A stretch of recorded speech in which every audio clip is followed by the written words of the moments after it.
downloaded it. Come on, dude, work. It is working, nice.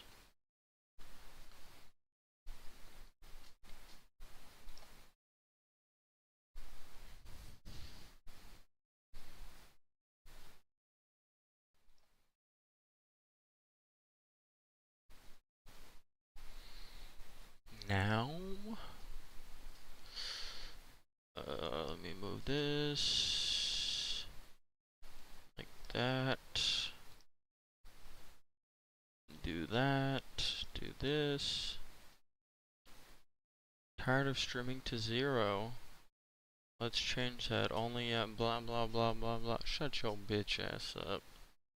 Uncharacteristic seller NCM. Get your bitch ass out of here.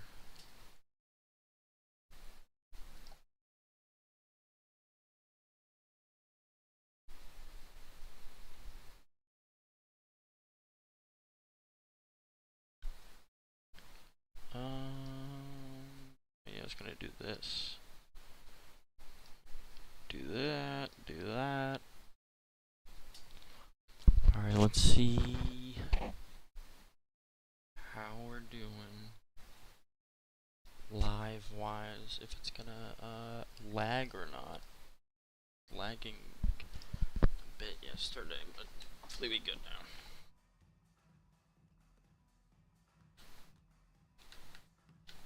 Damn. Let's check. No, it looks fine actually. Okay. I do want to do this though. Let me edit this stream. My panels, dumbass.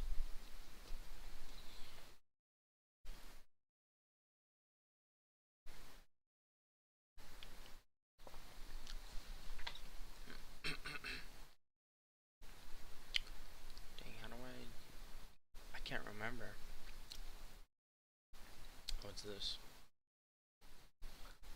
There we go. Damn. It's this.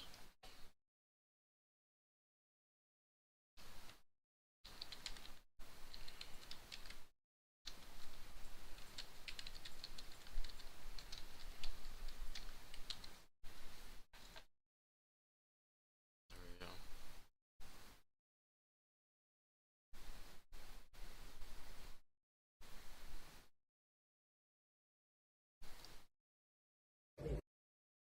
Jeez, that was loud.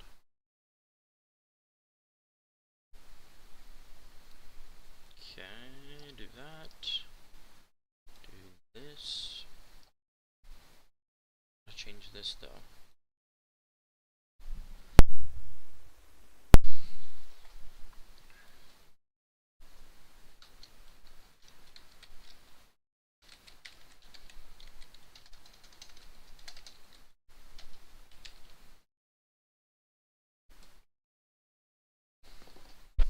There we go.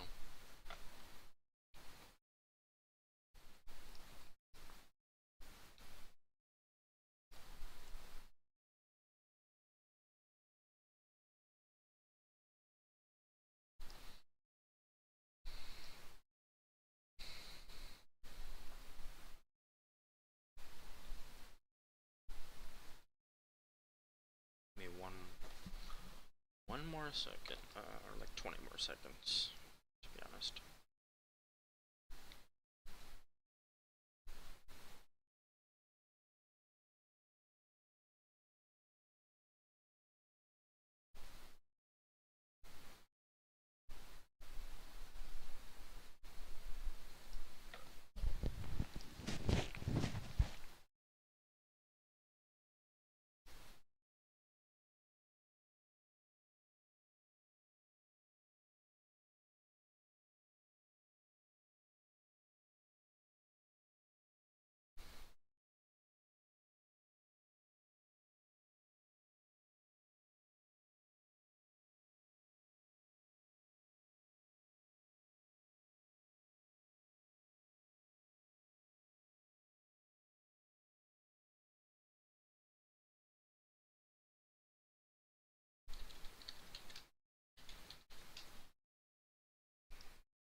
fuck?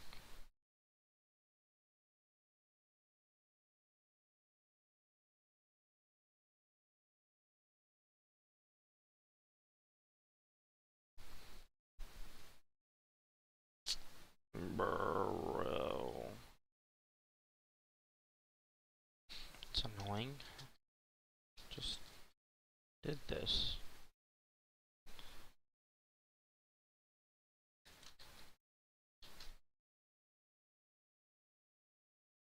Oh. Okay. I have my fucking caps lock on like a moron. Jeez.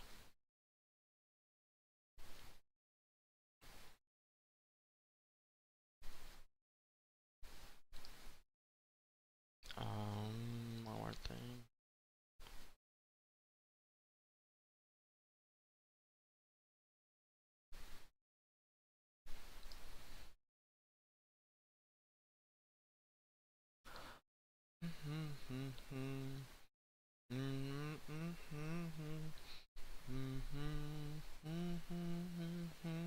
Goodbye.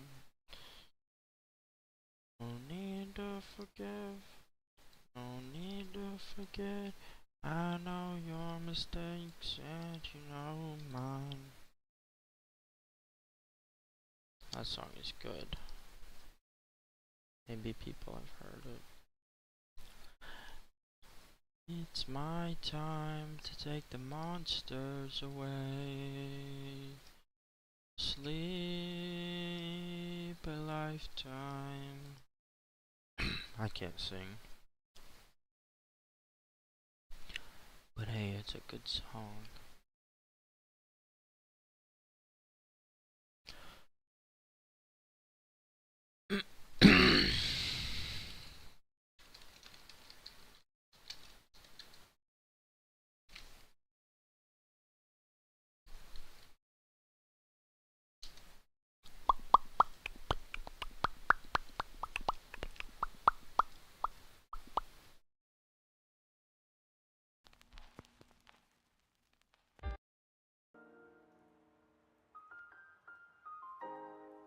That shit sucks.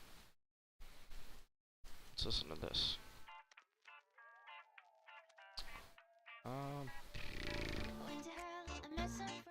Okay, actually it's not bad.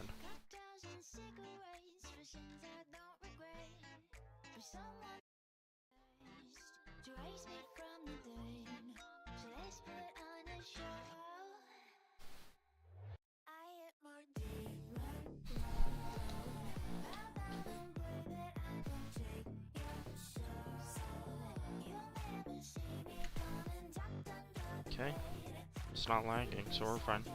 Let me turn this down a little bit.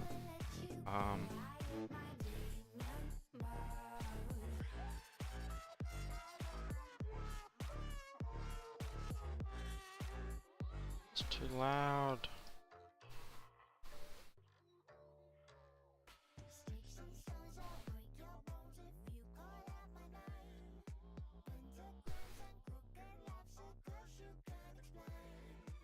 There.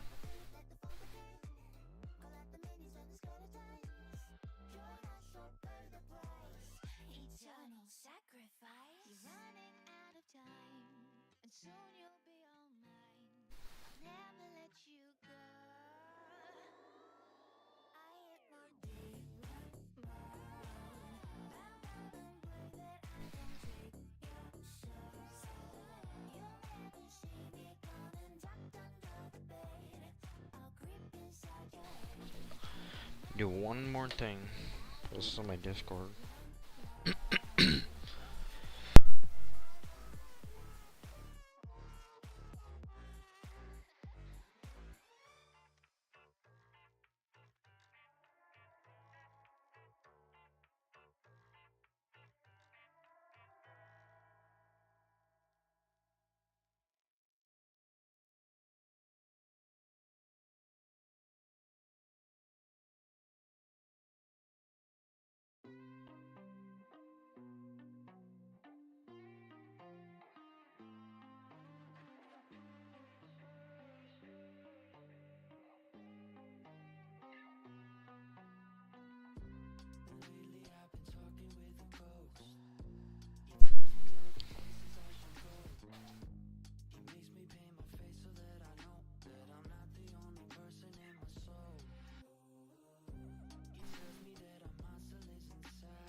change this. Actually, yeah, change this. It's not very good.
maybe with regards to Peace Corps' specific stances on the Hassan TSA stuff and the Ethan lawsuit stuff.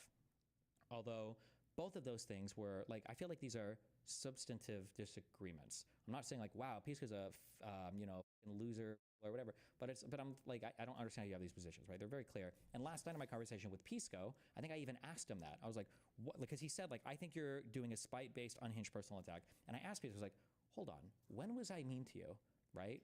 Do you know how people will say, why did Russia invade Ukraine? And they'll say, NATO expansion, right? Okay, let's look. NATO expansion rounds, okay? When did NATO enlarge, okay? Show me a clean thing, okay? All right. The first, I guess, countries around NATO, okay, Greece, second, 1952. Did Russia invade Ukraine in 1952? No. 1955? No. 1982? No. 1990? Fall of Soviet Union? No. Okay. 1999? Okay, we got some new countries here into NATO. Did Russia invade then? Okay, no. 2004, did they invade?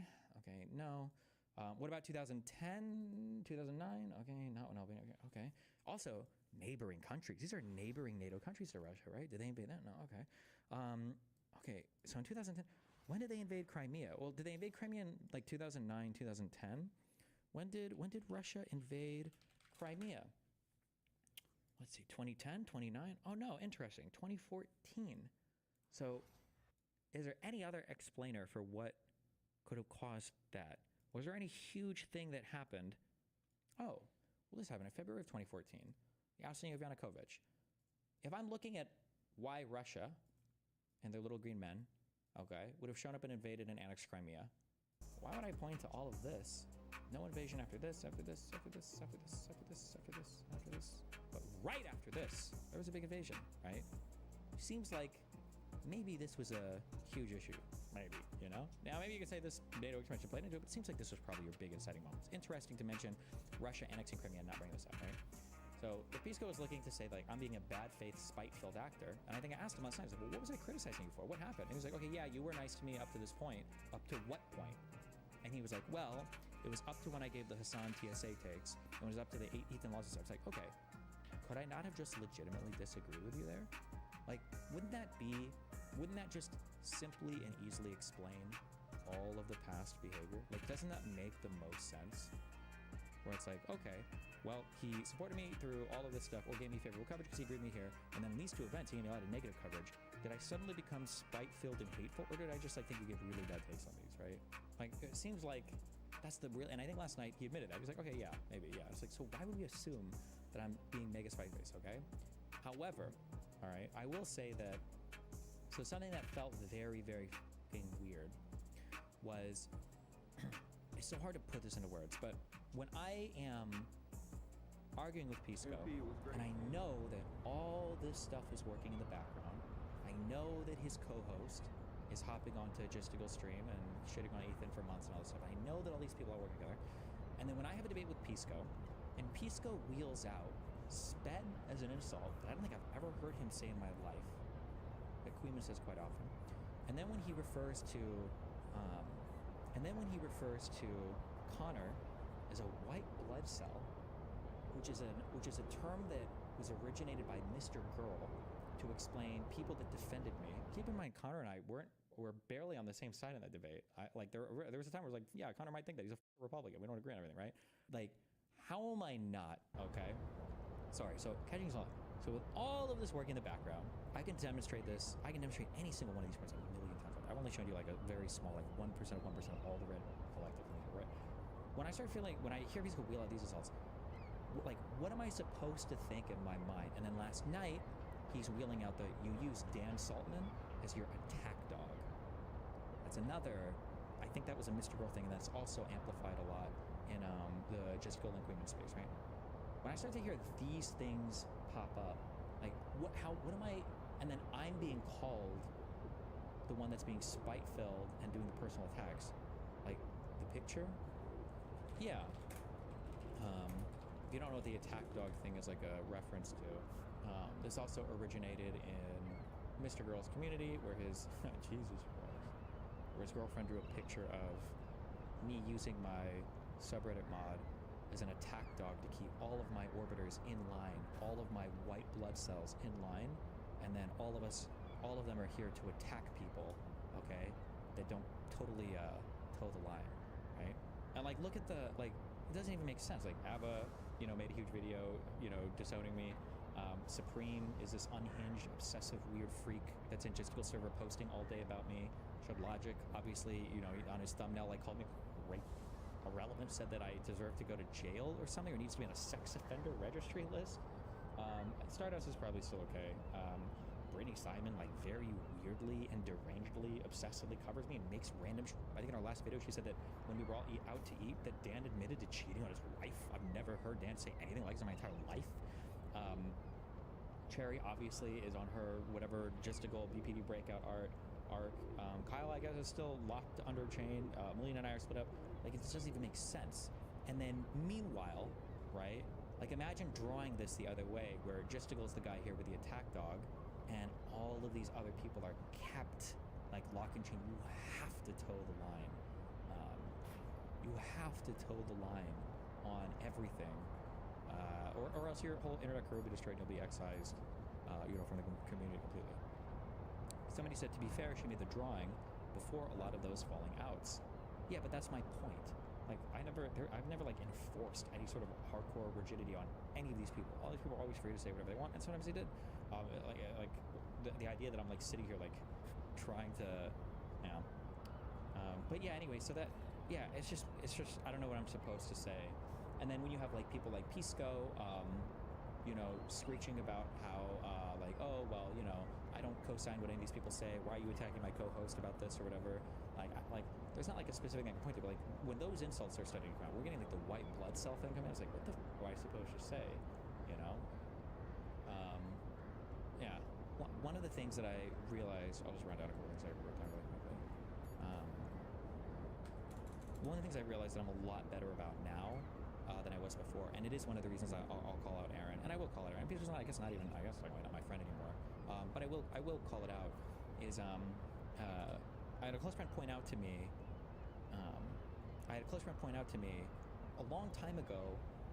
Lauren, after I shot her down to start dating her, started to make unhinged claims about me, like recording people or whatever bullshit, because of me talking about Farah's conversation with me, and she started making it sound like I like recorded us in our bedroom or some bullshit. Obviously, all these were baseless. All this was bullshit. She had no proof for any of it. She knew she was lying the whole time. Okay, these are like unhinged, wild, wacky claims. But she's danced around like 15 different stories, like making different claims like this, because she is mad that I shot her down, right? And there's multiple YouTube videos on this one. I've never revisited any of it. And I had a friend point out to me, how the f are you friends with any of your current friends when none of them have any respect for you whatsoever as a human being? I'm like, well, what do you mean by that? And she's like, Lauren was tweeting out and making all of these insane claims about you, and then the next day, your entire friend group is out, like, having dinner with her, posting stories on Instagram. And I remember, like, yeah, and this friend was just telling me, like, I don't know why the f would you be friends with any of these people? That's unhinged. And I started to realize, and this is a thing that I've changed a lot in the past, where I'm like, that is actually really crazy. And I'm trying to imagine, like, a similar circumstance where, like, if some crazy girl was making like claims against Peace Corps, some crazy guy was like on this unhinged, like obsessive tirade against you know, like some friend, like would I just be hanging out with them and posting pictures and like being cool and chill? I don't think so. I can't think of it, but usually those relationships fall apart, I think, pretty fast because of other reasons. So it's like, that's the thing that I think is important. Another thing that irritated me a lot, and I don't know why or where Pisco, I don't know, I'm gonna assume that Pisco's probably never dealt with, and I don't mean this derisively, I don't think that Pisco has dealt with like huge pushback or hate before, in terms of like my community has probably been attacking him for probably some number of months now, or at least all the recent coverage has been bad because of the TSA stuff, because of the Ethan lawsuit stuff, and then because of all this recent stuff. So he probably isn't used to that level of public pushback, which I admit is a lot. It is a lot to deal with. It's hard to deal with. But for Pisco to be on a call, okay, shouting at me about how hard it is to deal with haters online for him to be saying, do you know what it's like when you're trying to build bridges with people and talk to people and your whole community is there just shitting on me? And this is like after calling Dan my attack dog, calling Connor points, who's like not even an orbiter, he's like a meteor that sometimes drifts into my star system, calling him a white blood cell, and then is co-host with the person who theoretically is like one of the biggest traitor backstabbers to Pixie, who was leaking. Remember, like, for however Pisco feels about counterpoints, right? Aaron was leaking all of our personal convos to people who legitimately want to destroy my life, right? President Sunday, and destroy the lives of other people around him. President Sunday is not just a person who like makes, you know, documentaries or makes videos or whatever. Like, he wants to see Kyla's life completely ruined. They want to see my life completely ruined, right? So if these are the people you're hanging out with, these are the community members that you're courting, these are the people that are actively posting in your chat, and then you're going to allude to, do you know how hard it is for people in your community to say mean things about me on your subreddit? And it's like, bruh, like, you're literally surrounded by right now people whose mission is, and people say it hyperbolically, but it's like the mission is like to destroy my life, like literally, like that is the goal, and then to destroy the lives of like anybody around me if they can. That's just I'm so sorry, but that is like such an unempathetic and deranged thing to say. It reminds me when I was on like a Scuffed podcast and Trainwrecks would say, you guys don't know what it's like to be banned from everywhere and hated everywhere. Like, Trainwrecks, you just said to me, bro, are you serious right now? Looking at Pisco's chat during that convo was pretty wild. I mean, we got screenshots, you can pass them over. Oh, true. When I tweeted about debating the Vanguard, the first thing that they went to, I think, was homophobic attacks about like leaked porn videos of me. And it's like, oh, okay, well, that's cool. I guess good luck appealing to that style of people. Yeah, I guess, you know. Yeah, I don't know. That's just insane sometimes. Because the only way that I can kind of make sense in these environments and like navigating these environments is to like, I have to be aware of all these different things that are moving at any point in time. And it is like this is like some gang stalking schizo shit. Like, if I were to sit down with a therapist and be like, okay, check this out. All the largest content creators online are saying these crazy things about me, okay? But they don't like saying about me directly. They come from these smaller communities of anonymous individuals. I was not expecting to get found out. I didn't know that was a thing, to be honest. That talk about it. And it's hard to point to exactly where they come from. And they also all deny it. Fair, I guess. And it's like the person will probably say, okay, well, here's some pentazoline, or I don't know what the I think it lets me just go back, right? But what a shit my leg. Destiny. Example of H3 snark DGG overlap with the intention of working together. Why would you post this in public then? Uba Palma here from LOH3. What the f is that? H3 videos have been successful on TT. What is TT? Moving on to DGG plus Orbit. Looking forward to working with y'all. Destiny, how come you wouldn't clearly say this to his face, that associating with Aaron is a problem for you? I mean, I kind of did. That's when it started, that's when I blocked them all. Like, at that, like, it's not like I'm gonna make a demand on his friends after they've already kind of like excised me from their crowd. Oh, leftovers H3 snark sub. But I'm pretty sure that when I said it, I don't think he challenged me on it at all, which makes me think maybe he does understand a little bit. Because when I said it yesterday, because he was like, why did you block me? I was like, because as soon as like Aaron is like creeping back into these communities, that's just insane to me. Like, without any kind of public acknowledgement of anything or any statements about anything, that's just very strange. All this is that the Pisco Bridge is nuked from orbit, yeah? No, I don't think so. But like, I mean, I don't know. At this point, my guess is that he hates me. The problem is that, something that I said in the past, and this is probably a weakness of mine, I think maybe. It's actually interpersonally, this plays out a lot in my life as well. When I was at the, when I would go to a lot of the red pill spaces, a lot of these people said that my marriage with Melina would fail because if we do an open relationship, she's going to meet a guy who's like taller than me, more buff than me, bigger dick than me, and then she's going to go for like a more Chad alpha dude than me. And my response is always, just historically, like, this is the pattern in my life. If I am losing out because there's some girl I like and I'm not able to get the shit, or I'm not able to do something or whatever, generally the reason why is because there's another guy in the background who's willing to lavish her with way more attention. And that's always that's my number one competitor, always, okay? Like, generally, especially because the alpha dudes are so fucking insecure, like, for the types of women that I generally go after, like, I'll outcompete these dudes, like, 10 out of 10 times. But also, the alpha dudes don't even go after these guys. They're looking for, like, fucking weirdo, blipped girls or whatever. And then and part of the reason why is just I just don't have the time or effort to, like, work against that in the background. And I would argue that when my relationship with Melina ended, that was a big reason why is because you found a dude who's going to like give like a ton of time. When I have interpersonal issues in the streamer world, and it's because people are working in the background. So like Lauren De Laguna is a really good example of a worker like that. Kelly Jean is a really good example of a worker like that. Jessica and Queeman are really good examples of like workers like this. I just don't have the time to deal with all of it. And I lose the desire very fast because it's like, you've known me for how long? If you're really gonna believe like all the things that these people are saying, I don't have time to counter every claim. And you're not even getting proof from these people that anything's happening. Oh, this is the thing that I was gonna say before. One reason why I think that Pisco is so mindful on me and was like kind of rejecting a lot of the stuff that I was saying before, or like he doesn't believe me, I guess, or it feels like he doesn't believe me, is because I think that what happens is there's a lot of people like Doobie or Queeman, or Doobie and Queeman are probably two of the big ones, and probably Aaron maybe, who are saying things like, oh, Destiny said on stream that you're a piece of shit. Destiny said on stream that you're this. And he's falling into the classic streamer trap of not asking for a source or not asking for a link on it, right? You know, like every time you guys say like, oh, this guy said this, I'm always like, hold on, show me the video. Let me see the clip. I don't believe you. Show me the video, right? The reason why is because I know people try to show stuff like that. And I don't know if Pisco has, I don't know if Pisco has like ever gotten clips of anything I've said about him or anything, or if he's literally just being told this by other people. Yeah. Destiny, why do you attract these types of people though? I think part of it is just the streamer world.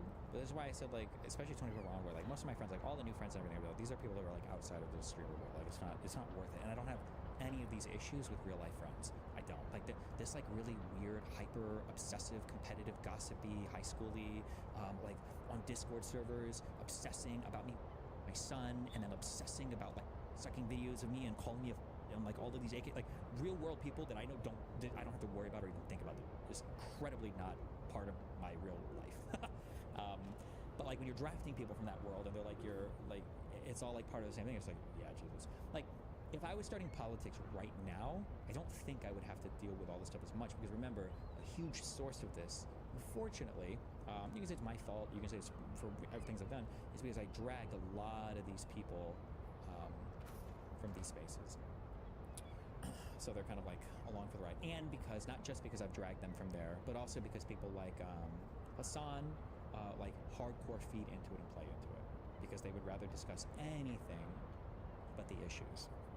Are you especially disappointed that Pisco Ball people would fall into this snarky /legend trap? Not really, because my assumption, I've always said, is that like when I approach people online, I always feel like it's kind of like a matter of time thing. It's just, unfortunately, like it's a lot to stand against, and it's a lot to deal with. Like most people just can't handle or deal with, like it's hard to say this without like sucking myself up, but like I deal with an unfathomable amount of harassment online, in real life, and then for all the people in my circle.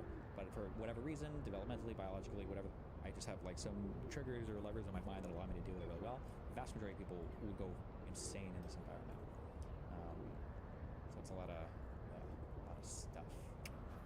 Not to doom or post, but isn't this drum to follow you for the rest of your career? I don't think so. I think that, like I said, I think the only reason why it got so pulled up was because of the whole Pixie. I think that absent that, I think it would have just continued to kind of filter out and over time.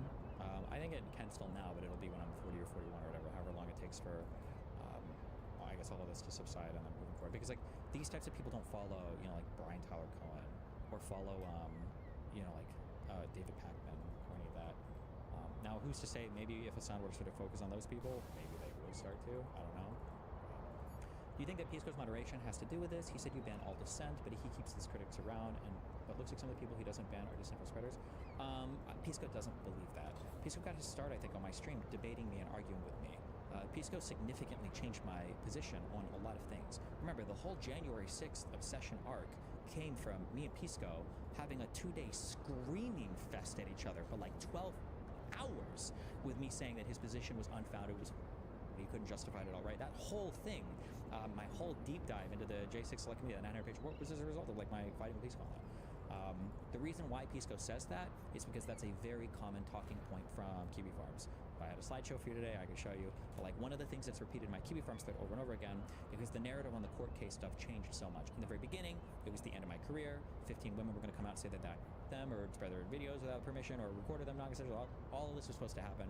And then the narrative changed to, okay, well, it might just be Pixie, but more people are going to come out. He doesn't even have a lawyer. He's representing himself. He's going to so horrible.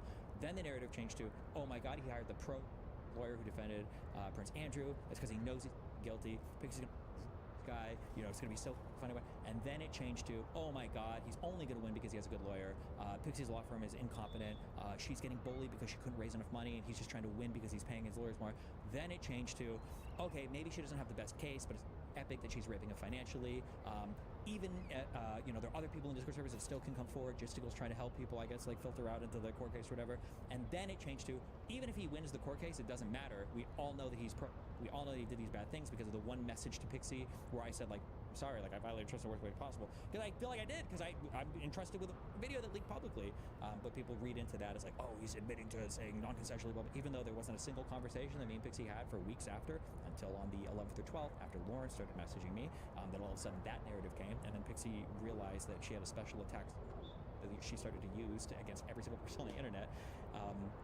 And then now the narrative is, I'll probably win my case, but it's epic and based if Pixie can use Kiwi Farm's arguments to, oh, I didn't even demonstrate that one. I don't know if I have it. If anybody that follows my court case wants to like that. If you want to, in terms of like how involved all these people are, the Kiwi Farms people show up in my court docs. The opposing counsel, either because of lack of time, money, or resources, instead of like making actual legal arguments themselves, they just copy the legal arguments from Kiwi Farms in order to waste the time of me and my lawyers and to drain my wallet and my reputation. And for some of the court filings, they even directly link to Kiwi Farms threads, or they'll directly link to, there's a site called Ghost Archive that's the exact same archive that was created on a Kiwi Farms post. I think Code Cave is the name, I think, of one of my more obsessive, I don't know if that's Blav on an alt or not. Sometimes I wonder, I go back and forth on it, I don't know. But I think he even wrote a joke on like page 1500 where he's like, bro, we should be billing Pixie's legal team for all the work we're putting in here. Oh yeah, so, and then one of the things people ask is like, why isn't his whole fan base gone? Why hasn't Destiny's entire fan base abandoned him? And then the narrative on Kiwi Farms is Destiny has so aggressively banned every single person that disagrees with him that only like the mentally have remained, who are the most ardent suckers and the biggest worshippers and diehard fans are left. So when Pisco says you ban all criticism, that's a talking point that is ripped right from Kiwi Farms, that's repeated by Justical, and then somehow wound up in Pisco's brain. But I don't know how. I don't know where it comes from exactly. This kind of insane stuff just seems like a thing for politically interested people specifically, not online people in general, and it happens in IRL political orgs too. So this level of coordination? Maybe it does, I guess. It just kind of feels a little unhinged, but... Meanwhile, Pixie's life is slowly being ruined, and people encouraging it have no skin in the game, so they get the added benefit of watching Pixie spiral into debt and further extremes. True. Jessica also does it with his fake GF right now, Cherry, where he's encouraging her to hardcore BPD spiral because she's a useful idiot to him, basically, while he fake dates her, and she constantly, unhingedly, obsessively posts about me and Kyla. She maybe she'll herself at some point, but... Hey Destiny, have you thought about acting more like Hassan in this points? Like he seems to have a pretty good grip on those around him. No, I don't think so. The one thing that I kind of brought this up on stream before. One of the things that I've said is that I don't think there are very many hard decisions you have to make in life. I think most of the life decisions, the big life decisions you make, are actually pretty easy. I think that sometimes they appear to be difficult. The reason why they're difficult is because you don't have some fundamental principle or thing figured out. When you don't have those things figured out and you're confronted with a big decision, the decision is very unclear because you just don't know like what direction in space and time you're like oriented in. One of the things that I've kind of gone back and forth on, and I've talked about this on stream, I don't know if this is with regards to me personally or just like a random thing, is the idea of like, are people fundamentally good? Is there some notion or concept of moral progress? And is there some like karmic reward for like acting with some kind of virtue in the political space that will somehow be like rewarded as time goes on? My prior thoughts were always like, yeah, like you should always try to be honest, don't like buy into conspiracy theories, don't do crazy weird unhinged. You're like making basically short-term deals with the devil, and when he comes to collect, it's going to be with a lot of interest.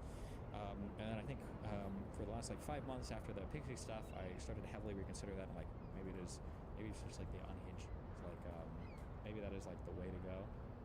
But I think I've slowly drifted back to like I think moral progress, or I think like fundamental goodness of humans, I think is a useful fiction that we all have to buy into, because if you don't, what is the point of even existing? You should just kill yourself. I think that in the same way that like I think therefore I like I have some subjective experience that all of my experiences are filtered through, and I think that it's a real thing. and I have to believe that to meaningfully function in the world without falling into some pit of absurdity. I think for humanity to progress and for you to be taking an active role, I think you have to believe in some fundamental goodwill or some fundamental good virtue. And I don't mean this in some meta, like in some like religious or spiritual sense. Like these can all be like emergent things from underlying, neurobiological properties of the brain that we tend to like people who are honest to us or whatever. Like I think you have to have that belief. I don't know how you could navigate in this world with some type of long-term positive vision for the country, for the world, and not believe that. I think it's just too much to. Yeah, you'd have to have a very depressing view of people otherwise. That we ended up where we're at right now today, like completely by accident, and at any point in time we could lose everything just because people are crazy. I think you can't. Yeah, I don't think you could function. Where are we at? How do you plan to push back? Or are you pushing back against the system, or is it an unsolvable problem? I'm probably not going to talk about this much at all anymore. Maybe every now and then I'll point out like a funny thing, but I think that I just need people to be aware of it so that people have a better understanding of kind of like where it's coming from. Because like one of the worst things about this system is if you try to deal with some criticism like on its face, like it has so much more merit than it actually does, that might hurt you. One comment that I saw a lot in chat is like, oh, why don't you pull any of these people on and debate about it? It wouldn't actually be a good conversation. So like if I pulled on Gisticle about this, he would say, show me evidence of my Discord server doxing anybody. And then I would say, I don't have any evidence of that. I don't think you guys dox directly. It's like, oh, okay. Well, show me evidence of our relationship with the Kiwi server. It's like, I can't show that directly, but I do know that you have this guy that's in here, and I also know that he's active in this server, and I do know that this is his account on Kiwi Farms, and I do know that a lot of these are set on Kiwi Farms, verbatim get copy-pasted. For instance, today, they are literally copy-pasting images from my Kiwi Farms thread with the hopes that I open it on stream because that makes them super happy, right? So, like, this guy is posting an image from a Kiwi Farms thread having to do with Pixie. You can see, I think Pisco even maybe? I don't want to misquote that. But like Gisticle is going over videos that come from Kiwi Farms and are hosted on like a stream, I think, right? I can show you that. And then the conversation will collapse into, oh, well, I didn't even know that guy posts there. And then it'll go to, oh, so what? Am I supposed to ban from my server every single person that might have an account in another server that posts on Kiwi Farms? Isn't that actually hypocritical of you, Destiny? Don't you explicitly say that you don't ban people for cross-platform or off-platform behavior? And then I would say, well, yeah, I don't, because it's way too much to police that.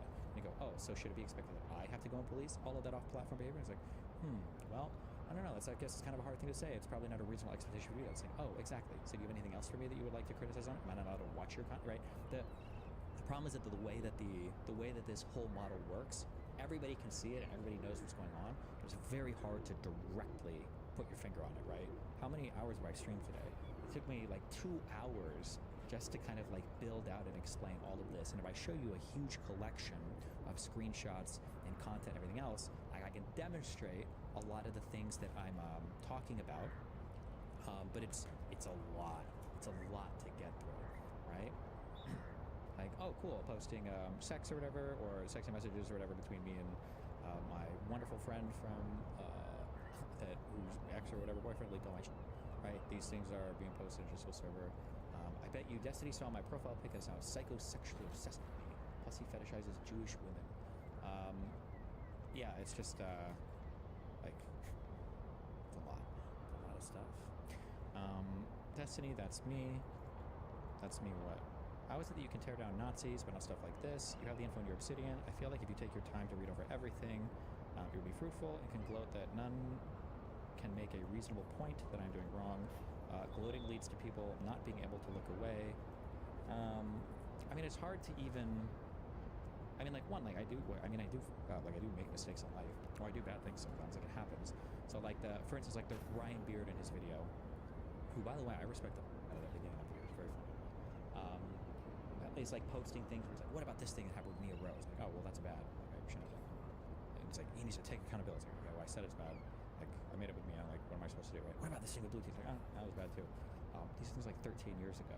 Is it that like every year are we going to rehash every single bad thing I've ever done, and then I have to quote unquote take accountability for? Like, what does that even mean? Oh yeah, Ryan Beard, another common piece coach chatter. Although I separate Ryan Beard from these people, I don't think that he's actually on some crazy anti-fan brain broken thing or whatever. I think Ryan Beard is a more honest argument, just from what I've seen. Could be wrong, but just from what I've seen, that's my assumption.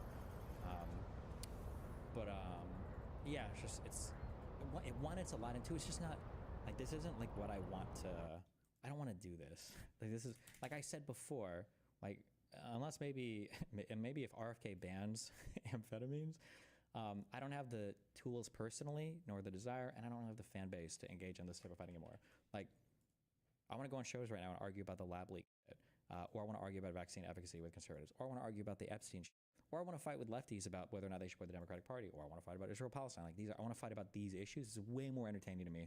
It's what I've dumped like all my time into researching for the past year and a half. The idea that like it's time to go back to the trenches of What is laggy? I'm literally watching it. I mean, also I guess with a bunch of people that kind of have nothing to lose. true. I guess it is Even kind of though these people are laggy. losers and Never they've been mind. losers for a long time. Like not going anywhere. I mean, it's not that It's not like just bad. people like Queeman are going to be big content creators, 2 or 3 years from I now. don't know. Chances Whatever. are, like Queeman will continue to be a nobody in the background that like kind of sucks off See. other commentary guys. Just to go 50% chance motor between him and Cherry. Like these people are not going to be anything in a few years. So like why waste and invest so much time right now? Like I just don't want it. It's not fun for me. I just have to like point it out so that people have some understanding of like when somebody says something, right? Like Pisco said that this guy's a white blood cell. How do you respond to that? And it's like this. There are so many reasons why it's not even worth responding to this, but you have to like have this whole model in mind. I apologize that it's laggy. Would you ask bad. Pisco to have a chat off stream if he tells you to fuck off rapists from everything you're expecting, right? The thing is, I don't think that, like I said, I don't think that Pisco is like okay with all of that in the background. He would just say that like, well, when Aaron's on my stream, we don't talk about this, or I don't support any of that, or I think that's bad, or whatever. But like, think about what am I asking? What am I telling Pisco? Pisco, you need to cut off your new group of friends for, even though we're not even really friends anymore. Like, it's like, what am I even appealing to there? Like that's such a crazy, in my opinion, a crazy like demand to make of somebody, We tried the media company thing after this dies down. Maybe the biggest issue with the media company, because I spent a lot of time looking, is I just don't know who I would even want for content creators, or I don't know 100% if it's just it's so hard to find. Maybe my opinions will change. Maybe in the next couple of years, maybe there'll be like It's more weird because it strong, doesn't like, lag content creators like popping up. Kick, man, but it there's, lags like, on YouTube. Almost nobody in this I don't know about space Twitch, that I though. enjoy watching their stuff and respect, because it's so many crazy socialist lefties, and then it's so many, and then there's all like MAGA, and it's like Jesus, You'll never be able to have a legitimate debate on Lab Leak unless it's in a similar professional format as Root Claim. Also, it's dumb for you to 100%. You're missing the point entirely. It doesn't have to be Lab Leak. I'm just saying it's more entertaining, interesting for me to debate like issues that you can take like strong stances because there's like a researched real position on, rather than fighting on interpersonal drama on whether or not like I'm a manipulator. Like it's just not very entertaining. It's very boring to me. Or even for like debating Pisco, like is this a personal spite-driven attack? It's like you don't have. There's not even a good reason to think that. What would you say is the core thing that is fueling this whole campaign? It can't be ideological, considering all these communities have different politics. I don't think there's like necessarily a core thing. Like if maybe the question is like if I could change one thing, what would stop all of this, or what would change all of this? I'm not actually sure. I don't actually know. I'm not sure. There's just so many different like things that are all kind of like synergistically working together. It's hard to say what one thing would make it not happen anymore. I'm not sure. Yeah, I don't know. Banning snark Reddits. I do think that, well, but the problem is that like people don't, there's just, the people that would need to separate from these places the most are the ones who have the most to gain from them. And it would just be, that's a really tall order, Yeah, and it's just, like I said, it's just too much. I don't think most people would do it. Destiny, Lonerbox didn't gravitate away to the lefty sphere even after separating from you and didn't go crazy on you. Yeah, I don't disagree. Like I said, I think Lonerbox, I think he was put in a very awkward spot. I'm sure that Pixie probably told him a lot of insane shit. That person is, I don't even know what universe her mind exists in right now. But yeah, I'm actually, yeah. I don't know how. Actually, I guess, yeah, well, I guess it's unfortunate now, but Lonerbox might actually be the only other person, I think, that has somehow managed to like resist insane audience capture, even if there are things we disagree on. I don't know, yeah. But have you ever talked to other streamers about all of this behind the scenes? I'm trying to think who. I mean, like obviously I've talked with Dan about it. I've complained about it. I'm trying to think. All of these kind of models have kind of like come together over the past few months for me, and so I've already kind of and all of my friendships basically ejected in January. So I don't, no, probably not. But also, again, like, it's hard because when I talk about stuff like this, I have everything to gain from people accepting this view of things, and they have so much to lose. I'd basically be asking them to stand on principle for a thing that I don't even know if I could convince them. It's just a lot, yeah. Do you think that if one of the big bad people faced consequences like an expensive civil case, would maybe not stop it, but at least curb the level to which it happens? Maybe, but I don't even know if there's like actionable material here. I don't know, I think it's like illegal. Like talking and stalking people online and gossiping and lying about them, it's not technically like illegal. Maybe you can get into some defamatory territory, but like maybe.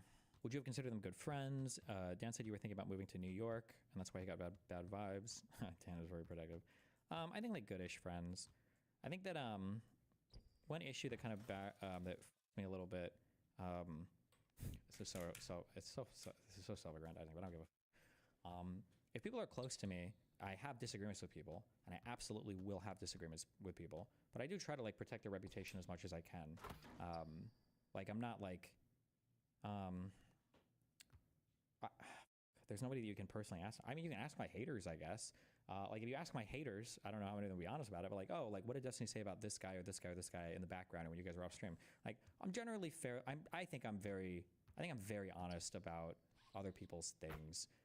Like if I say like, oh, like this guy hates me, we fight or whatever, like I almost always qualify this with like, yeah, this guy probably hated me though because like I got super mad at this and I was unhinged here, or like my subreddit made a bunch of like crazy posts. When like I generally like am trying to get both sides of every story, and being very honest about people and I'm trying to like do my best to like be as charitable as possible to people when I'm talking about them privately to people and when I'm talking about them on my stream to people.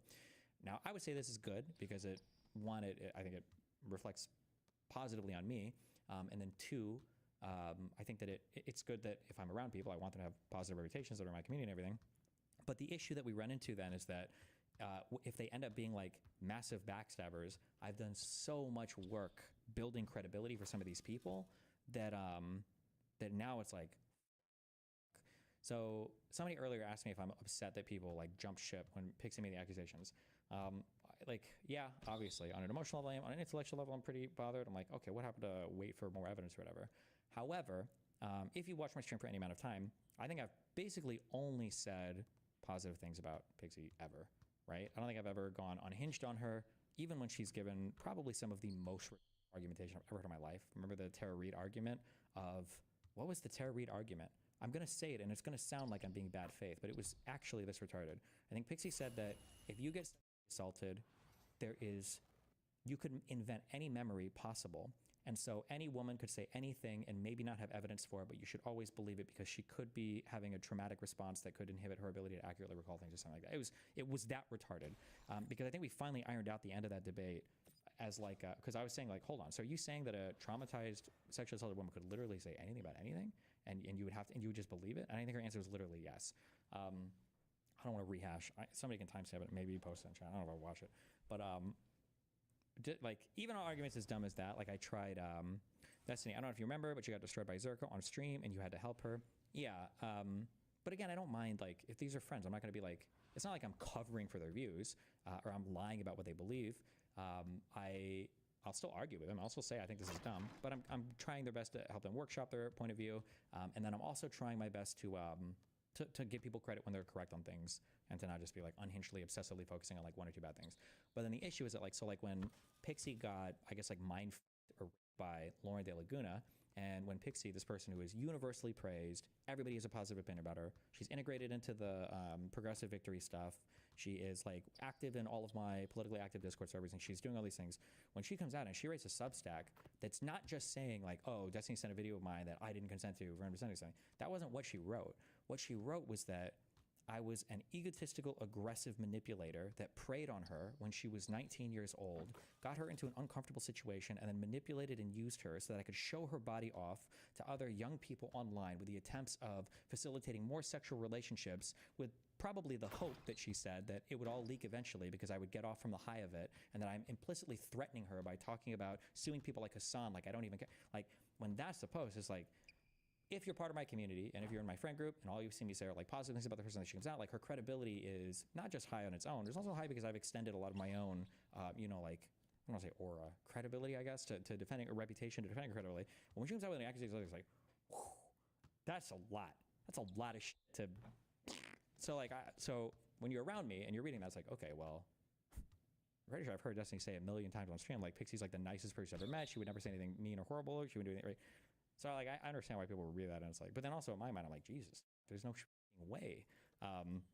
She made you sound like a psychopath. Yeah. Jesus. Yeah, and then when on the very same day, when Cherry decides to come out and claim about me, that the thing is that, like, the fight that I would have with her on this topic comes down to one night when we had conversations about stuff, but it's literally a he said, she said, and every single thing that we talked about in that conversation, every single thing we talked about is recollected differently. So, for instance, like in the same conversation we were talking about recording stuff, in that same conversation, apparently she told me that no, it's already public. I guess not public. Like, apparently in that same conversation, like, her husband like abused her or something, right? And one of the big reasons why she had like a BPD blow up later on at TwitchCon a few months later was because, you know, like, Melina would go into chat and just say like random things sometimes. I think I've said all this. You know how Melina would go into chat and type random things. Melina went into chat one day and she said something like, choke me, and then she put like one of the emotes or whatever. She would just say random shit. Oh yeah, Mel W. And one of Cherry's bluffs is like, I know that the reason why Pixie went into chat and she typed that thing, the reason why she typed that is because she was making fun of the fact that you and her were probably bragging to each other about the fact that I'd been like abused by my husband. I was like, I don't even remember hearing that. I've never heard anything bad about Cherry's husband ever. Like, I feel like the only thing she's told me about her husband is overwhelmingly positive stuff. So yeah, but I mean, like, listen, people believe what they want on that. Like, I have no proof or evidence of any of us. I don't know what conversations I could have had with her, because another issue with Cherry, and I think I can demonstrate this from our Twitter combos, is Cherry would have so many BPD freakouts that she would always tell me, like, delete all of our messages. I don't want to keep our messages. Delete them all over and over again. She's probably told a bunch of other people this too. So, like, I don't even have backups of old messages with Cherry, because like every 3 to 6 months she'd be like, delete all this. I'm embarrassed. I'm like, okay, whatever, delete them all. Yeah, but it's yeah. But I mean, regardless, I don't even care. That's not even the most relevant thing. The Pixie stuff, I understand why when that came out, there's a whole bunch of people around me who are like, bro, this is really fucked up. And it's like, me, right? But then it's hard to, how do I fight against a Substack post? But this is also, you will understand this better once these rulings come down for why I was so mad about them moving to seal that transcript, is because her testimony under oath was so different and was so much more measured than what was in that Substack post. And the fact that I don't have the ability to go through any of that right now because we're waiting for the judge to rule on it is so triggering to me. Like, how dare you make some crazy slanderous post online. I don't even think Pixie wrote a lot of it, to be honest. I think Lauren probably wrote most of it. That you would make something like that, put that out to the public to try to destroy me as much as possible, and then now that you've wanted to litigate against me in a public and federal court, but now you want to seal some entire parts of our back and forth because you're not happy about how much you got called out for lying about, that is beyond infuriating to me.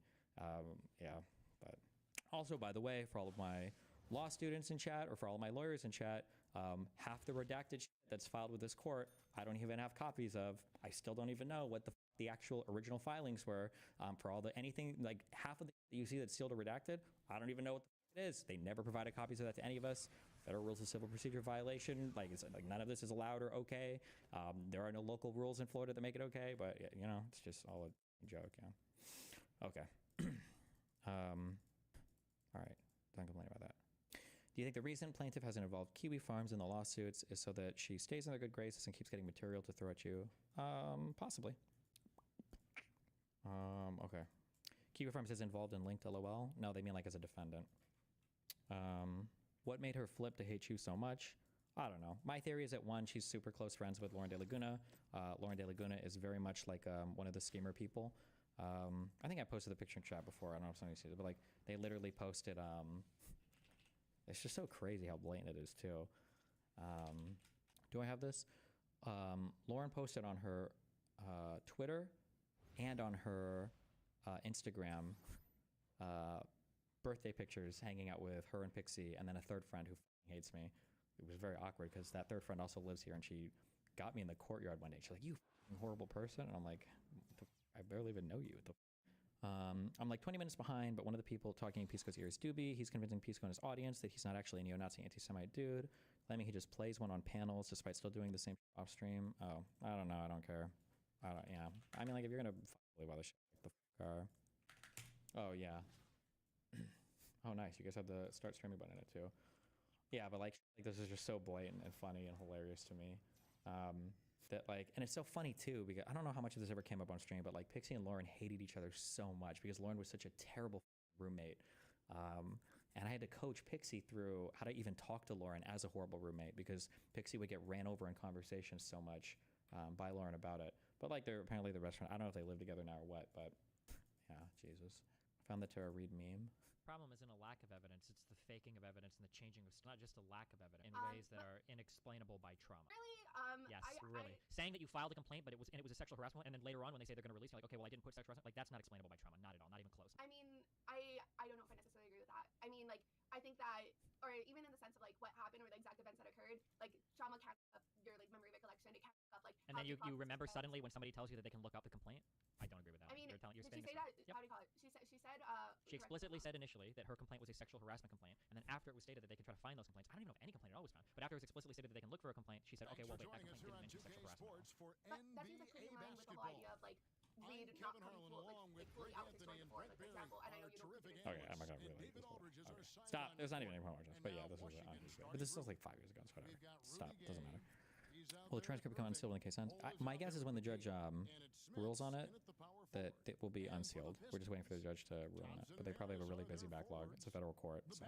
Destiny, I feel like Pisco's contempt for you, or the contempt that he has for you, is being understated a bit.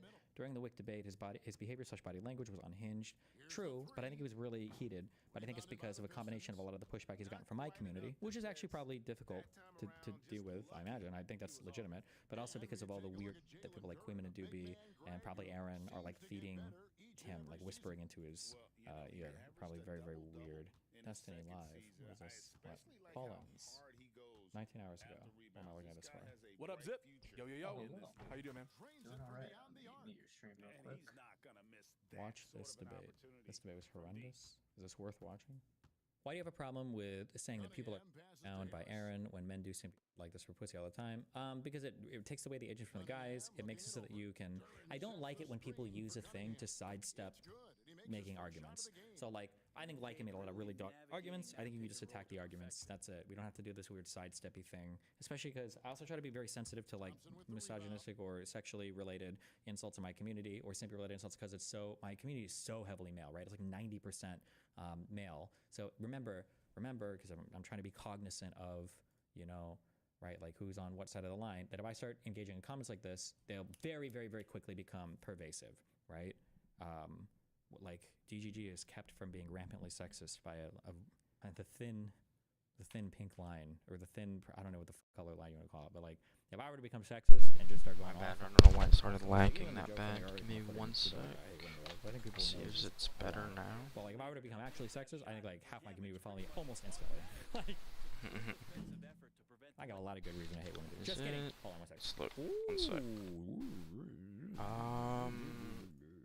How long is this? Damn, what happened? Just started lagging all of a sudden, like super bad. I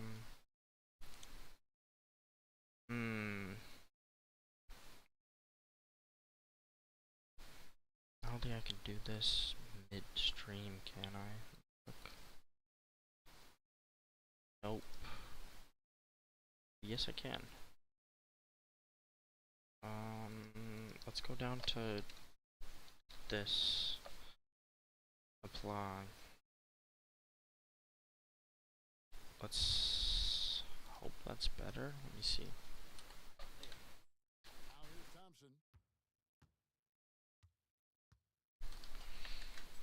Let's see.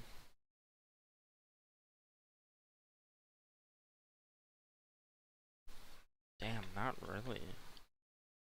I mean, not at all.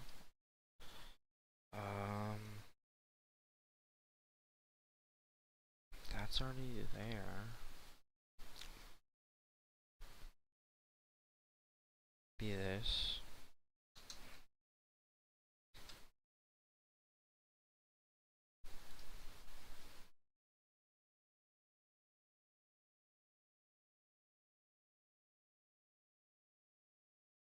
Trying to fix this, sorry guys. I know it's very laggy right now.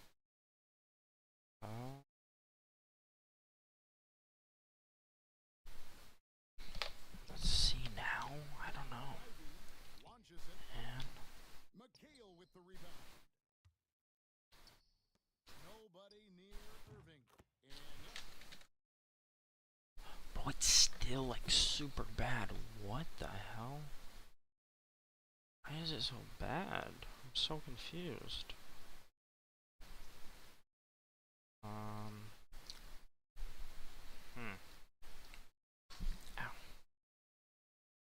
Maybe let me see this. Let me try this.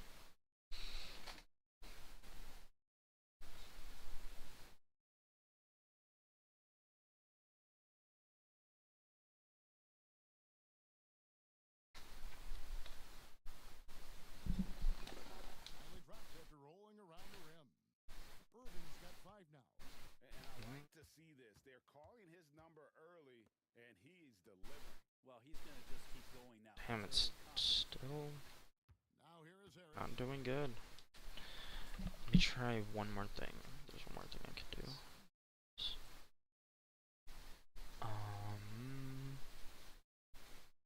Blah blah blah blah blah blah. Wait, I don't think I saved this, did I? Sec.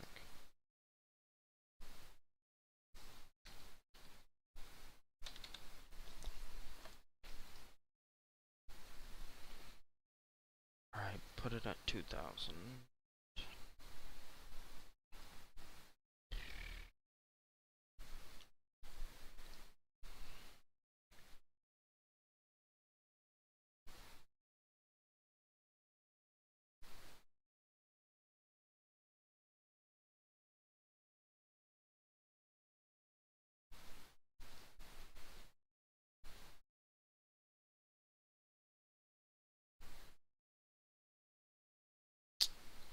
Let's see now. Please work, dude. Pass to Cunningham. Please work. It doesn't go for him.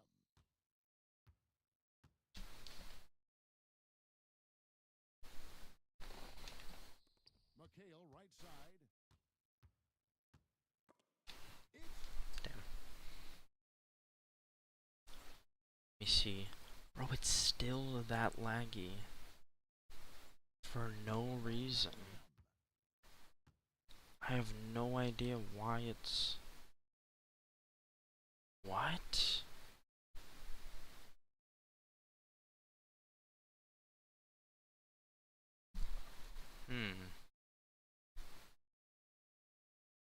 I pause the game, it obviously runs fine, so it must be my...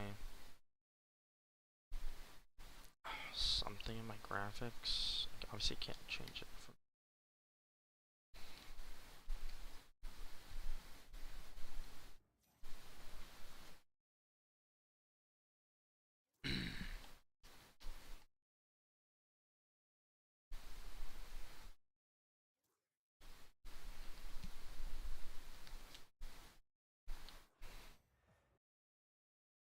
It's fine in the menus, obviously. But...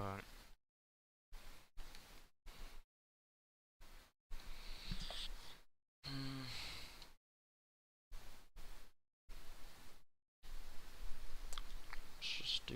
I don't really want to do that though. I guess, let's just do performance. Yes.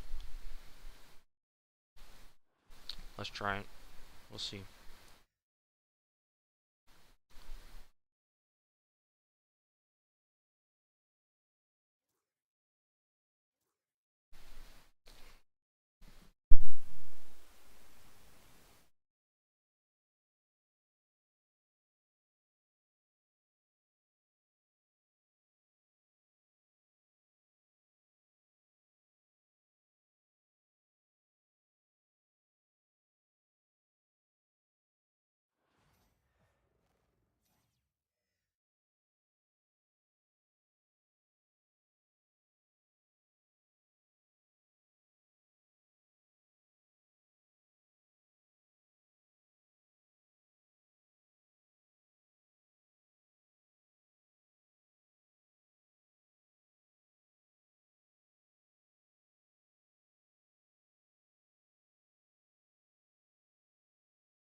This is like a 20-minute thing or is it like a 3-hour thing? How we Yeah. doing? I'm doing alright. That's how you're doing, but just seeing the public stuff, you know, it's Sorry, I didn't It's hear you. really You said short. fun time. Okay. Yeah, Very fun hectic times, time, man. Yeah, I liked our conversation in Yeah. legal as well. Oh, thank you. Yeah, I'm in there a lot, but We a will lawyer. just I what's don't it? What's have it? much really Google to Maps. contribute, but- I thought I did read your. I read your thing about Hassan. I responded to it. So you chatted me about Hassan, and I read it. You said Hassan talked about you, and then I read the whole thing. So I think I did read your chat. So sorry. Okay. Go No, ahead. you're good. Do you want me to start in my Wherever you want. response to what you just talked about in the Oh, intro, sure, yeah. or So- my original stuff? So you were saying like I'm sure maybe somebody has a counter argument. I think I do. Okay, for the gun. Allen in at the 5, down low. Now here's McHale. The 3-ball. Jared Allen grabs the miss. McHale against Drews. In the corner, it's Mobley. It's Drews on the wing. Off target with the open look. Nobody even close to him, and he can't believe he doesn't knock it down. And that one's good by Gay. Wow, when Rudy Gay's connecting there, that's going to help out.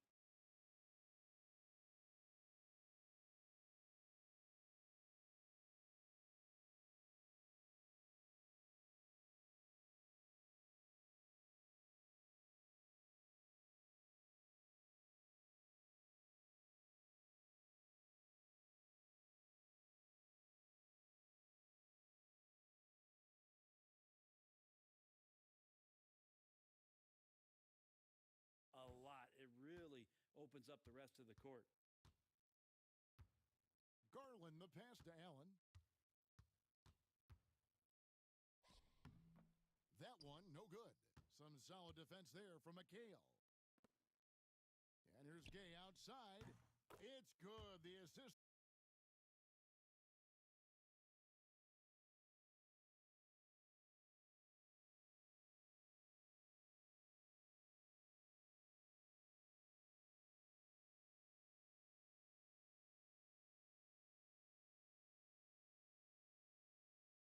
For the gun thing. So there's a hypothetical. Sure. The 70%. gun thing. Yeah. Well, my argument is, you keep saying, well, can you really say it's After about 10 minutes, the loop begins. undemocratic? No. Nobody thinks that that would be undemocratic. Okay. But democracy does not equal good in every single case. For example, Agreed. and I know you know this because you agree.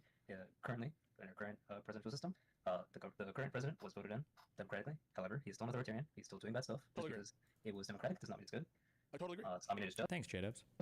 If your Second Amendment argument, if 70% of the country voted away the Second Amendment, that would, well, depending on how much you believe in the Second Amendment, that would be a violation of your civil liberty, such that we believe that that is a Wait a thing. second. Wait, real quick. So it would be getting rid of a civil liberty constitutionally. Now I understand that might be a bad idea. And Well, not just a civil liberty.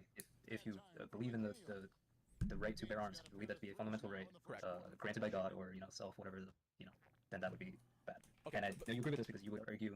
Well, I believe, based on what I know of your positions, you would think far differently about if the First Amendment were abolished by a 70% vote. yeah, I think there are certain rights that we can have. So when I say what is like moral or ethical to me, I kind of take like I think that's like a single preference. But if you want to ground it out in whatever you want, I think people place different rights at different sets of salience for sure. But I'm using the First Amendment because I think you what I'm saying hold is the there First is a way, Amendment more right? There is a, but I think the contention was: is it possible to have a democratic system that abolishes private property? The answer So I don't think the that was answer the is yes, right? Oh, so you don't I think don't think that was the contention. Okay, so No, but I don't think I don't think Destiny or anybody in that panel was arguing that you cannot.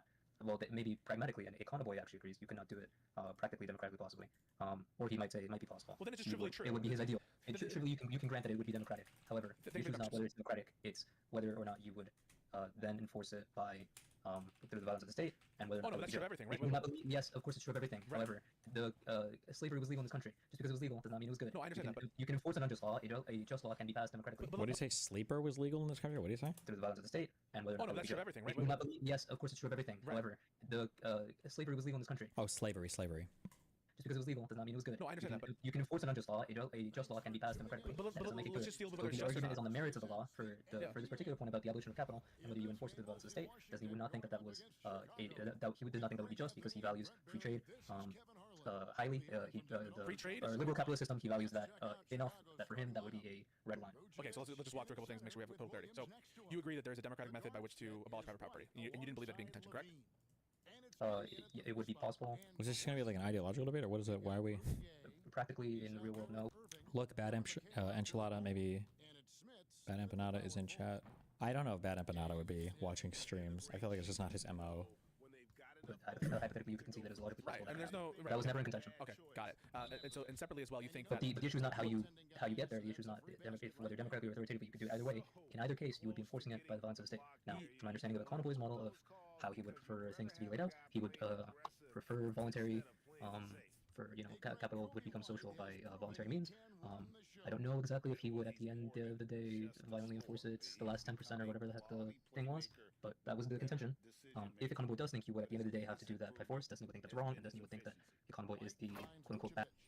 Ironically, I think I was banned for... Oh, this is Doobie. I was banned for agreeing with Pisco about Destiny's behavior. There appears to be severe mod abuse in your Discord server. Doobie, myself, and others have been banned for nothing. I was waiting to talk about it. Oh, I was in that server last night. I saw a whole bunch of Justical server chatters in the Pisco server, but whatever. I don't think it's as simple. Destiny has essentially burned the Vosh and Hassan bridge. You're really blaming that on me? Seriously? Really? Okay.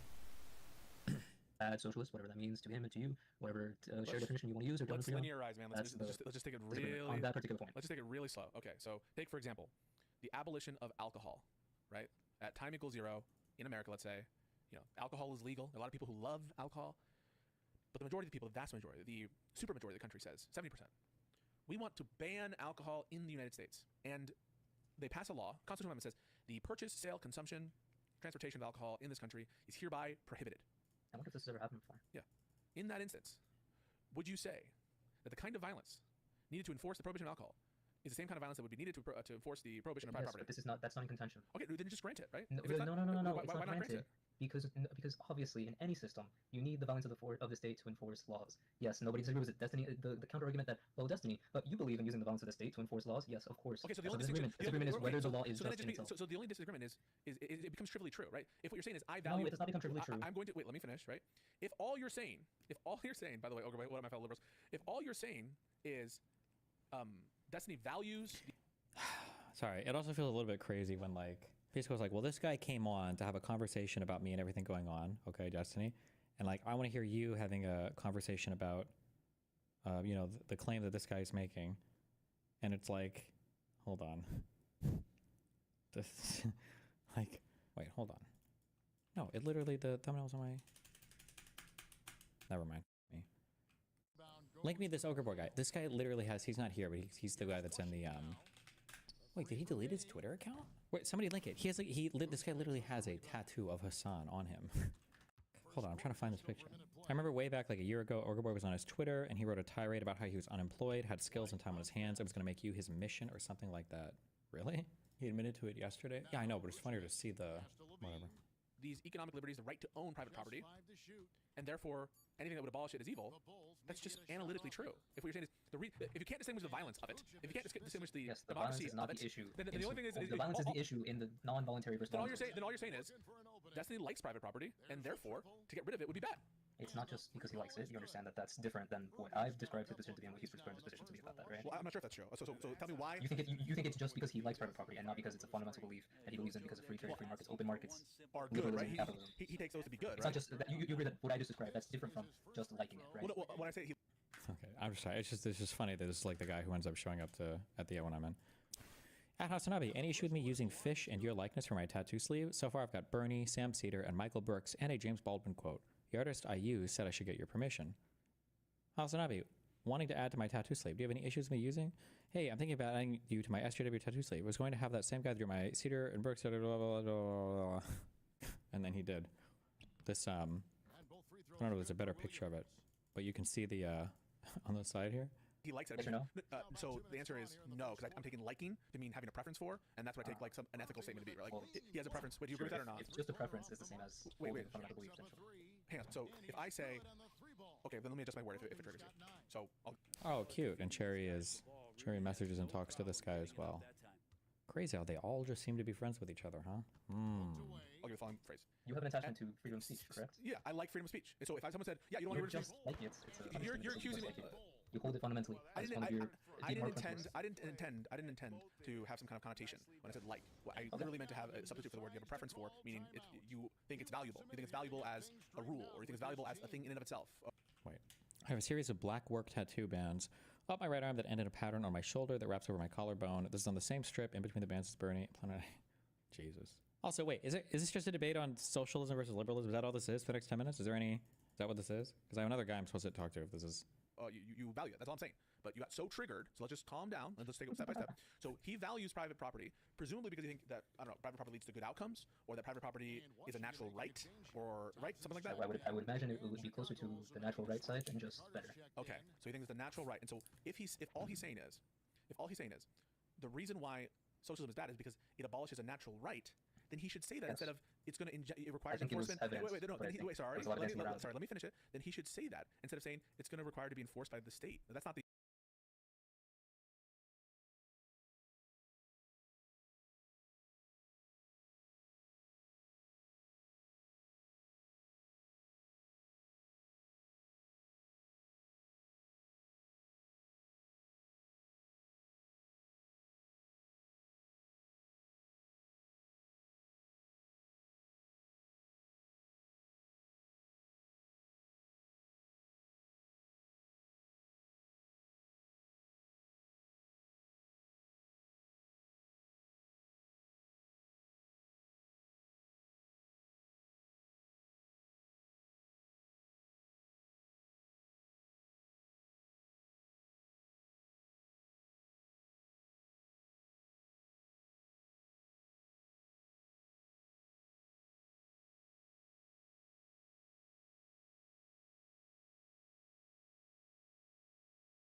Yeah, and what you rely on is not so great. I mean, that's all I'm getting at. You would kind of have to rely on agree. for reporting about Ukraine and Russia? Who do you rely on for your reporting?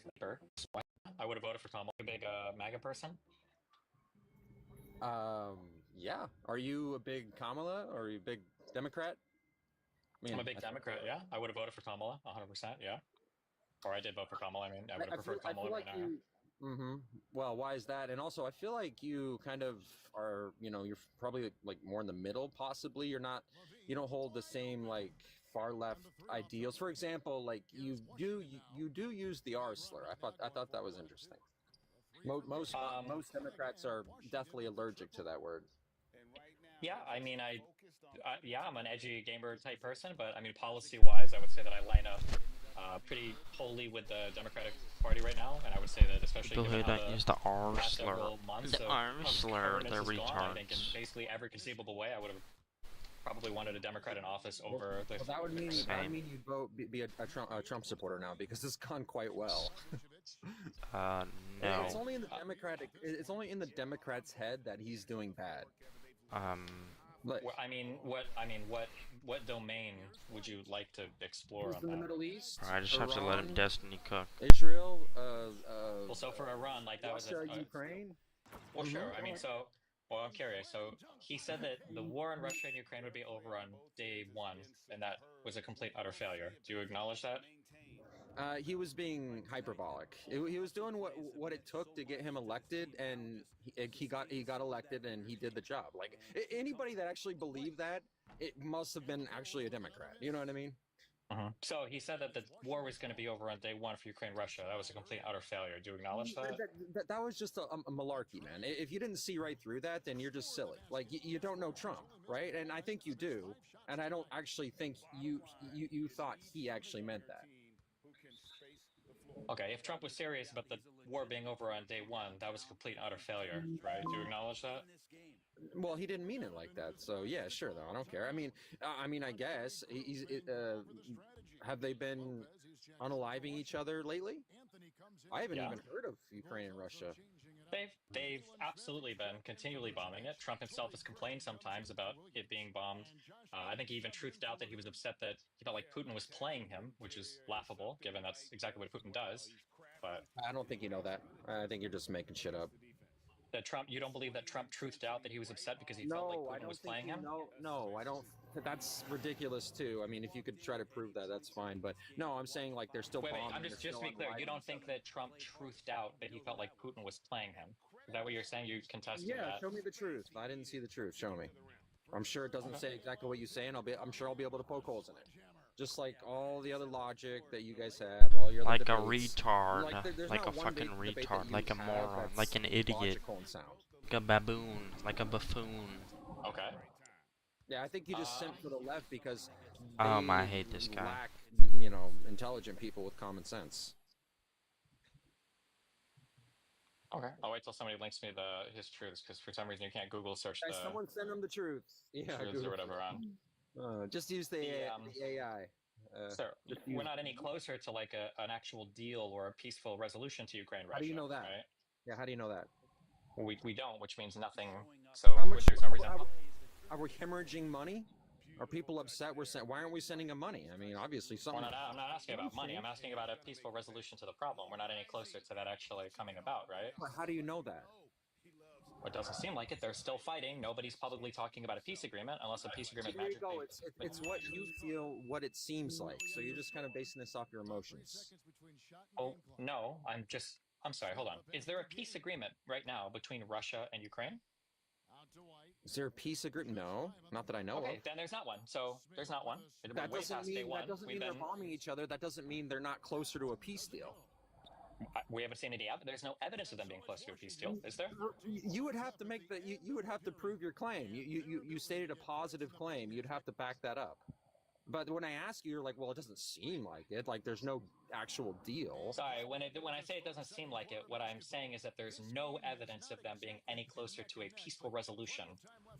It doesn't seem like we've seen it in the news lately. It doesn't seem like I've seen people getting bombed. I haven't seen drones taking out troops. I mean, it doesn't seem. It does seem like they're actually getting closer to a peace deal. And maybe that's... Well, that's just incorrect. They're still fighting. They're still attacking each other. There's nothing... How do you know that? There's no indicate... Right, how do you know that? In Google, we can literally look up articles of attacks Google it. on... Show me. Yeah, you made a claim, now back it up. Yeah, you know how this Google things work. You still are able to show me the first... I just Googled Russia attack Ukraine, and I see in Politico.eu, Russia kills 17, injures scores in one of its deadliest attacks on Ukraine. Amid its summer offensive in Ukraine, Moscow hit industrial center Dnipro a day after slamming Kyiv with missiles. Wait, are you saying their deadliest attack was unalive 17 people? You got to use TikTok for any language too. Can I see the source? And what's the date on that source? Can you like blow it up? Where are they getting the information? What's the actual source though? Like, I don't want to hear So really quick, does this guy, even if we do show you the source, you don't seem like you give a fuck about the source? No, he's gonna reject it no matter what. Yeah, because you're just telling me an opinion piece, what they think of the source, what they believe the source to be. Or this isn't an op-ed. This isn't an opinion piece. This is reporting done by Politico that seems to be relying on local authority. I can't read Ukrainian for what they're sourcing on this, so I can't. Also, this guy, he doesn't seem like he wants to even engage in honest debate. So if you want me to move on to someone, like, you can always tell me, hey, this guy's dumb, move on. Like, I don't. Oh, wow. Okay. I mean, it's good. I think it's good to demonstrate. Like, this is the endless debating with MAGAs, the constant obfuscating, the inability to recognize reality. I've just asked you to prove 2 of your claims. You haven't been able to prove either. Like, what are you talking about? Well, if anything, I literally just sourced you a Politico article. You can go read it. I guess you don't believe me. It's not nobody serious contends that these two countries are still at war, so I can't even believe that's you just told me. Sorry, go ahead. Yeah, I mean, if you want, you can just Google the article I just said, or Mercedes can link it to you. You can tell me if you believe it or not, or if you think it's literally just a lie. Well, I mean, I'm not saying it's a lie. I just think it's an opinion piece based off of some source that you say isn't like Ukrainian, so you can't decipher. It's not an opinion piece. It's reporting. What do you mean? If Politico reported right now that Trump was the best president, everybody should vote for him. What would you say about that? Would you believe them? That's an opinion. Trump is the best That's a hypothetical. No, it's a hypothetical to test your logic. What are you asking me? I'm asking you, Politico posted right now that Trump was the best president. Everybody go and support him, blah, blah, blah, blah, blah. Would you just take that hook, line, and sinker? I would believe that that's an opinion piece. Or, well, let's say they said he brokered peace between the Middle East, Ukraine, Russia, and, peace is on the horizon, and he brought gas prices down $50, and he saved a bunch of, 500 children. I'm sure if they're reporting that, I imagine that there's probably a peace agreement or something that they've signed. I imagine that if gas prices come down, they're reporting honestly on the gas prices. Yeah, that would be a report by Politico.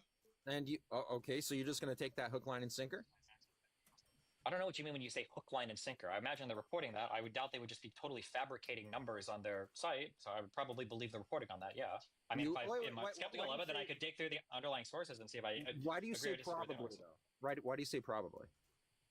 Because I'm generally going to believe what's posted in a place like, especially like Politico, like AP, Reuters. I'm generally going to believe factually reported things. People aren't generally going to make up, just like totally wholesale fabricate. Because I'm reading it. What do you mean? How else would you know? Okay, but you're saying generally, as in it's not always the case. It's not inconceivable that somebody could make a mistake or report something incorrectly. That happens.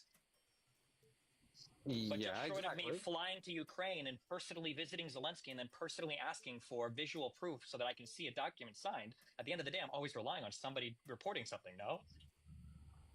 Yeah, and what you rely on is not so great. That's all I'm getting at. You would kind of have to rely on for reporting about Ukraine and Russia? Who do you rely on for your reporting for that? I just rely on my intuition, basically. So nothing. Your feelings. You just earlier said that feelings are bad. Intuition is your feelings, right? So you rely on your feelings for it? Hang on. Because I have a higher rationale of conscious, I can use deductive reasoning. And of course, I'm watching the news. I'm watching everything you're watching. We all see the same thing. What does deductive reasoning mean? Deductive reasoning is you can go A plus B equals C, and you don't have to use a source, or you do use. You don't use a source. What is A and B? No, I'm saying you can use deductive reasoning to extrapolate what you believe to be true from that source, or from that opinion piece, or from whatever you're saying. Right? Induction or abduction, not deduction, but we don't have to philosophy jerk off. But at the end of the day, you have to find a news source, right? So you're reading a news source, and I'm reading a news source. So you believing a news source is better than me believing a news source? What news sources do you think are more trustworthy than the news sources that I'm relying on? I never said what I believe is better than what you believe. How are you formulating your opinions? What do you? Dude, this is an internal critique about your logic and your claims. This is not an internal critique of my logic. My logic is fine. You're having an issue with. You said, remember, I got you talking, right? You're giving me all your claims and you're telling me what you believe to be true. This is an internal critique on what you are thinking and what you believe to be true. Yes. I generally believe things that I read from credible mainstream media outlets because they have a whole extensive network of people that are in charge of reporting stuff. Generally, the reports are highly corroborated, and 99% of the time, factual matters they report on are correct. Therefore, when I'm reading a credible whole mainstream media source, I'm generally going to believe that whatever facts they're reporting are going to be credible facts, and then I'm going to use those credible facts to I'm going to base my opinion on whatever's going on based on the facts that are being reported by these places. Yes.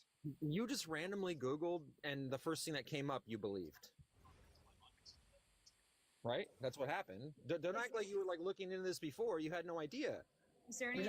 Hold on. No. First of all, it's not that I didn't have an idea. I did have an idea. You asked me to prove it, and I did a source. I did a quick search using Google to go through news websites. I searched for Ukraine, Russia attacks. The first thing I saw was an article from Politico. You know what the way they get to the top of that Google search is by paying, right? No, that's not how you get to the top of a Google search. Is by paying. Well, that's one way if you have an SEO. No, it's not the way. No, SEO. Yes, it is the way. What is this? 1998?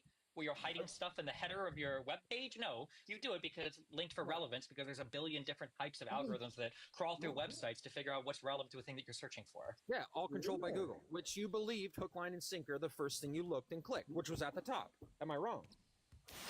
Okay. You keep saying hook, line, and sinker like you're proving something. I'm believing what's written on the website Politico that has That's what I'm saying you shouldn't be doing. Okay. This is the problem with then Democrats. give me an alternative. Give me an alternative news source that I should believe instead of Politico. Chica, did you vote? I don't know. You'd have to do a little bit more research. I don't know. So you have nothing. You have nothing. So you've lost your own internal critique. They're not allowing me to because I'm a woman, so it's fine. That's not what's going on. They're finishing a debate. I'm just asking, are you MAGA? I am indifferent. Let's just say. I'm his. Are you also intoxicated? What? Never mind. Anyway, well, it was nice chatting with you, Dustin. I appreciate that. Go ahead. Show your face. Okay, La Chica, did you vote for MAGA? No. Okay. And again, me being me, you need to understand that I grew up in this country. I literally went above and beyond. I literally have supported everything and anything. Don't. Like, y'all are arguing over little things that do not. I think La Chica is smashed, so we're going to be moving to the next screen. Sorry. La Chica-based queen. If I was getting drunk and going to live spaces, that just seems like a grand old time, so. That's it. I approve. We have someone with 1 million followers, so they said they found God. I gave up fame to find God. That sounds great, man. You should. Let's take you out. Hi. Did you vote for MAGA? I think that politics is a way for the individuals at the top, the billionaires, to continue dividing the people. I think that you're all pawns in a game of political destruction, instead of recognizing that we have the ability to work together with our honesty, our experiences, to rationally come together and continue progressively evolving. Why, if billionaires at the top are all seeking to control society, then why do things like wars happen that are really bad for the stock market? Well, I think that wars happen because we are unintentionally enabling them. We fail to recognize that we are the government. Yeah, but why would the billionaires make wars happen if it's bad for their portfolios? I don't know what you mean by their portfolios. I don't really think they care about their portfolios. I think that whoever's at the top, what they care about is resources, more control, and they're not very intelligent.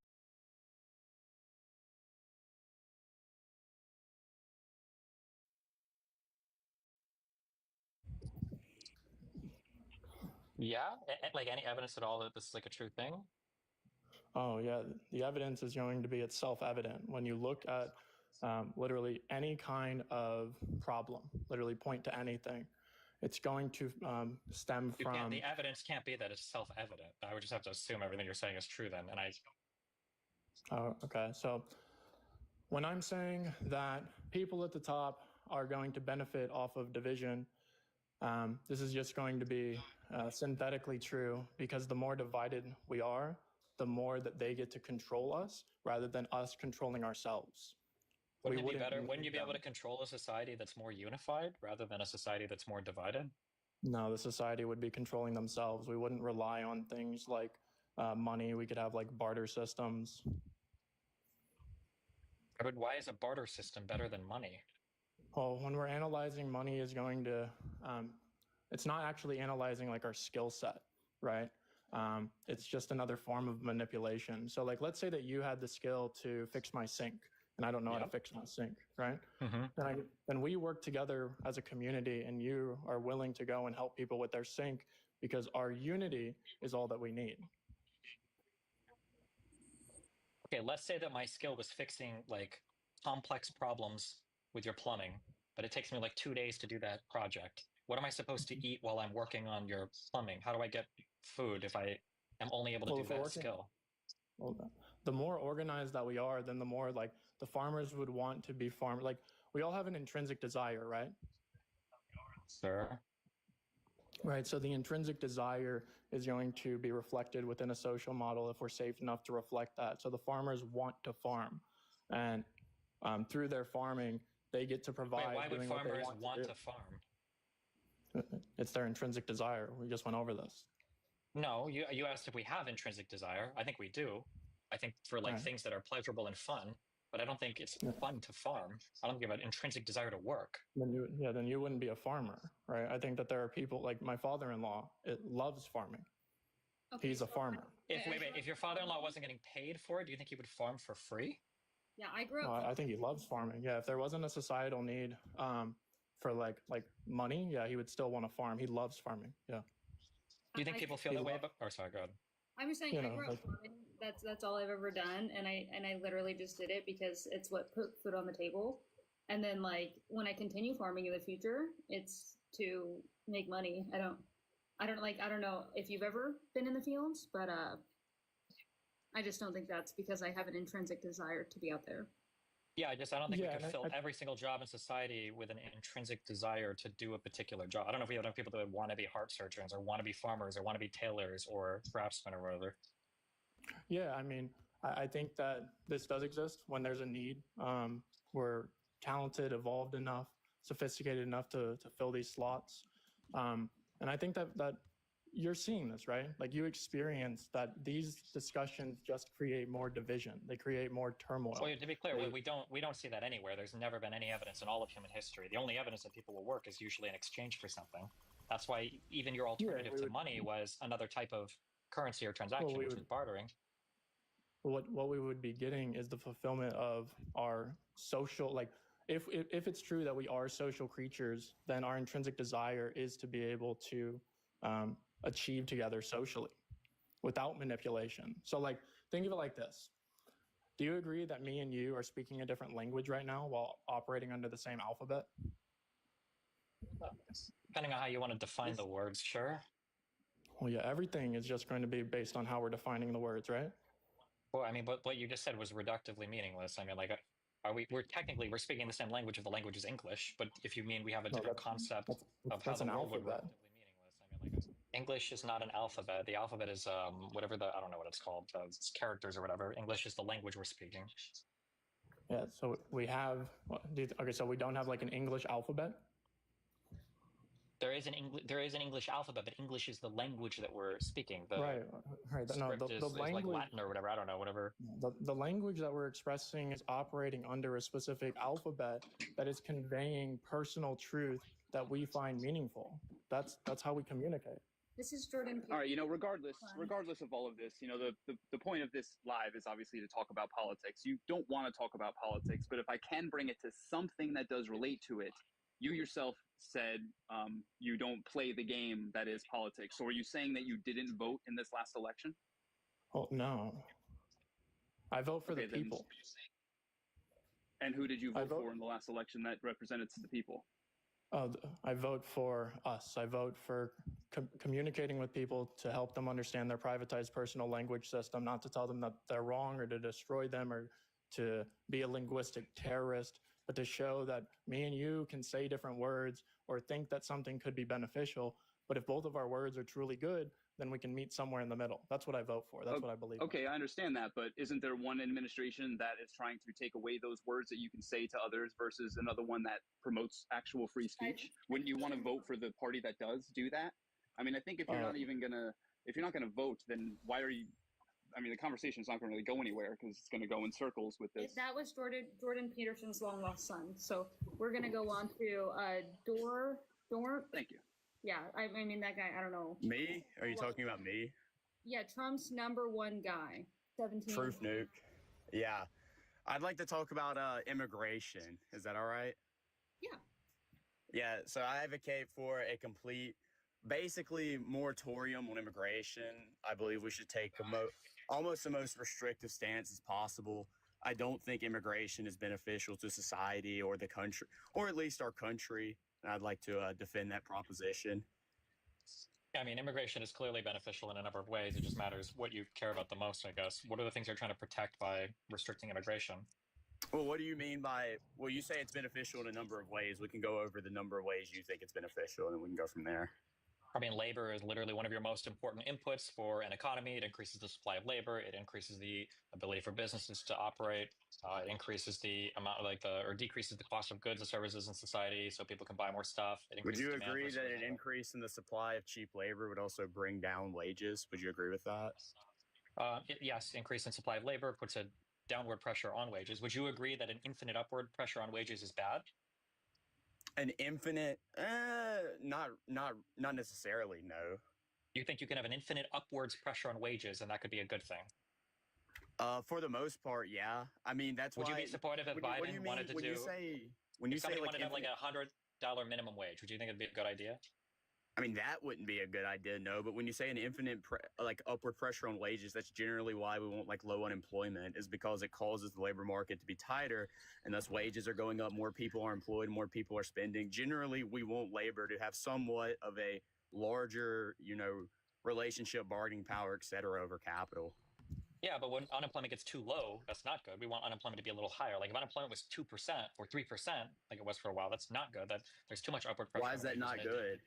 When we had unemployment at 3.5%, the Fed still fell to meet its like target inflation rate. So apparently, like your made up Goldilocks land of like unemployment rate really wasn't that. Why would unemployment being that low defeat the purpose of the Federal Reserve? I didn't say that. I said the Fed failed to meet its target inflation rate. We didn't see like a wage price spiral when we had that much low unemployment. Well, I mean, I don't understand what the point of this is. Like the Federal Reserve enacted monetary policy to try to. Well, it's not so much I understand it; is that you're trying to say that because the system didn't collapse in 6 months when unemployment was low, that defeated the entire theory of like how unemployment and inflation have a relationship with each other. This is a blunder. This is a blunder on your part. So this is a blunder. I said that the Fed failed to meet its target inflation rate when you brought up we don't want unemployment to be that low. Okay, so generally when you say unemployment, we don't want unemployment to be a certain level. You're talking about like how there could be a wage price spiral when unemployment gets too low. And then you brought up, it was at 3%, someone that was bad. When we were at like 3.5%, the Fed failed to meet its target inflation rate. Target inflation is around 3%, usually 2 to 3%. During that time period, it was around 1.9%. I'm saying there wasn't that large increase at the price level when unemployment was that low. I advocate for full employment. And unemployment being that low was a thing for a long time. And when unemployment was that low, the cost of labor in the lower parts of the American labor like quintiles was growing quite rapidly. I think and it didn't translate to a higher CPI. Well, it did. I mean, these things take time, right? The markets are relatively fluid. They will adapt. It's not like they adjust immediately. Is that your impression that that all prices will change immediately and they are instantaneously reflecting every single market condition? I'm saying there's been a target unemployment rate for a long time now, and every time we go below that, there has been no large increase of the price level. This like made up like natural rate of unemployment's relationship to inflation. I don't really see that. There's almost like a very small to insignificant correlation between prices and unemployment. So then why do you think every single central bank in the world tries to keep unemployment around like 4.5 to 5.5%? Do you think everybody is wrong on that? Oh, 100%. Well, not everyone's wrong. We have economists who understand how the things work. They're just not in charge of the Federal Reserve. Like Larry Summers said that like he could not explain why monetary policy failed to recover like the 2008 recession. The way that we do monetary policy is like really, I would say it's not that good. Is there any economy in the world that runs at full employment or that has run at full employment and been beneficial to that? There's been any economy. I mean, I would say maybe there's been places that had like a job guarantee that abolished like involuntary unemployment. Yeah, probably. Wait, I asked, is there any economy that's ever ran at full employment? When you say full employment, do you mean like 0% unemployment or like 0.5%? Unemployed? What do you mean by that? You mean like literally every single applicable person is employed, right? No, I said no. Full employment doesn't necessarily mean that like every single person that could operate in the labor market has a job. It just usually generally means that like the people who want a job have a job, and so like involuntary unemployment basically isn't a thing. Okay, so like your U3, what we usually use is like the unemployment number. That would be at about 0%. Would it be about? I mean, maybe. I don't see a problem with that. Is there okay? And then so then my question is there any economy in the world that operates with a less than 1% unemployment? I don't know. Probably not. Okay, so how am I even supposed to evaluate this question? Well, the relevance is you're positing that there's some ideal way to run the economy, and that's done contradictory to every single economy in the world, and we can't even source a single economy that has ever done something like this. And all that's not what happened in this train of dialogue. You said that we don't want unemployment to be too low because it will cause a wage price spiral. And you said when we get to around 3% unemployment like we did during Trump's first administration, that was bad. And then when I told you that the price level did not even get that high, the Feds failed to meet its target inflation rate. When unemployment was that low, we didn't see a large increase in inflation. I'm saying that generally when there's low unemployment, like we've seen, and when we have like this somewhat targeted unemployment rate, usually we don't see this large increase of inflation like you posited we would. I didn't say, first of all, inflation I think is usually a lagging indicator to like price increases or cost increase of labor. But there's a whole bunch of other things that could blunt that effect. I'm just trying to figure out, is your qualifier that like if unemployment goes to 3%, if we don't see within 1 month like a spike, it's a full CPI, year. It's a full fiscal year. Okay, but like there was inflation. I mean, like how do we? What is the counterfactual? Like how do we measure what the inflation? Wait. So when we had like a long period of around 3.5% unemployment, that fiscal year we also had the CPI at around, I believe, like 1.92%, something around that, right? For what year? For what year was this? I believe 2019. Okay, like we're not talking the post-COVID time then? No. That was right before COVID, I believe. Like okay, either way, there's not that large. There's almost hardly any correlation between like unemployment and like prices. Okay, just talk me through the theory of how this could possibly be the case. If you agree that... you need to posit why it would be the case. Sure, I can very easily do that. If unemployment gets too low, we agree that would put an upward pressure on labor, right? That if there's fewer people seeking jobs, that firms would have to offer more money. I think we would agree, or I would say, that cost of labor is a huge cost of doing business, and that as your cost of labor increases, you would have to charge more money in the final product in order to return a profit to the end. Okay. How would you make extra money? Oh, yeah, because when people are making more money, they're also spending more money. So as people are spending more money at businesses, you're usually going to see the profit margin go up as people are spending more. This is just but if you're spending more money, that means if you're spending more money, that means that the prices went up. That the prices went up? What are they spending more money on if the prices aren't going up? No. If people are if people have more in their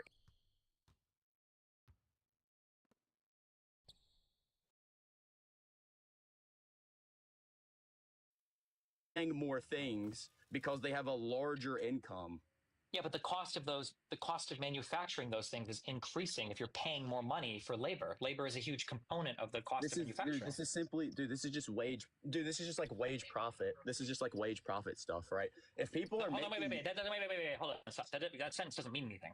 If I'm a manager at a restaurant and I am sending food out to customers and I've got to pay my employees a certain hourly wage, if that hourly wage increases, I'm gonna have to increase the cost of the stuff. Why is it? No, that's not necessarily true at all. Almost every time there's a minimum wage hike, you don't see that large increases of cost of goods. We're not talking about empirical. You wanted to do theoretical, and I'm saying theoretically. We can do both. There's no let's do the theory. If I have to pay more money to my employees, okay, you can run away from my jokes. I'm not running away from anything. If I have to pay more money to my employees, why wouldn't that increase? It would be, hold on, well, let's do this once at a time. If I have to pay more money to my employees, you agree that would decrease my profit margin, right? Well, it matters why the wages are going up, right? So if there's an increase of wages, there's a couple things that could be happening. Productivity could be going up. And there could just be a general increase of wealth into the economy. If people are making more money, they're also more likely to be spending we're not talking about any of that. We're talking about a restricted supply of labor, not an increase in labor productivity.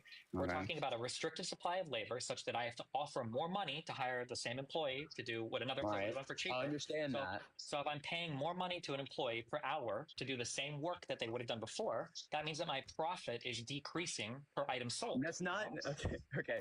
So there's two things that could be happening. Okay, just because there's an increase of the profit, like the not the profit, the production process, because this whole initial conversation is about. There's an echo. There's an echo. Yeah, where's it coming from? Is it coming from me? I don't know where it's coming from. I just know I can hear myself talk. It might be more.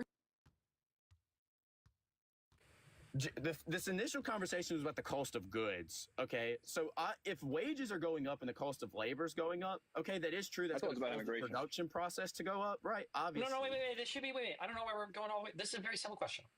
If it costs me, let's say that I sell a cheeseburger for $10, and it costs me $8 in labor and $1 in burger parts, so $9 to make the burger, and then I sell it for $10. If my labor goes up to $9 and the burger parts are still $1, now it costs me $10 to sell the burger for $10. Isn't that reducing my profit? No, that does not necessarily reduce your profit, because there's multiple things that could mediate that increase of cost of labor, such as there could be an increase of productivity, right? So now people are making more burgers, right? No. So now they're selling more burgers. We're not increasing productivity because that's what happens when you increase wages. No, that's not what happens when you increase wages. Yes, it is. Okay. No, you're talking about increasing wages by restricting the supply of labor. If you restrict the supply of labor, what you're saying is that the acquisition of labor is going to cost more money because the supply of labor is going to go down, right? So the demand for that labor is going to be higher, so the cost of that labor is going to increase. You're not talking about an increase in productivity. We're merely talking about a restriction of the supply. So if we're restricting the supply, when people get paid more money, their productivity goes up because they have a larger incentive to work because now they're getting paid more money. Do you understand how that firms just naturally? No, I don't. Why wouldn't firms just naturally just pay people more money? You don't think there's an incentive just for firms to pay more money, as if there is, like, you know, of course, like equal competition in the labor market and things of that nature, just like if all things else being equal, then why wouldn't they do it? Then why wouldn't they do it right now? Because there's like there's monopsony power, and there's like unequal relationship to capital to labor. But like generally, right? Do you not agree that like firms have an incentives to increase wages? Like, you don't agree with that? No, I think firms have an incentive. Labor is a cost of doing business. I think you're going to pay the least you can for labor. You pay the least you can for all of your inputs, your cost inputs, of course. It's just not really true, right? Because there's a reason why as productivity goes up, wages also goes up, right? It's because as you pay people more and as people are producing more things, they get compensated more for that labor. No, the reason is because more productive labor is generally lower supplied, right? There's usually a lower supply of more. No, you think there's a higher supply or a lower supply? That's not why more productive people get paid more money, dude, because people can be working in the same firm doing the same job and be more productive, and they'll get a raise in their pay. But in general, more productive labor is more scarce than less productive labor. That's true, but that doesn't contradict anything I said. No, but I'm explaining why people pay more money for more productive labor. People don't become more productive because you pay them more. You pay them more because they are more productive. You pay them more because there's a higher demand for higher productivity labor. Both of those things could be true. You see how both of those things could be true, then my question would be, why don't firms right now just spontaneously offer more money to their employees? Because there's an unequal relationship to capital to labor. Doesn't matter if there's an unequal relationship. You're telling me that there's an incentive. Yes, it does. The firm itself offers more money to the employee. Isn't it a higher productive employee? Isn't that good for the firm? So you're telling me right now that firms do not have an incentive to increase wages? You don't think that happens? You don't think there's been a nominal year-over-year increase in real wages? You don't think that happens? You don't think that's happening? They can increase wages, but do you acknowledge that a firm wants to pay the least possible because labor is a cost of doing business? Sure. Okay, that's all I'm saying. So a firm's goal is to get the least amount of money possible, or is to pay the least amount possible to get the most work possible. No. The firm's goal is not to pay the amount, like pay the least amount of money possible. It's to make the most amount of money possible. That's why. Yes, and making money is profit. That's why is the difference between your cost and your. That's why Ford, like that's why everyone's knows like Ford for like decreasing the work hours and things of that nature, because you know if you treat your workers well, they'll be more productive. The goal of a firm is to make the most money as possible. It's not necessarily to decrease the amount of cost of everything as possible. Those firms don't do very well. I mean, like there's gonna be like a limit, of course, because there's gonna be hopefully other firms competing with you for paying employees a certain wage. But in general, do you agree that employees are trying to get the most money possible for their labor? Yeah. So why wouldn't the contrapositive of that be true? If employees are trying to get the most money for their labor, then shouldn't firms be trying to offer the least amount of money for the labor? No, that doesn't necessarily follow, right? Because, okay, employees, their salary is reliant on their labor. Okay, they're reliant on the business. Okay, the business is not, their profit margin is not necessarily reliant on their employees. Do you see how that follows? Okay, we're gonna let RC have a go at it because people in the comments. Okay, it was nice talking to you, Destiny. I hope you like your relationship with your son fixes because you blocked him on Twitter. Don't worry, I hope my relationship with your mom continues to be great. Yeah, real good funny, Yod. How it is. What a note to end on. Yeah, I think zooming in, we should take LGBT out of schools. Zooming out, it's immoral. Like gay kids should be kicked out of school, or what does that mean? No, stop teaching the LGBT agenda to children in public schools. What is the LGBT agenda? Talking about these adult sexuality. Don't tell children that. Let the parents tell them that if they want. RC, like, just use language that won't get the live ban. Like, I'm sorry. What did I say? What did I say that I can't say? Smexuality. I know it makes it sound like a bunch of immature 5-year-olds. I get it. It sucks, but yeah. It is what it is. The smexuality of adults don't need to be taught to children. If the parents want to teach them that leave it to the parents, but not teachers. You don't think it would be relevant for some, like, author, artist, leaders background that they might have an alternate orientation? It's not their moral obligation to tell children that are not their kids that, no. It's not about a moral obligation. It's about, like, teaching the facts of history? Well, it's immoral, though. These relationships are immoral. And they're trying to they're desensitizing it and making it seem like it is normal and fine, and it's not. So we have a clash. So what about like if like premarital relationships? Like, should all of those be avoided as well? Like, if people aren't married, should they not report that people had kids with somebody? Or I'm talking about children in public school. Yes, and I'm talking about, should you teach children if like a leader or two people had like a kid who weren't married yet? No, don't tell. What classroom is that at all appropriate to tell children that are not your kids about romantic relationships of adults? History class? History class? They need to talk about adult romantic relationships to children? Well, like if you're like the people that live in the... Because that's perverted and gross, that's why. That can be your opinion, but not everybody shares the same opinion as you about that, right? But we're taxpayers, and most taxpayers' parents don't want their children learning this perverted worldview. So why don't you just leave it to the parents? Can't they just vote on that then for their school district, and then they can figure out what they want to teach in their schools? Yeah, they can do that, but I'm telling you my position. So why should children learn about adults' sexualities from someone that's not their parent in public school? Why is that even appropriate? Because school is a place where you go to educate people, and hopefully where people can get educated, and sometimes people's...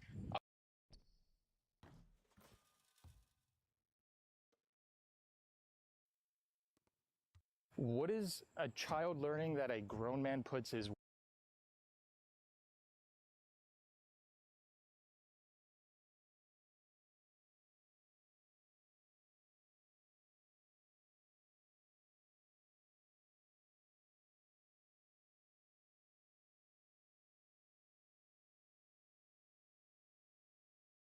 What kind of places did it take you? Physically, it took me to some, the worst parts of any city, town, state that you've been through. If I became president in 2 years from now, or 4 years from now, or 3 years from now, alcohol and crack cocaine in terms of your physical... And we have Trump coin! Right, watching the Hunter Biden interview. I was drinking so much alcohol, almost a handle of vodka a day. And alcohol is the most destructive drug. Yeah, it's also funny that two people on that call were fucking terrified. Sneeko and Hassan of me being on that fucking call too, but... Not just to your body, but it puts you in more danger than any other drug that I've ever experienced. And then you add on top of that the amount of crack that I was using at the time. And crack cocaine, in terms of your physical health, is not as dangerous as the situation that you put yourself in to be able to obtain it. How do you get crack? One of the things I don't want to do is give a how-to to any moron like myself that may think that it's a good idea. But crack cocaine is I am fully aware when I'm talking about it in relationship to my own experience with it. It is still a shocking thing for most people because we have been fed this perception of crack cocaine. It's more than just a drug. It's more than like if you say meth or if you say heroin or if you say cocaine. It comes with a whole bunch of different baggage. And because of that, places that you can go get it are some of the most dangerous places in whatever location you happen to be in. And it's everywhere. Mainly for that reason, I learned how to make my own. Have you read... I'm going to pretend like you're not getting attacked by a bee right now. Hey, it's all right. Keep my train of thought. Without them, we would all... Just trying to... By the way, that's true, too. Birds aren't real, but bees are. Good morning, America and the world. My name is Andrew Callahan, the host and creator of Channel 5, the largest independent crowd-funded newsroom in the United States. The following interview is with Hunter Biden, the controversial, storied son of former President Joe Biden, who issued a full and unconditional pardon for Hunter during his final month in office, shortly after Hunter was found guilty of tax-related crimes and being an illegal drug user in possession of a firearm. Hunter has yet to speak to the media about this pardon. And After years of investigation, by the way. Hasn't done a televised interview. The same crimes, by the way, that Joe Rogan is committing by smoking marijuana when he's on the Rogan Experience or whatever, and also says he has guns. Years. In fact, aside from a very limited and controlled press run to promote his new book, Beautiful Things in 2021, Hunter hasn't given a single statement to the media, especially in regard to the laptop scandal that was a crucial component in the Stop the Steal movement back in 2020, wherein millions of Trump supporters alleged that Joe Biden was being controlled and manipulated by nefarious foreign actors who leveraged their business connections with Hunter to peddle influence in the White House. As I mentioned, this alleged intel connects to private messages and emails that were found on a laptop that Rudy Giuliani and his lawyer claim Hunter left in a computer repair shop in Delaware sometime in 2020, where after the laptop repairman, John Paul Mac Isaac, pictured here, essentially leaked its contents to the world. Along with evidence of alleged corruption, tax evasion, and influence peddling, what was also leaked from the laptop is nearly a decade of private photos of Hunter in the thralls of crack cocaine addiction. All right, in today's interview, we're going to discuss the laptop, the 2020 election, crack cocaine, and more, with an emphasis on recovery and away from gossip and family drama. And by the way, if you'd like to listen to or download an audio version of this interview, I've uploaded a crispy WAV file to the podcast feed of our long-form program, 5Cast, which is available now on Spotify, Apple Music, and Amazon. All right, let's get into it. Without further ado, ladies and gentlemen, Hunter Biden. All right, Mr. Biden, thank you so much for your time, man. I really appreciate it. How long has it been since you've done a formal sit-down interview? You know, it's been a while. Been a long while. I had a conversation with Jamie Harrison, who's the former chair of the DNC. He's a great friend, loyal. And I was down in South Carolina for other things and kind of like family down there. So I sat down with him and talked about some stuff, but nothing like this. What made you feel like now's the time for a official, unedited long form? Well, I don't know when it is the right time or not the right time. I'm an admirer of your work, and we have a mutual acquaintance. It didn't take me much to agree to be really interested. I think the work that you've done is some of the most interesting commentary on the moment we're living in, the expanded moment that we seem to be continuing to live in of the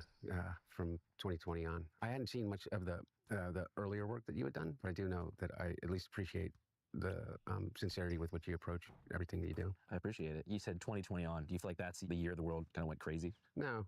I think that's the year that we all kind of woke up to, the realization that things are crazy. But no, I think that they've been going crazy for a while. And I don't know whether crazy is the right word. I think that I don't know how interested people are in my take on why I think the world is a little bit crazy right now. Well, I think there's probably millions of people out there who just want to know how you're doing. Personally, I'm great. I tell everybody, and Melissa gets kind of upset with me because it has been obviously a difficult time. You know, the past 5 years have not, at least from any outsider's perspective, been fun. But for me, as a person in recovery, and being able to maintain that recovery through this and stay clean and sober throughout it, it's one thing I allow myself to take some pride in. And I know about my life is that I survived almost certain death. And I mean, I don't know if you read my book, but I'm pretty transparent about it. Having survived that hell kind of prepared me to be able to make it through kind of the public humiliation that I don't know any other way to put it, that I've experienced over the past close to 5 years now. And it doesn't seem to stop, but I'm more grounded in who I am and what matters to me and what I'm grateful for on a daily basis than I've ever been in my life. And physically, I'm in a hell of a lot better shape than I was since my last drink or drug 6 years ago. So it's been 6 years? Yeah, just over 6 years. When you say you almost died, can you kind of give us some more context? I was a drinker, and at the end, my addiction had progressed so much that it was potentially deadly on a daily basis. The thing that was the most concerning and the most real about facing death was in actuality the alcohol. Once you fall into that lifestyle, and I wouldn't call it a lifestyle because there's no life to it at all. You enter a completely different world in which you're living kind of completely outside of the bounds of any communal norms. I don't know. It's a scary place to be. And I met some of the most truly heroic, astounding, thoughtful, kind people that I've ever met in my life that are living, lives of quiet desperation, not quiet, very loud desperation, but even in that, found space in their hearts for empathy and kindness. And I've met some of the most awful, predatory people that I've ever experienced in my life. So you feel that the thralls of addiction do oftentimes swallow up very genuine, earnest people, but at the same time, that underbelly is home to a specific breed of evil as well? One of the things that I've realized is that addiction is one of the most universal conditions. I don't know many people that have not been I've realized is that addiction is one of the most... Has drinking/drug abuse ever been a cause of trouble in your family? Damn, those are some high numbers. Universal conditions. I don't know many people that have not been impacted by it in some way, whether it's addiction to drugs or addiction to behaviors. They have the same dilatory effect on not just you, but more importantly, on your immediate community, your family, and then it just spirals outward. And I don't know anybody that hasn't been impacted by drugs and alcohol in a really significant way, or at least a way in which it's created trauma in their own personal lives and the lives of those that they really love. And so while it's universal, it's something that we rarely talk about. And it's kind of the way in which we treat drug use it's something that someone else is doing, and that someone else happens to be your brother, your sister, your mom, your dad, yourself, your coworker. And it only becomes a problem when it becomes a problem for you. Do you think that you would have been treated differently by the media if your addiction was to an opiate or perhaps methamphetamine as opposed to crack, which kind of has a racialized context to it? Well, maybe, I don't know. Because it depends upon what media you're talking about. Because I like, what is the media? I think it was just an added bonus for them that they could say crack addict, and everybody would go, oh my God, he's a monster. So I think for those that wanted to use it as bludgeon, it's easier when you slap the word crack addict onto it. It made me a lot easier target for the Don Juniors of the world, the Marjorie Taylor Greens of the world, just because of their inherent kind of meanness about things. But I'm not a victim here. I was a crack addict. I wrote about it. We were transparent about it. I wasn't naive to the idea that somehow that would be something that anyone or everyone would be able to fully comprehend and have empathy for. We're lacking empathy across the board, not just for Hunter Biden. But I guess I was a little bit surprised in terms of a lot of people in the press, whether it was the New York Times or the New York Post, kind of dismissed addiction as somehow unique to my family, or without taking into account what they were doing to other people that were looking to get clean and sober. And one of the things about getting clean and sober, at least I found, I don't know what your experience in your life with your friends or others, is one of the things that keeps us in the cycle of addiction is our guilt and our shame, is the lies we tell ourselves and the lies that we tell the people that we care about the most. And you get clean and you get sober, and what ends up happening is you still hold on to these secrets. Like, I smoke crack. I was a crack smoker. They know that I did cocaine, or they know that I was drinking, but they don't know that I was also an inveterate drug user. And so you keep that secret, and that guilt kind of boils up. And the only place that you can talk about it is in rooms full of virtual strangers, which is really helpful. But it isn't it doesn't release you from that awful feeling that I'm about to be found out. And that anxiety. And so then you get triggered. Your brain tells you to do the only thing that it's learned how to do, is that you need to save yourself. And the fastest way to save yourself is a drink or a drug. So you get caught. Have you been impacted by addiction? I played and relapsed on League of Legends like 3 or 4 times. I'm not proud of it. In this loop. And the favor that they did for me is I don't have any more secrets. Now, not everything that's been said about me is true, but there are the things that most people would be very embarrassed about. I've been very open about. I spent more time on my hands and knees picking through rugs, smoking anything that even remotely resembled crack cocaine. I probably smoked more Parmesan cheese than anyone, and so I don't get triggered in the same way. But the thing that scares me is for people that look at the way that I'm treated in the media, whatever the hell the media is, and think, do I want to get honest? I mean, seems to me, if you look at that as a test case, better to keep some things unsaid. And I think that's really dangerous for people, at least in my experience with recovery. As far as the media goes, what do you think are the 3 craziest things you've heard about yourself in the press? Oh my God, the list is forever and forever. They got stuck on for a while, even Fox News, that I funded the Wuhan lab. I said that to someone a long time ago on camera in response to a question like you just asked. And you got to be really careful. Somebody's going to be able to cut that and say, I did not fund the Wuhan lab. I did. Yeah, you did? Yeah. Exactly. Me and George Soros. Supposedly me and George Soros are have a lot in common. The one thing I'm positive we don't have in common is that I am very, very far from being a billionaire. But those conspiracies are kind of the craziest. You know, I just heard Jake Tapper is going on TV saying that, you know, I basically acted as the chief of staff. I think Hunter was driving the decision making for the family in a way that people, he was almost like a chief of staff of the family. Does that strike you as pretty bizarre? I think I spent 12 days in the White House in the last Dude, Tapper. years of the administration. I had a lot of other things going on. I think the one that was like you feel like you just got hit in the gut, you know, by an elephant, is when Rudy Giuliani and Bernie Carrot went to the Newcastle County Courthouse here in Delaware and talked about me being involved in, I think, you know, child sex crimes and stuff like that. And I mean, literally with nothing. That one is like, was the last and the only one that was kind of hard to wake up from. Is like, how do you ever take that out of somebody's head after they've heard it, you know?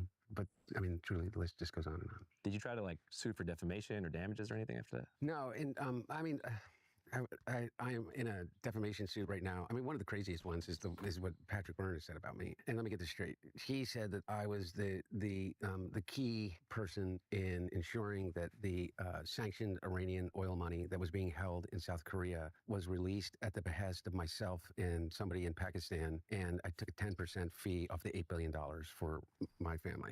We have to give 10% to the big man. You're the big man, I think. And then I had traveled to Tehran and to the Middle East. Remember that the big man thing was the one quote that they tried to hang their hat on and claim that the entire Biden crime family empire, none of that was ever proven. Nothing from all the investigations, all the congressional hearings, all the closed door subpoena stuff, nothing ever came from it. Meanwhile, the Trump family is just out openly engaged in some of the most blatant, largest corruption of all time for any president.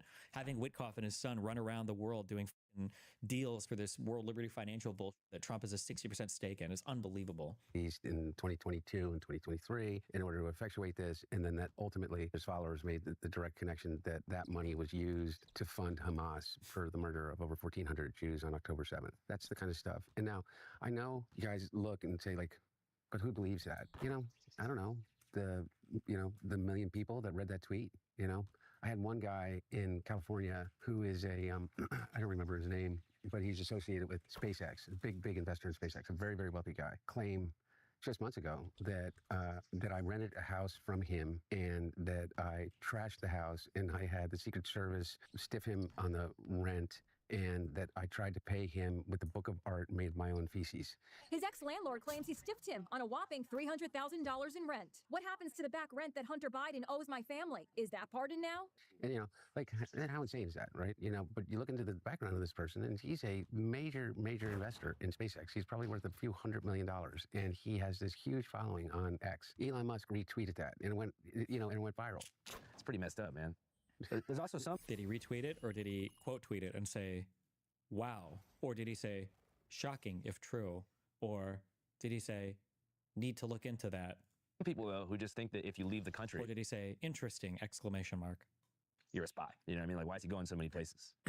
Me? Yeah. Oh, yeah. You know, the really interesting thing is they created this a character that is both, in some sense, a ne'er-do-well fail son that has not ever accomplished anything, and a criminal mastermind. Always, yeah. I feel like, you know, pick one. Most of my travel during that period of time when my dad was vice president, and by the way, I didn't travel anywhere when my dad was president. I don't think I left the country. But during that time, is that I was the chairman of the board of what's called the UN World Food Program. And I was also chairman of the board of the Truman National Security Project, chairman of the board of the Center for National Policy. I was a professor at Georgetown University, adjunct professor for over 4 years in the master's program of the School of Foreign Service. I taught a course on advocacy, and largely based upon the implementation of a thing called PEPFAR, President's Emergency Plan for Aid Relief in Africa. And as the chairman of the board of the UN World Food Program, it's kind of like what you know of, like as a kid growing up, like UNICEF. UN has voluntary aid organizations in which each nation state that is a part of the UN reprograms these children with vaccines that infect their mind and turn them into Soros puppets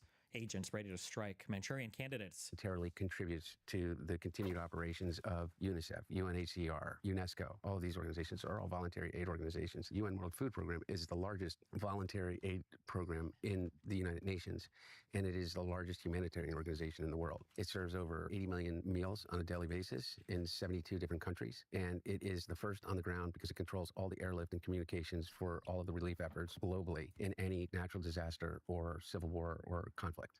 And so the UN, U.S. Is responsible for about 65% of the budget of the World Food Program, which was my responsibility as chairman of the board. And I increased the budget of the World Food Program, which just won the Nobel Peace Prize 2 or 3 years ago, by 50% when I was chairman over my term, to like $2.4 billion.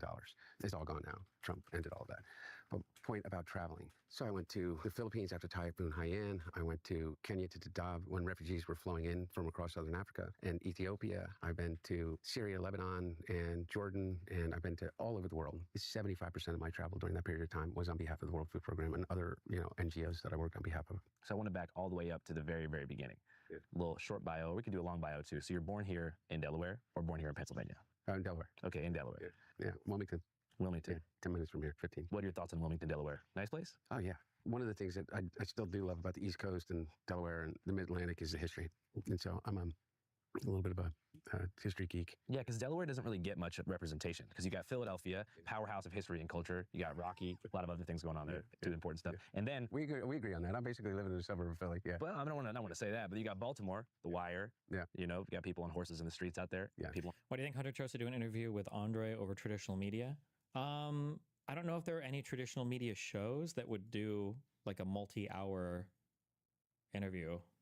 Like this would have to be a podcast thing. And then what, is he going to go on fucking Joe Rogan? On ATVs. And then Delaware's kind of sitting in between. People know that it's a corporate tax haven. People know that the Biden family's from there. What's something that people don't know about Delaware that they should? Delaware's the first state.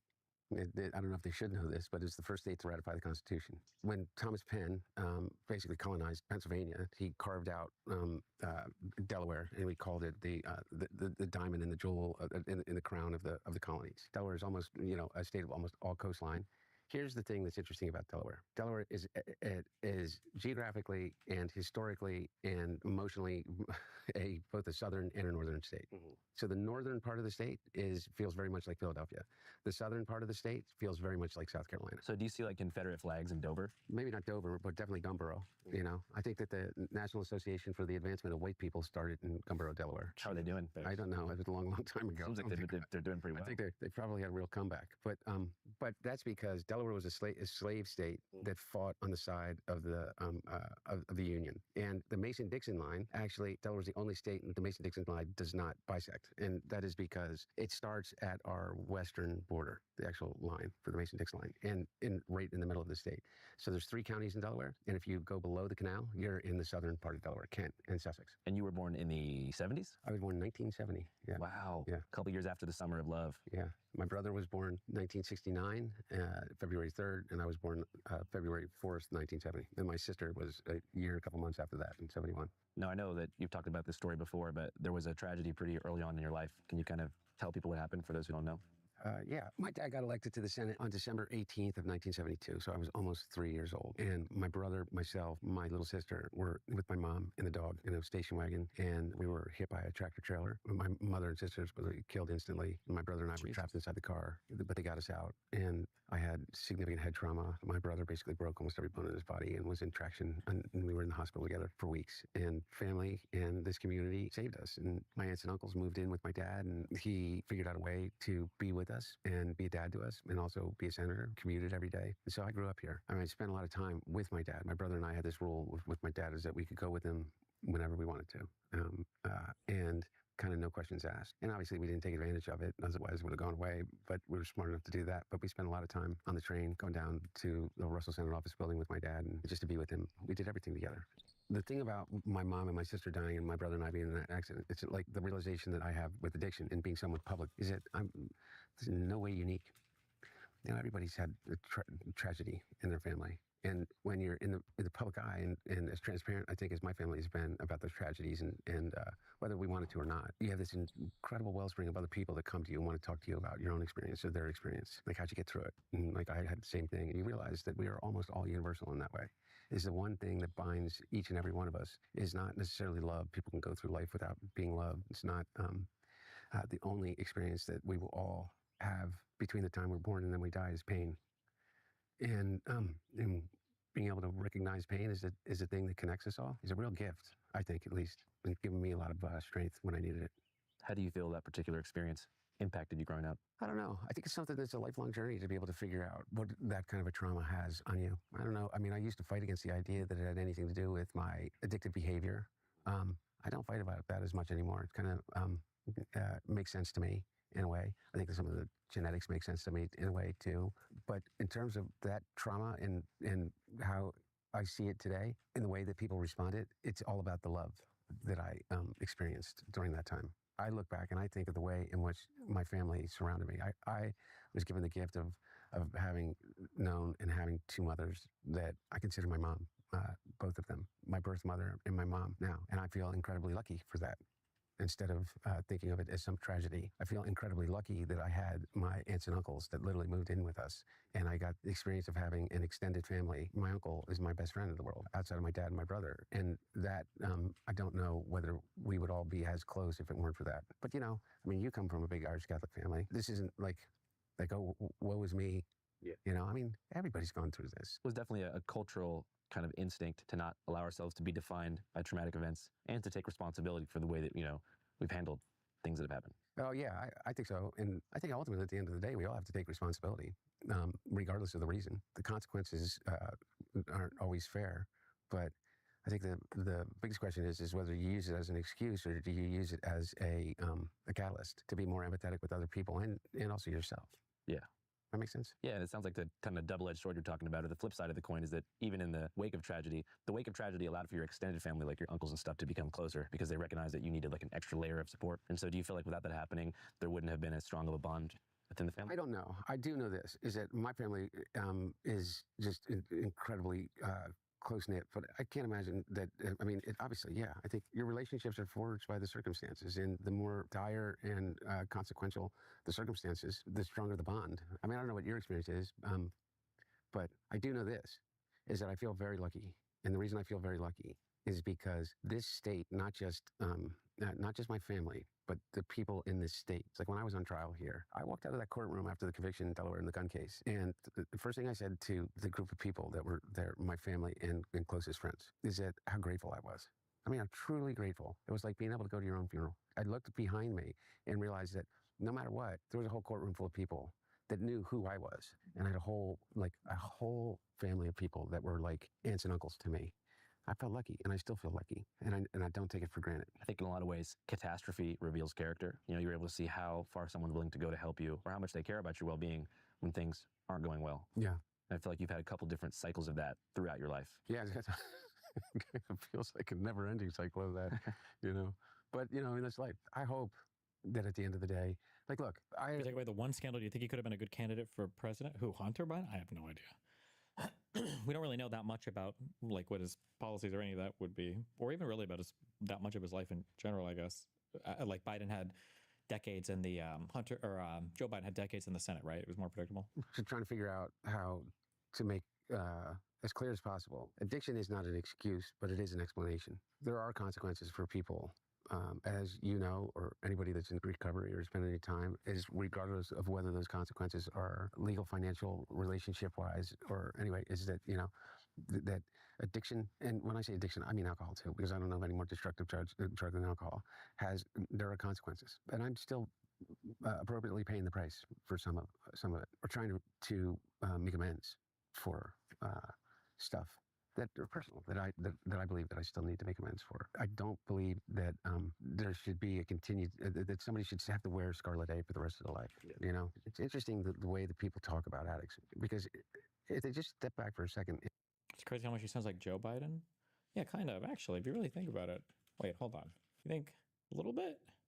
Like they could be related? Maybe? Kind of, sort of? Nah, never mind. No. and examine their own lives and the people that they idolize. I mean, I guarantee you at least 50, 60% of them are in recovery, hopefully, or experienced some level of addiction in their lives without kind of attaching this, scarlet A to everything that they do. How old were you when you first started, I guess, drinking or experimenting with drugs? I think the first time that I think I read about this, the first time I took a drink was a party where I stole a glass of champagne and hid under the table, maybe 11, something like that. Okay, so Jesus. High school. Yeah, but that was like my first memory with alcohol was that. I don't think then I didn't like continue drinking after that, but I can remember that distinctively. But then in high school was when I started drinking. I played football, so you wouldn't really drink during the football season, but weekend drinking. Yeah. So just like standard going out Friday, Saturday. Yeah.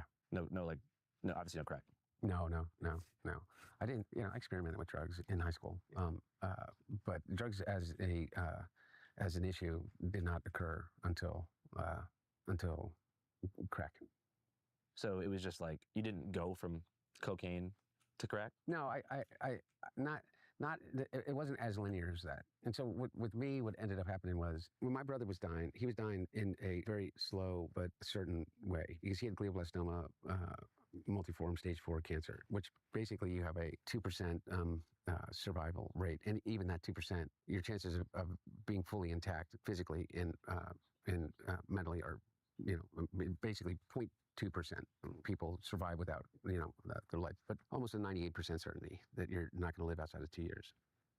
And so my brother never wanted to really know those numbers. And so I remember, I haven't read all of the book, but people give me a little synopsis of like this guy, Alex Thompson, who no reason anybody would know who the hell Alex Thompson is. He has this whole thing, I understand, in which he says like the Bidens covered up Bo's cancer diagnosis. I feel like saying, what the are you talking about, man? You get a terminal diagnosis, okay? What do? Do you accept it, go home and die? Or do you say, I'm not dying? I'm going to be part of that 2%. I sit down with the oncologist, and the oncologists tell me that there are new procedures and there are new experimental things that they're doing as it relates to X, Y, and Z at MD Anderson or at Sloan Kettering, and I'm going to do that, and I'm going to try that, and I'm going to survive, and I'm going to run for governor. My brother was the Attorney General. He was no longer the Attorney General. He did not run for re-election as Attorney General, but he was considering running for governor at the time. When my brother would be asked, he'd say, I'm okay. Yeah. I'm okay. And he'd keep doing his job, and he was in private practice at this time. And so what does Alex Thompson think my brother would owe anyone to say, oh, no, I'm dying. I'm not going to run for governor? And why would he do that? Why would you give up on life? And it's almost like somehow that this human being is not a human being. Like he has not experienced life. He has not had anyone in his life that is, and I find that really hard to believe in a day and age when I don't know anybody that hasn't had somebody in their family that has cancer. And so what do you say to them? Oh, you have cancer? Oh, so you're going to go tell your boss that you're dying and you should quit now? No, you don't. You go do your chemo, you do your radiation, you get up in the morning and you eat better, and you go on a different diet plan, and you get experimental procedures done, and you fight and you fight and you fight. At least. How often do you find people using drugs or alcohol to deal with traumatic experiences? I'm not actually sure how much of that is due to predisposition to becoming addicted versus situationally you can become addicted. I just don't know the answer. That's what my brother. Crack is cocaine cooked down with baking soda to get more usable product. Oh, they don't mean. I think cocaine technically broadly refers to the entire drug, and I think that I don't know what they call powder cocaine, but crack cocaine is they mix it with something, baking soda and something else, and then it's easier to smoke. But I think technically crack cocaine is cocaine, but the method of delivery is different because you're smoking it. And then I think necessarily the purity I think is lower, maybe. Well, I guess it must be because you have to mix it with other shit. Oh, freebase cocaine might be what they call that powder stuff. I mean, I don't know. It did. Anyway, my point being, it was slow, and I knew that there was going to be a real transition, and I knew that there was going to be in the entire family, not for any other reason than proximity. I was with him all the time, as was his wife, and as was his children, and as was the rest of the family. But I was with him all the time, and so I knew what every doctor was saying, and I stayed. I was clean and sober through that period of time, and off and on, I had some relapses, but I had gotten sober in 2003 from alcohol, and I was clean and sober basically for an 8-year period of time, and then I cycled in and out. But when my brother was sick, I was ostensibly clean most of that time. And when he died, it was a awful. I mean, my brother kind of connected us all in a way that it was almost impossible to imagine him not being that glue. I mean, it's the hardest thing of anything I've ever been through. And I know people are close to their brothers and sisters. I'm not. Again, it's not unique. But the only dream that I ever had, nightmare that I ever had as a kid, was losing my brother. Like the one that you wake up in a cold sweat, and I did. And it was really difficult. And my wife of 20 years stopped talking to me. Maybe 20 years of reasons not to have a relationship, but it was pretty awful timing. And I fell apart, and I went to rehab. Hold on. Cocaine paste, a crude extract of the coca leaf, which contains 40 to 91% cocaine sulfate, along with companion coca alkaloids and varying quantities of benzoic acid, methanol, and kerosene. Salts. Cocaine is a weakly alkaline compound, an alkaloid, and can therefore combine with acidic compounds or various salts. The hydrochloride salt of cocaine is by far the most commonly encountered. Okay. So I guess the stuff that you sniff, or that is a hydrochloride salt of cocaine. Although the sulfate and the nitrate are occasionally seen, different salts dissolve to a greater or lesser extent in various solvents. The hydrochloride salt is polar in character and quite soluble in water. And then freebase. Freebase is the base form of cocaine as opposed to the salt form. It is practically insoluble in water, whereas hydrochloride salt is water soluble. This prevents cocaine in its basic form from being usable for sublingual usage and insulfation. I don't know either of those terms mean.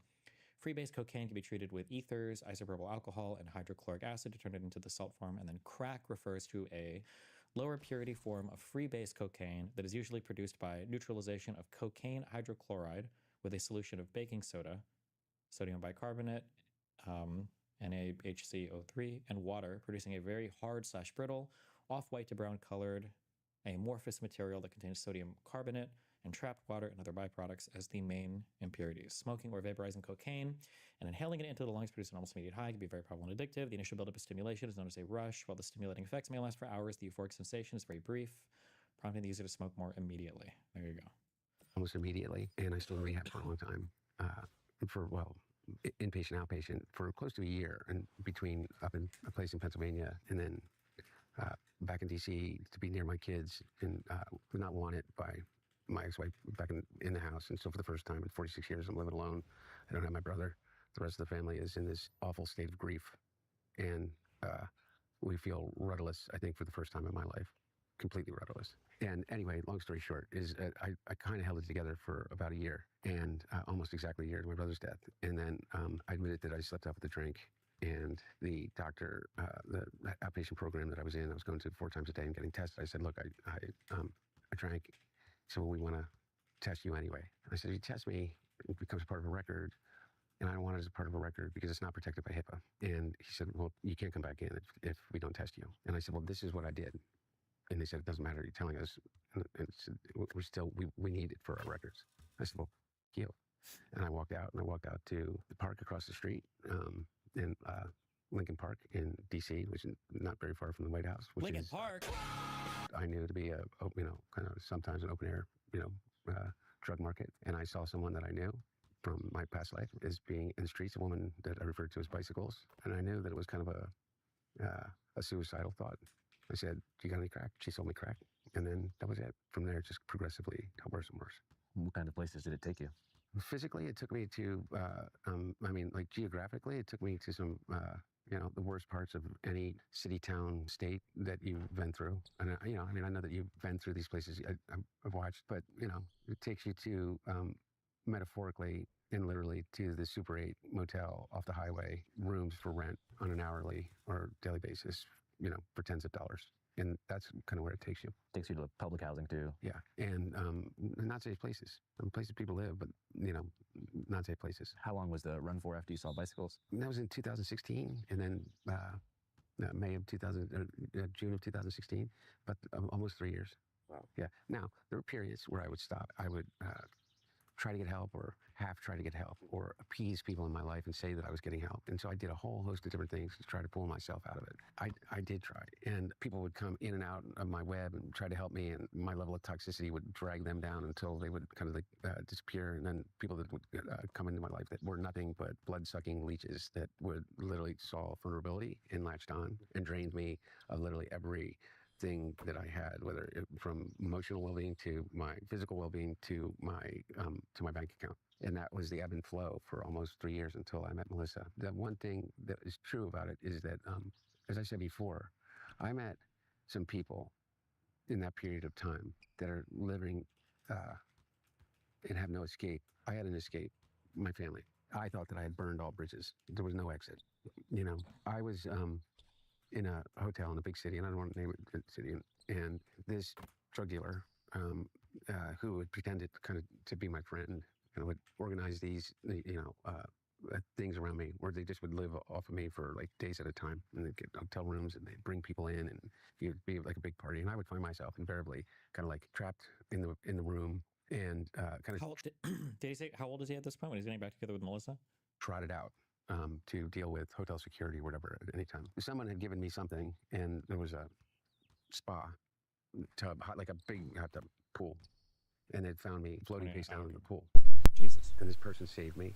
And I woke up after about 12 hours where they just held me. My whole point of the story is that this person put themselves at an enormous risk to save my life for nothing other than to be human, because every single other person that was there, literally, they stole the shoes off my feet, stole my clothes. I've gotten over the fact that, Matt Gaetz or Eric Trump is going to like use this story as another, data point for like how up Hunter Biden is, but I don't give a shit anymore.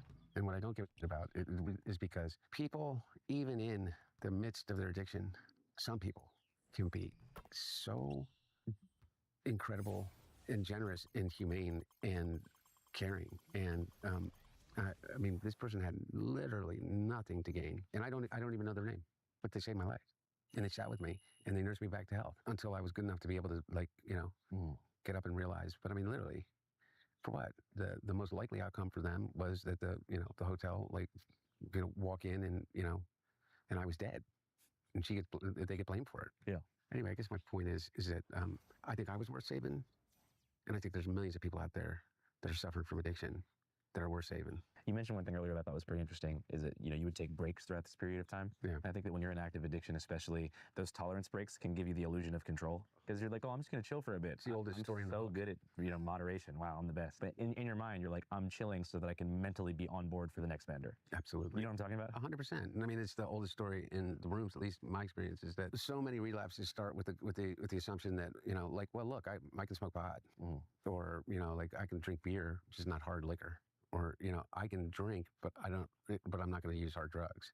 Or I can take prescription drugs and not drink, and, or like the very beginning, I remember when I first thought, like, maybe I should stop drinking so much. You'd say, well, you know what? I'm not going to drink for the month of January. And I don't know how many people that I know do that, but I would make it 10 days. And you say, well, I'm not going to drink for the first 10 days of January. Yeah, yeah. And then it's like, well, I'm not going to drink on weekdays in January. And then it's like, well, I'm not going to drink on Wednesdays in January. And it's like, but yeah, you tell yourself that. And it's the same with any, you get 30 days away from the drug, but you haven't created any new habits. And you put yourself right back into the environment in which you were using. And all of your problems have just built up and built up and built up. And that anxiety comes crashing down on you. And you don't have any outlet other than your brain. And this is the thing that people don't understand, is this. Why do addicts drink and drug? Because it works. Yo, what's up, everybody? Let's take a quick break here and look at the media coverage of Trump's executive order to cut funding for PBS and NPR across the U.S. A political move that will have massive ramifications for how the country is informed. As we know, different outlets push different agendas, shaping the story to fit their own narratives, which is why independent reporting matters. And we here at Channel 5 are 100% committed to bringing y'all raw, How do we know what the real news is? From the streets. How can we find Before out? we hit the streets, we get informed using what you might ask, ground news. What? Ground news. All right, back to Delaware. I now tell us how to think. would drink because it would take care of what I believed in my rewired chemistry of my brain was telling me is that you're going to die from. Like you cannot, like you have to take care of this. I know the fastest way to take care of it. Fastest way to take care of it is a drink or a drug. Unlearning that is a really, really difficult process. Did you find that, a lot of addictions, especially are kind of comorbid, they go with each other? So you said alcohol was one. Do you feel like drugs and alcohol, specifically like stimulants and alcohol, work really well together? Or do you ever... No, the number one gateway drug is weed. It is not alcohol because alcohol is legal. So it can't be a gateway drug. Okay. Remember that because alcohol is legal, it can never be a gateway drug. And weed is a Schedule 1 drug, which makes it one of the worst drugs ever. Worse than any opioid or any Schedule 2 or Schedule 3, okay? Remember that, all right?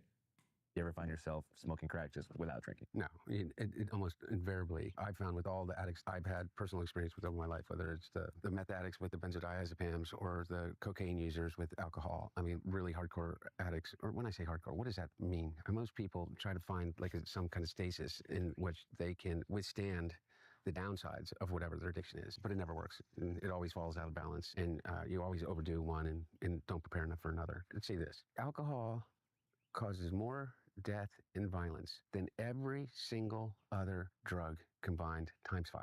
Do you think a lot of that has to do with the normalization of alcohol culture, or do you think it's the substance itself? Both. Because it's like everywhere you go. So let me tell you about alcohol. One of the things, my dad never drank. Can you imagine?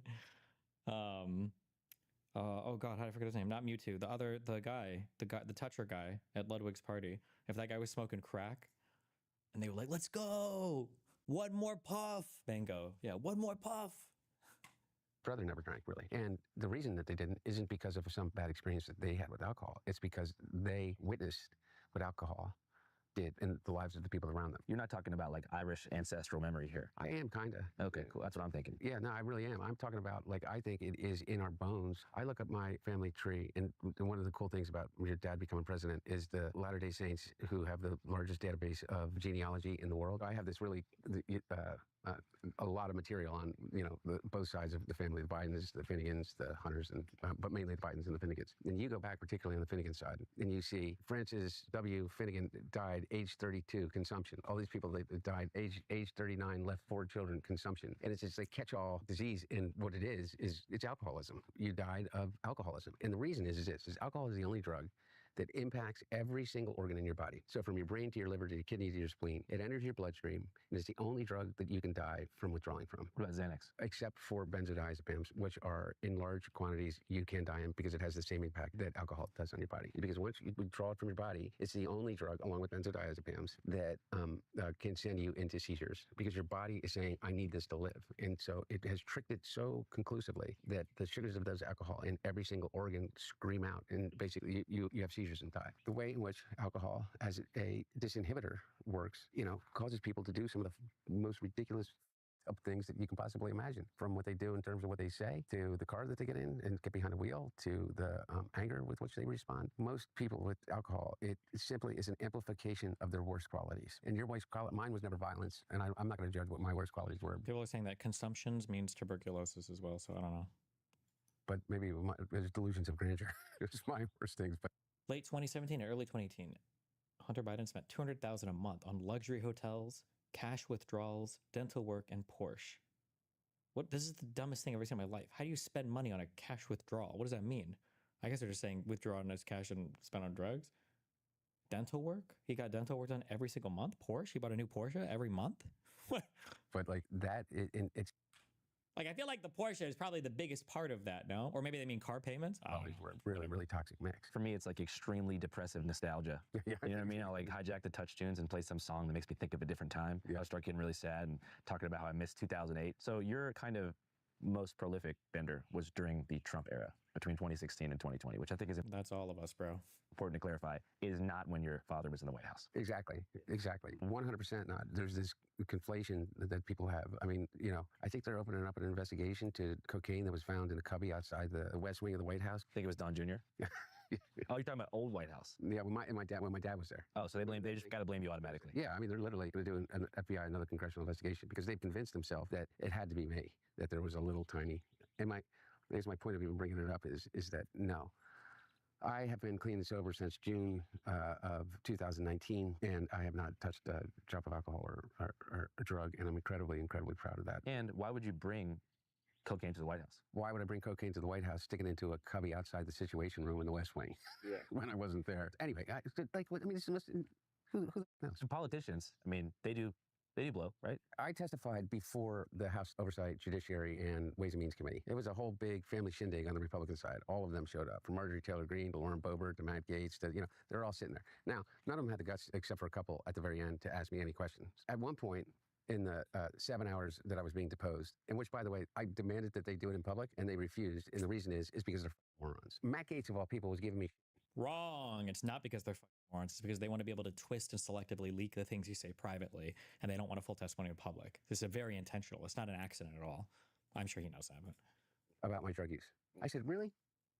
All the people at this table, you're going to talk to me about my addiction, my alcoholism? And I said, how many of you have had your own experience with alcoholism and addiction? Because I knew at least 4 or 5 people in that room on the Republican side that were in recovery. And I knew of 3 that have been accused credibly of being drug users. And I knew that every single one of them had somebody in their family that was absolutely facing a serious drug problem. I think there might be a lack of understanding there because they think that cocaine is fundamentally different from crack cocaine. I don't know what they know. Do you know what I mean? Well, because they think cocaine, Scarface, very cool. Yeah. Crack cocaine, they think The Wire. Oh, in that sense, absolutely. You know what I mean? Like, they don't know how similar the chemical compounds are. Oh, the only difference between crack cocaine and cocaine is sodium bicarbonate and water and heat, literally. That's it. And those things are pretty much free if you go to like a science store. This is free. I don't want to contradict a professional drug user, but the method of delivery is actually pretty important, I think, when it comes to addictive quality of a drug. So, for instance, like methamphetamine, like if you're just taking just methamphetamine, theoretically, that's the same type of like active drug as what you might get like with like Adderall or Vyvanse or whatever else. But things that get you high immediately and get you very high are going to have a different addiction profile than a thing that doesn't get you high immediately. Cocaine is probably fairly addictive as well, but I think the big thing for crack cocaine, the nice thing about because crack cocaine, you smoke it, right? I think that smoking is generally considered to be like the fastest delivery, except for maybe injecting. I don't know anything about, I don't do any of that. But I think if you inhaling, you're going to get high like very, very, very, very, very fast. And so the addiction profile looks a little bit different on that than something where this chart kind of had it. Then if you take something and it takes you a little bit longer to get, high. Heat, literally. That's it. And those things are pretty much free if you go to like a science store. This is free. Isn't cocaine a stimulant and crack cocaine a downer? When I watch Snowfall, it's like a downer. I'm pretty sure. I mean, they are the same drug. I think crack cocaine is still a stimulant. No. You can go to it's the same. I don't know what would if the sodium bicarbonate or whatever turns it into a downer, but I'm pretty sure they're all stimulants. Your neighborhood convenience store and just get anyway. I don't want to tell people how to make crack cocaine, but it literally is a mayonnaise jar, cocaine, and baking soda. How different is the experience? It's vastly different, and like for real. No, not Adderall. Ritalin is chemically identical to meth. Adderall is time release. Nothing you said there is correct. So Adderall is not time release. Adderall is basically instant. Adderall XR is kind of time release because they code it in a thing that your body has to digest. Ritalin is methylphenidate. It's not methamphetamine at all, and but yeah, so whether or not Adderall is time release or not just has to do with the coding on the little tablets. That's why Adderall XR is quote unquote time release. And then Vyvanse has the attached lysine thing that your liver, I think, has to digest or remove from the dextroamphetamine. I feel really reluctant to kind of have some euphoric discussion. I know you're not asking me to do that, but have some euphoric discussion about crack cocaine. I think this might be kind of the opposite here. Okay, no, it's the exact opposite. I'm saying I don't want to have the experience of some euphoric recall. That's how powerful crack cocaine is. Does crack cocaine make you act any differently? No. Is it safer than alcohol? Probably. People think of crack as being dirty. It's the exact opposite. When you make crack, what you're doing is you're burning off all the impurities so that it combined with the sodium bicarbonate, which makes it smokable. That's all. You know, all of these actors and, people in the past that talked about they had a problem with cocaine and freebasing. They were smoking crack. So straw on the stove is the same thing? Not exactly, but close to it. But it's a little bit different. But anyway, my point about it, your point about it, which I think is true, is that there's a thing about crack that is really insidious. And what it is that anytime, I think one of the reasons that they believe that smoking cigarettes is so addictive is because it combines three really important things. It's habit forming, there's an oral fixation, and there is a ritual combined with it. And so the idea of hand to mouth is a habit and a fixation that we learn very early, even as children. With a pacifier, with a spoon, with your thumb, to even to breastfeeding. Okay, so really, I don't want to get into the psychology of it because I'm no expert, but I do know this, is that you combine with that ignition, combustion, and then you combine the ritual. You have your cigarette in the morning, you have a cigarette when you get out of the car, you have your cigarette with your coffee. Crack is that on steroids. It's over and over. There's ritual to it. There's a ritualized part of it. The combination of all of those addictive behaviors together becomes like really powerful. And the drug in and of itself is a more immediate euphoric. See, people talk about boofing. I have never in my entire life heard of anybody boofing anything ever outside of Reddit and Twitter. Has anybody ever been at where were these? Maybe it was different also. I'm 36. Did anybody go to a high school party or some college party? Be like, oh, go to the back, bro. That's where they're shoving the alcohol in your ass. Were people doing that? I've never heard of ass drugs as a method of delivery ever. Maybe some people do. The only drug I've ever boofed in my entire life is creatine, baby. Hell yeah. Your muscles instantly get fixation and connected to it than, in my experience, cocaine alone. Does it require more frequency to maintain the high? Yes. And the capacity to use more than you could otherwise with powder cocaine, just physically to be able to ingest it. So you're kind of saying that cocaine reaches a certain plateau of euphoria where you can't necessarily get any higher. In my experience, yes. This is like a PSA. If you want to, connected to it, then in my experience, the combination of all of those addictive behaviors, it's all together becomes like really powerful. And the drug in and of itself is a more immediate euphoric sensation and connected to it than, in my experience, cocaine alone. Does it require more frequency to maintain the high? Yes. And the capacity to use more than you could otherwise with powder cocaine, just physically to be able to ingest it. So you're kind of saying that cocaine reaches a certain plateau of euphoria where you can't necessarily get any higher. In my experience, yes. This is like a PSA. If you want to completely, utterly fuck up your life, I don't think that anything is necessarily, you do it once you're addicted. But there's about the closest thing that statement can be true would be with crack cocaine. Yeah. I mean, if you look at the impact in communities in the inner city in the 80s, it led to an entire generation being destroyed, left without parental guidance and stuff like that. When I went to Yale Law School, and I had a professor, Duke, who is one of the key voices in the country at the time from a policy perspective and a law perspective about the inequities of our drug laws. And you could very much make an argument that, by the way, the Clinton crime bill that my dad helped architect was the consequences of what you call the crack wars during those period of time. The result of the war against crack cocaine, or was it the result of the crack cocaine itself? I'm not saying that crack in and of itself is in any way safe or recommended, but the response to it, I think, was far more destructive in those communities than the actual drug itself. You got to be careful for this crime bill stuff, and maybe there might be an argument to be made about crack or whatever, but like the reason why this crime bill passed, and the reason why all of America wanted this crime bill was because like drugs and violence were legitimately just, like ravaging a lot of these communities. You have to be careful trying to like retrospectively apply like today's framing. Like the 90s was the worst in U.S. history for violent crime. Which, by the way, like all drugs, all addictions, are completely dependent upon the way in which a community responds to them. Nobody gets clean and sober without community.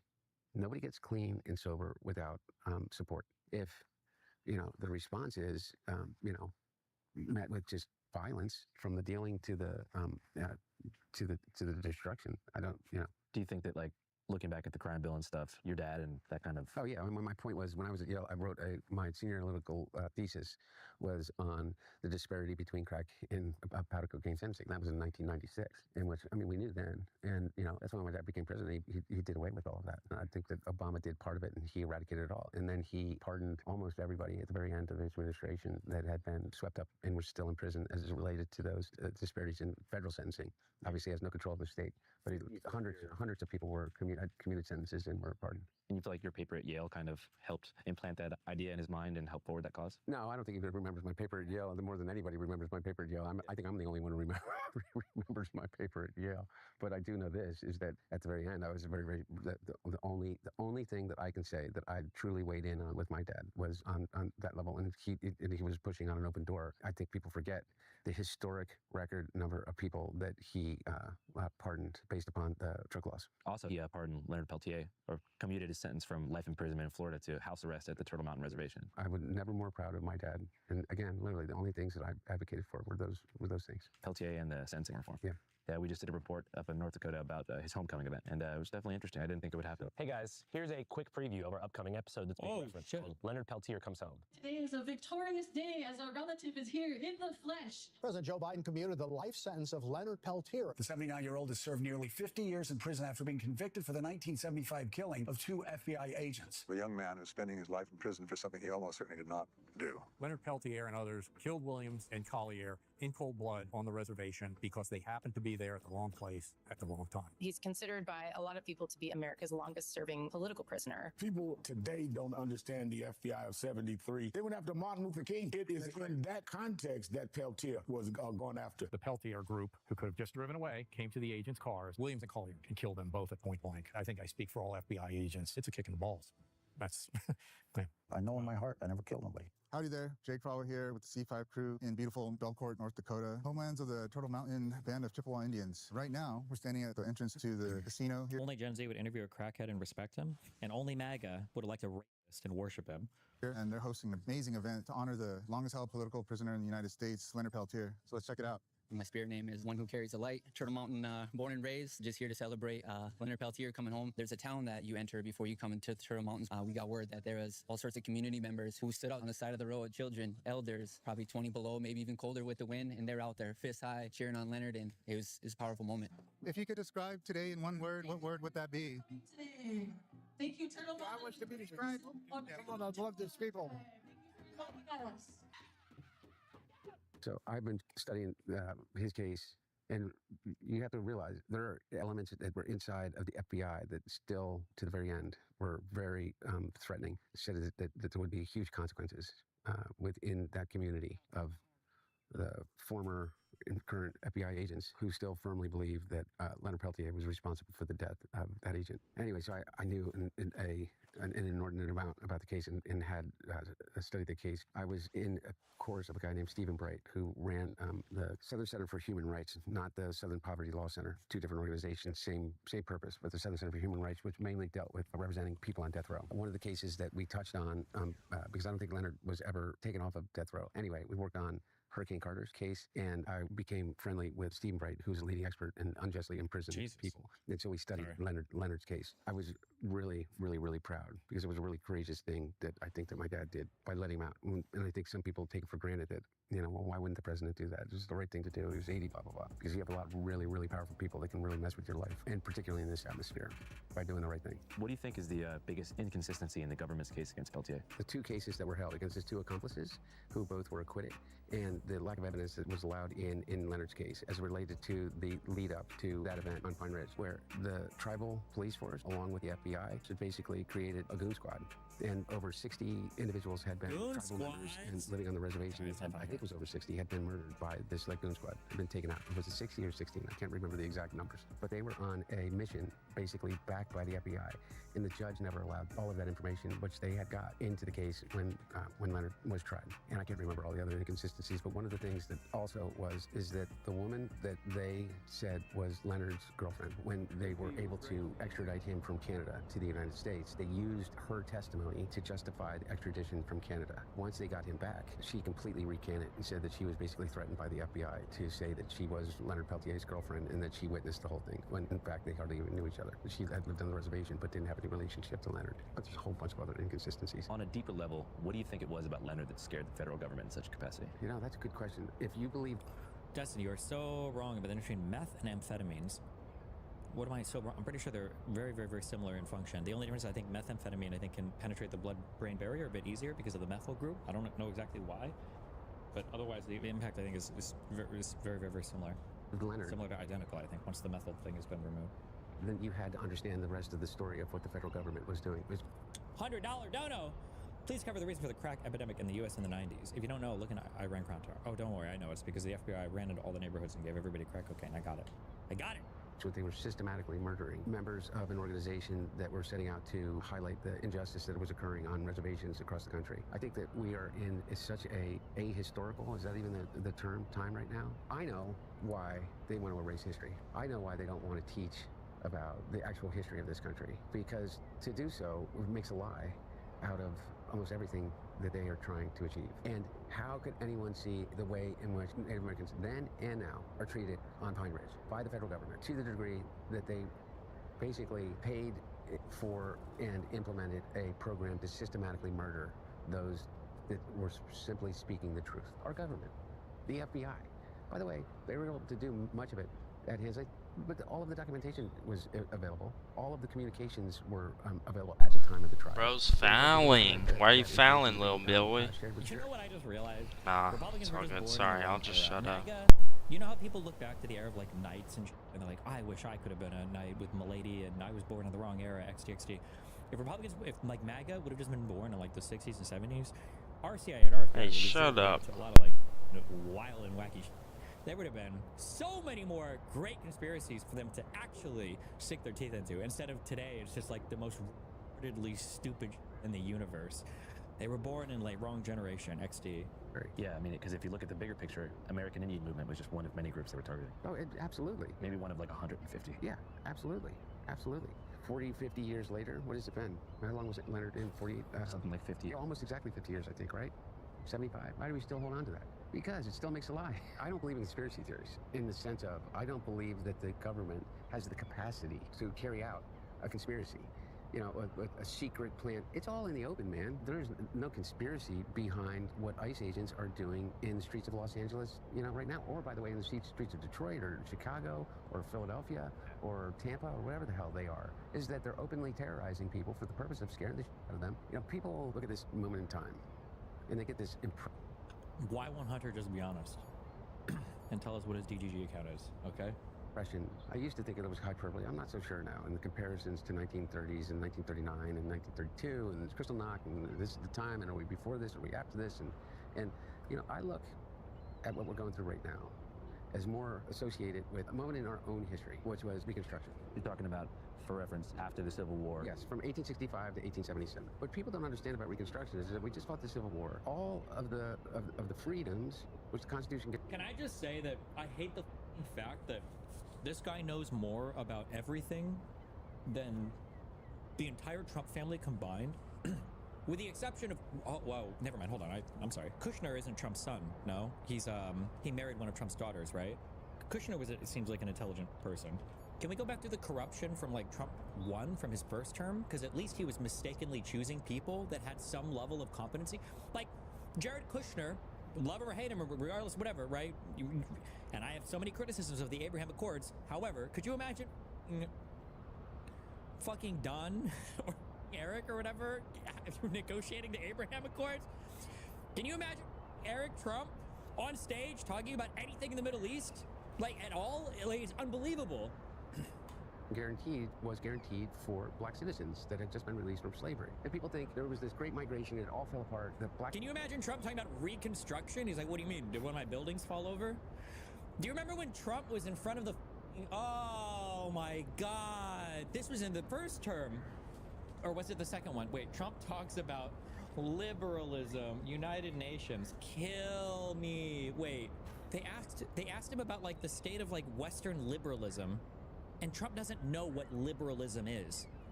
He doesn't know what liberalism means. He thought that they meant like the liberals on the West Coast. And he starts rambling about California. About California. What the? Russia went through a lot. They lost, I guess, far more than anybody fighting the Nazis in terms of people. And he did invite me, and I said we would get back. But we will give that very serious consideration. His comments to the Financial Times right before arriving here was that Western-style liberalism is obsolete. I know you probably haven't read the reader. Well, again, he may feel that way. I mean, he sees what's going on, and I guess if you look at what's happening in Los Angeles, where it's so sad to look, and what's happening in San Francisco and a couple of other cities, which are run by an extraordinary group of liberal people. Kill me. kill me. Actually kill me. Trump won. How retarded? How actually retarded do you have to be? The leader of the free world, president of the United States of America. When he said Western liberalism, he thought he meant like liberalism on the West Coast, like Seattle, LA, San Francisco. I don't know what they're thinking, but he does see things that are happening in the United States that would probably preclude him from saying how wonderful it is. Why does Trump need to talk like that and the stupid best and greatest ever beautiful ticks? They're not ticks, it's because he doesn't know the details of anything, right? Ask me how Conor McGregor's performance was at his last fight. He had the best and most beautiful punches, and he's just one of the greatest fighters of all time. He just has he's a terrific, tremendous performer. I don't know. You just say you don't know anything. Black population, because of the weight of slavery or whatever other excuse you want to make, kind of fell into this communities of poverty and disenfranchisement, blah, blah. Total bullshit. Yeah. Between 1865 and 1877, the South Carolina state legislature was a majority black. I was going to say the state senate that was, I think at the time based in Charleston, was almost all black. Yeah, all black. And on top of that, because by the way, it's a vast majority African-American state after the Civil War in South Carolina. You know, and by the way, which was where the first slaves were delivered in the 1600s, right there in Charleston. And so what happened after the Civil War? This amazing thing, this amazing renaissance. These people that jumped in, that had been in slavery for over 200 years. These communities are thriving. And then you have in, what was it, Colfax, Louisiana. Is that where the first Klan started? Not where the first Klan started, but the first major lynching occurred in the sense of this, is that you had in Colfax, Louisiana, you had black lawmakers that had gone in to secure the vote in this little town in the courthouse. And white supremacists surrounded the courthouse and they rolled up a cannon and they said, we're going to kill all of you unless you come out and give up this effort to, you know, and they're all wearing masks. Part of them were the local law enforcement. And so the black leadership comes out and they murder them all. And then they go on a rampage and they kill 105 African Americans in Colfax, a little town in Louisiana. What happens? Nothing. So the U.S. government doesn't do anything. The Union troops throughout the South won't take any action. Local law enforcement, the state does not prosecute any of the people. And then federal government does prosecute a number of the people, but the Jim Crow Supreme Court overturns their convictions. So nothing gets done. So what ends up happening? That happens all across the South, all across the country, is this campaign of violence, a campaign of intimidation. And by the way, remember, how many states at that time? 16 states, 18 states at the time? You had 14 members of Congress that were black. You had 2 United States senators that were black between 1865 and 1877. And then the door shuts because everybody gave in to the corruption of the Supreme Court, the corruption of the president, Johnson ripping the rug out from under the entirety of Lincoln's Reconstruction Plan. All achieved through violence, corruption, and making a complete and utter mockery of the Constitution. And there's also this perception, if you look at whenever segregation on public transport was caught. Thanks, Los Clinton. GG. He knows more about U.S. history than GG, man. The entire Trump. Good game. Plus Trump. You beat me. I'm finna come back around though. You better stay on. I'm finna come back around. People supported it. People don't understand, or some people do, but the Klan emerged as a voter intimidation force. It wasn't just simply terror for terror's sake. That was a part of it, but it was to specifically target black areas. Shut up. Stations, voting booths. It did. And by the way, and that's exactly what they're doing right now. Whether it's voter suppression through violence and intimidation or disinformation, it's the same goddamn thing. It's whether it's an algorithm or whether it's a cross burning in your yard. That is what we have fought. We are caught in this loop. It's like the permanent Reconstruction loop, okay? The permanent Jim Crow loop is that every single time that we get closer to that idea, that promise, that potential of a more perfect union, what ends up happening is they come in and they shut the door down because there's this evil symbiosis between money and power. So what do? If I said to you, look, I'm going to tell you a story from the past. It's about a minority group of people that live in a country. It's constitutional democracy that has had its problems in the past, but it's an economic powerhouse, and it is the center of learning, it's the center of culture, it has a deep and rich history. But there is a minority group that those in power, that came in power through democratically elected means, are going to target this minority group because they're stealing all the jobs. Today our cities are flooded with illegal aliens. Americans are being squeezed out of the labor force and their jobs are taken. They're not originally citizens. They're not the original people. When Mexico sends its people, they're not sending their best. They're not sending you. They're not sending you. On top of that, they're spreading disease and distrust. And they're criminals. And they could be violent. They're eating your dogs and cats. They're eating the dogs. The people that came in, they're eating the cats. And what we're going to do... Like, this was that was more unhinged than anything I've ever heard Joe Biden say in his entire presidency. And that any stumble than than any, blunder or whatever. Like, Kamala's literally laughing at him. And then all of this was fake. And J.D. Vance even said as much. Listen, if we have to use a fake issue to get Americans to care about real issues, that's dogs and cats. Unreal. How do you survive this? Unless your party just doesn't care. The American media totally ignored this stuff until Donald Trump and I started talking about cat memes. If I have to, But it wasn't just a meme. Create stories so that the American media actually pays attention to the suffering of the American people, then that's what I'm going to do, Dana, because you... Oh, it's Vosh. Guys are completely letting Kamala Harris coast. You just said that this is a story that you created. So the eating dogs and cats thing is not We are accurate. creating... Dana, it comes from firsthand accounts from my constituents. I say that we're creating a story, meaning we're creating the American media focusing on it. I didn't create 20,000 illegal migrants coming into Springfield thanks to Kamala Harris's policies. Her policies did that, but yes, we created the actual focus that allowed the American media to talk about the story and the suffering caused by Kamala Harris's policies. They're eating the dogs. The people that came in, they're eating the cats. And what we're going to do is we're going to send mass men to this marginalized group, and we are going to take them, put them on planes, put them on buses, put them on trains, and send them to a prison camp in a foreign country. What am I describing right then? Am I describing Germany? Or am I describing the United States right now? Because I will tell you what, if you think that the prison in El Salvador is not a concentration camp, you're out of your mind. Tell me. At least in Nazi Germany times, you had to conquer the country to make them take your Jewish victims, as opposed to El Salvador just getting $6 million to take them. Jesus. Anybody that's returning from there. You saw those pictures. Do you think anybody's getting out of there? Or, is it a rehabilitation center? Do you think, I've been to those places in South Sudan and around in those areas. Do you think anybody's getting out of those South Sudan prisons? Ever? Ever? Out of your mind. That's a death camp. They're done. They're over. And if you're not dead, you would want to be dead if you were in that prison. And we just sent a bunch of people without due process, some of them most likely legally in the United States. Like, I think of that poor guy that they said was a gang member because he had a tattoo on his arm that was a makeup artist. And they say he's MS-13. He literally a makeup artist that fled, I think, I'm making it up. To be fair, he did have, it was MS. He did have, the letters MS and then 13 on his fingers, remember? Real tattoo, by the way. It just looks photoshopped from this angle. I hate boomers so much. I actually hate boomers. When they were saying, don't, at the very least, my schooling should have been easier, okay? My schooling should have been easier because we were banned from using internet sources. We were banned from using magazines online. You had to get the physical magazine. You can't use internet sources, guys, because you guys are too tell what's right and what's wrong.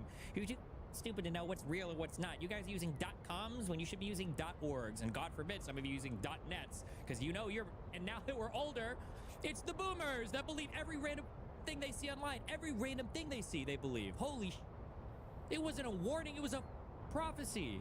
Venezuela, because of a dictator, it came to the United States and sought asylum, received asylum, and they literally take this poor guy and they pick him up, and he has a family, and he has friends, and he has an entire community, and they give him no due process, and they put him on a plane with maybe a bunch of other criminals and send him to that hellscape.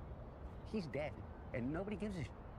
And I mean it. Like, we sit here and we talk about the one guy because there's a clear legal path to being able to get him back. What about all those other people? Am I not supposed to feel for someone? Am I going to be like all these Democrats say, you have to talk about and realize that people are really upset about illegal immigration. How do you think your hotel room gets cleaned? How do you think you got food on your table? Who do you think washes your dishes? Who do you think does your garden? Who do you think is here by the sheer just grit and will that they figured out a way to get here because they thought that they could give themselves and their family a better chance? And true. That one girl shouldn't have walked it back on The View, but because they're kind of progressive, she cucked herself, and she was like, because she was like, Donald Trump, who do you think is cleaning your toilets? And then they were all like, ooh, no. Actually, illegal immigrants work all sorts of wonderful jobs in the United States. And then she had to walk back from it. I can't find it. I don't care, never mind. You know what I'm talking about. He's somehow convinced all of us that these people are criminals. White men in America are 45 more times likely to commit violent crime than an immigrant. And the media says, well, you got David Axelrod and, Rahm Emanuel. So smart Rahm Emanuel. He said, we got to understand that these people are really mad. And we got to appeal to these white voters. Rahm, the only people that appealed to those white voters was Joe Biden, 81 years old. And he got 81 million votes. And he did not because he appeased their Trumpian sense, but because he challenged it. And he said, you can be an 81-year-old Catholic from Scranton that doesn't understand it, but still has empathy for transgender people and immigrants. Then nobody said, oh, Joe Biden's going to turn us into a socialist state, no matter how much they said it. But these guys think that we need to run away from all values in order for us to lead. I say, you. How are we getting those people back from El Salvador? Because I'll tell you what, if I became president in 2 years from now, or 4 years from now, or 3 years from now, I would pick up the phone and call President of El Salvador and say, you either send them back or I'm going to invade. It's a hey, never mind. I changed what I said earlier. I would vote for him. Crime what they're doing. He's a dictator thug. Bukele or Trump? Both. You wouldn't even have to, by the way, you wouldn't even have to say that. This would be like a Reagan election, Iran hostage deal, where if a Democrat president came in and made it known, it would be like the inauguration is happening and the plane is in the background with everybody coming back. The idea that the Trump admin tried to be so cocked and say, oh, we can't get any of those people back. They're being held by the mighty nation state of El Salvador, by the world. All right, power good game, man. empire I of give El up. Salvador. We can't challenge I give up. All right, freaking take the their ball. abilities to capture and hold Take people the ball. indefinitely. There's no way we can Freaking get take those it. people back. There. The craziest Make thing a to me, especially three-pointer. migrants and like hearing about the journey they went through to get here. Oh, my people bad. who walked for I 30 didn't days mean through for deserts of bro to. Mexico into the Arizona desert in 110 degree I didn't hot mean summer. for Their feet AI are to do bleeding. that. They have a gallon of Just water. make a three-pointer. I'll Election is broken, Steven. Yeah, just I give up, dude. I give up. You win. You're not even crying about the Make a 2020 3-point. election. Yeah, You with guys are Yao. crying about Bang! Oh 2016. You guys are Here, getting look. tears Boom! right now.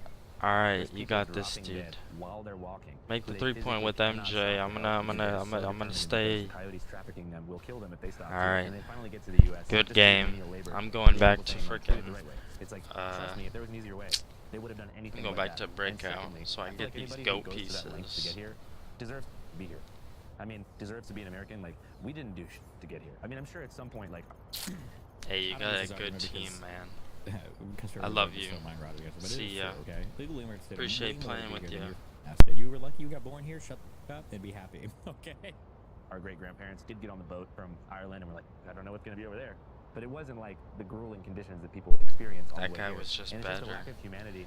And also I just the lack of understanding as to how I just American want to go corporations back to economically frickin' dominate those countries, and how U.S. intervention has created unlivable conditions there too. breakout. So I can actually just get beneficiaries of that new blood that enters our bloodstream year after year after year. The only thing that makes us different from China or Russia or anywhere else or Europe or anywhere, and the only reason that I believe that we as America are different beyond the fact of the idea of the Constitution, the idea that we represent is immigration. And I can't even believe sometimes I'm having this discussion with anybody. How do you think that we are reborn every generation? How do you think that we attract the smartest people in the world to the United States of America? Through immigration.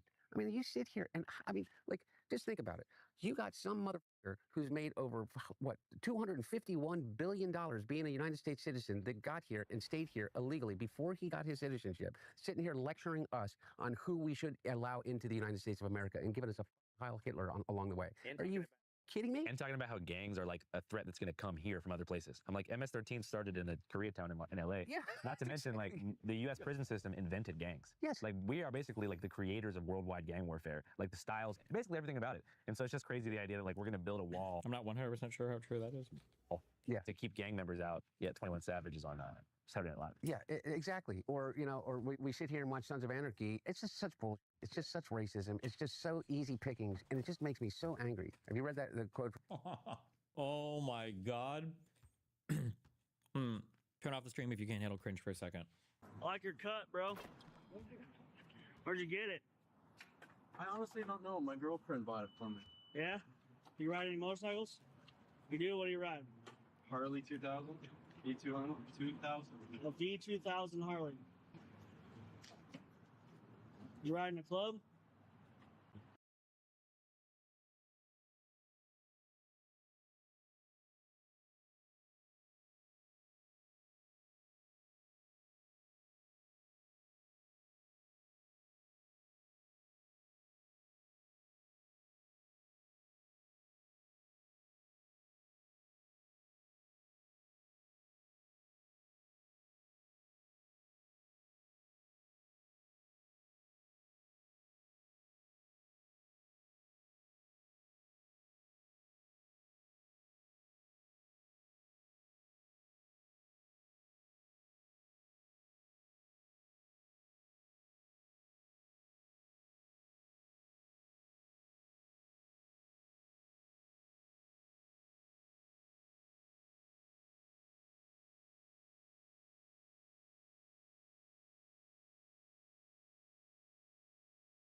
No?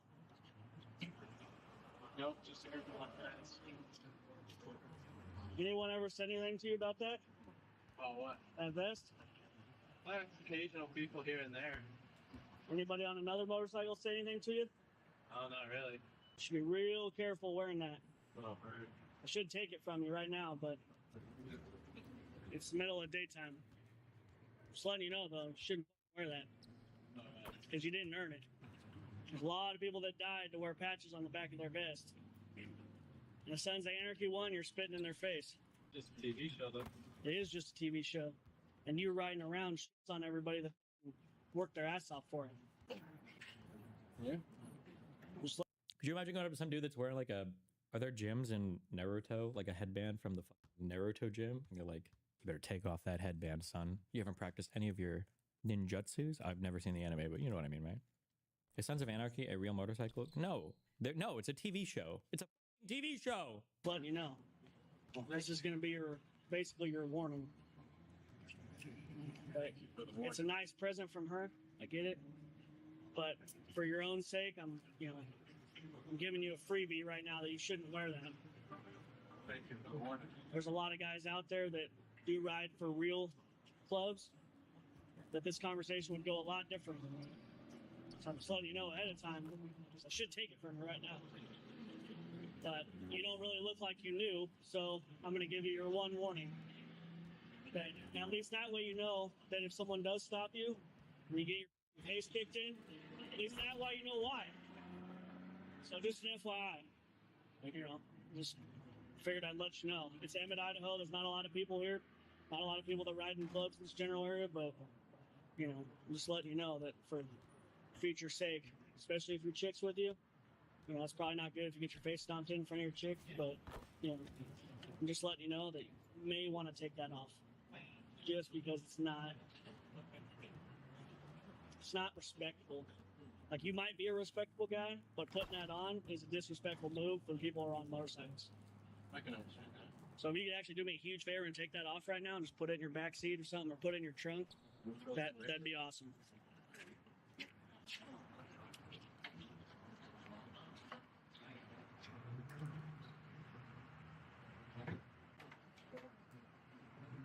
I don't mean to come off like a dick.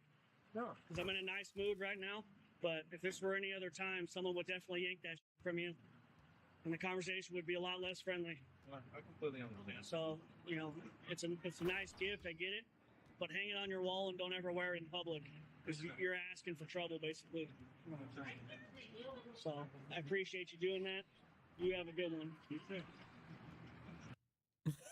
From Dietrich Bonhoeffer. No, it's a cool name, though. I wish it was my name. Dietrich Bonhoeffer was a philosopher in the 30s in Germany. He fled Germany, but he went back to be part of the resistance inside of Germany against the Nazis. He was a devout Christian and real intellectual writer and thinker about... Just so you know, when people talk about fighting against the elites, this is what they were talking about. This is what MAGA and the Trumples are talking about. They're talking about people that went to school, got an education, and know some history. These are the elites that they're mentioning, okay? How to apply the principles of Christ in your everyday life and in society. And he wrote this piece about the Third Reich. And of course, he was imprisoned and murdered by the SS. He wrote this quote, and I'm paraphrasing, but basically it says, is that the real problem, and he was obviously was in the context of what was happening in the world at that time, is not evil. And it's kind of like, Hannah Arendt's, the banality of evil. You know what I mean? When Stupidity is a more dangerous enemy of the good than malice. Against stupidity, we are defenseless. That's a banger. Is not evil. It's kind of like, Hannah Arendt's, the banality of evil. You know what I mean? When she witnessed Eichmann trials and Eichmann himself. It's like, evil is boring. The real problem is stupidity, is ignorance. Because how do you defeat ignorance? You can point out to people that are willing to hear of the evil of someone. And I mean this sincerely. I don't know anyone, personally, that if you took Stephen Miller, isolated, and you played a clip of the things that he says. Every day we arrest another alien they let into this country who raped a child, who beat a woman. Quote, I don't even know if Hitler, Himmler, Goebbels, I don't even know if these people were as blatant as some of these guys. I don't even know if it's a good comparison. These guys are so... Look, I don't know if they still do this in the White House press briefings, but it's like, hey guys, time to do our 20-minute immigrant crime roundup. So in Phoenix, Arizona today, we arrested one illegal immigrant who had been convicted of 15 traffic infractions. Over here in Colorado, Denver, an illegal immigrant that had murdered somebody, we just got him arrested today. Down here in South Florida, sunny Miami, we arrested an illegal. It's like it's actually like unbelievable. It's like unhinged. Today we arrest another alien they let into this country who raped a child, who beat a woman. Quote, all the kinky-haired, swarthy-skinned, long-despised phantoms, all the teeming ants toiling for the white man's comfort. And his little physical demeanor, and not be able to say, there's something up about that. However, how do you identify? Like, can we just get one politician on stage to say that? I need to hear somebody say that. I need to hear somebody ask Trump. I want you to tell me right now, Trump, is Stephen Miller not the most creepy, fucked up piece of shit you've ever seen in your life? I just need to hear one person say it, okay? Just like I need to hear Kamala say the N-word to Trump, because Trump would have said it 1,000,000%. God, you know it's in there. It was right under the surface. You got Obama, you got Kamala. We got to get him in the same room as some. Oh, it'll be that the Crockett lady. She could bring it out of him and change the mind of someone who is so ignorant that they cannot discern between a fact and an outright lie. Which brings me to the one conspiracy that I believe in. Well, I believe in some, but really, that I've watched you believe more than one. That's true. But modern conspiracy theories and that lore that often convinces dumb people they're doing important research is the true conspiracy. Because freedom and understanding would be reading alternative histories, actually digesting information and processing crazy things in the world. And also, like, wow, what a good statement. That is true. Personally, I think that this guy's kind of gone a little bit kooky left, a little bit, not super a lot, but a little bit. But that statement is actually super true. There is a conspiracy right now with regards to the Epstein files. Regardless of if you believe in any of the underlying stuff, the conspiracy was that all of these people concocted and planned to tell you that there was going to be some huge breakthrough regarding it for years. And this was a conspiracy from top down. This was a conspiracy that went so deep, they even roped in alternative media influencers to it who didn't even know they were being roped into it. You want to talk about a conspiracy? White logs tied to accused sex trafficker Jeffrey Epstein have been released to some conservative political commentators.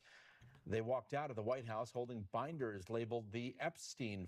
Absolutely humiliating. How embarrassed should all of these losers be? Files. Now, it's not clear what's inside the binders and whether they'll be released to other media outlets. President Trump signed an executive order ordering that the files be released, but Attorney General Pam Bondi says the FBI hasn't turned over everything, and she's expecting more files tomorrow.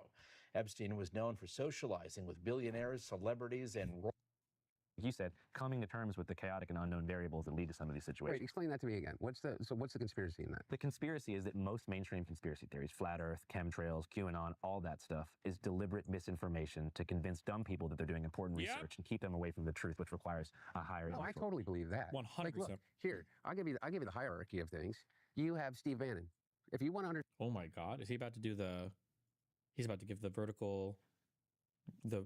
We need a name for this. The resonance theory of media. I mean, there's probably a more form. I'm sure this has already been studied. Whatever the name is for it. Is he going to break it down? Understand what the intellectual direction of what we'll call it the MAGA movement is.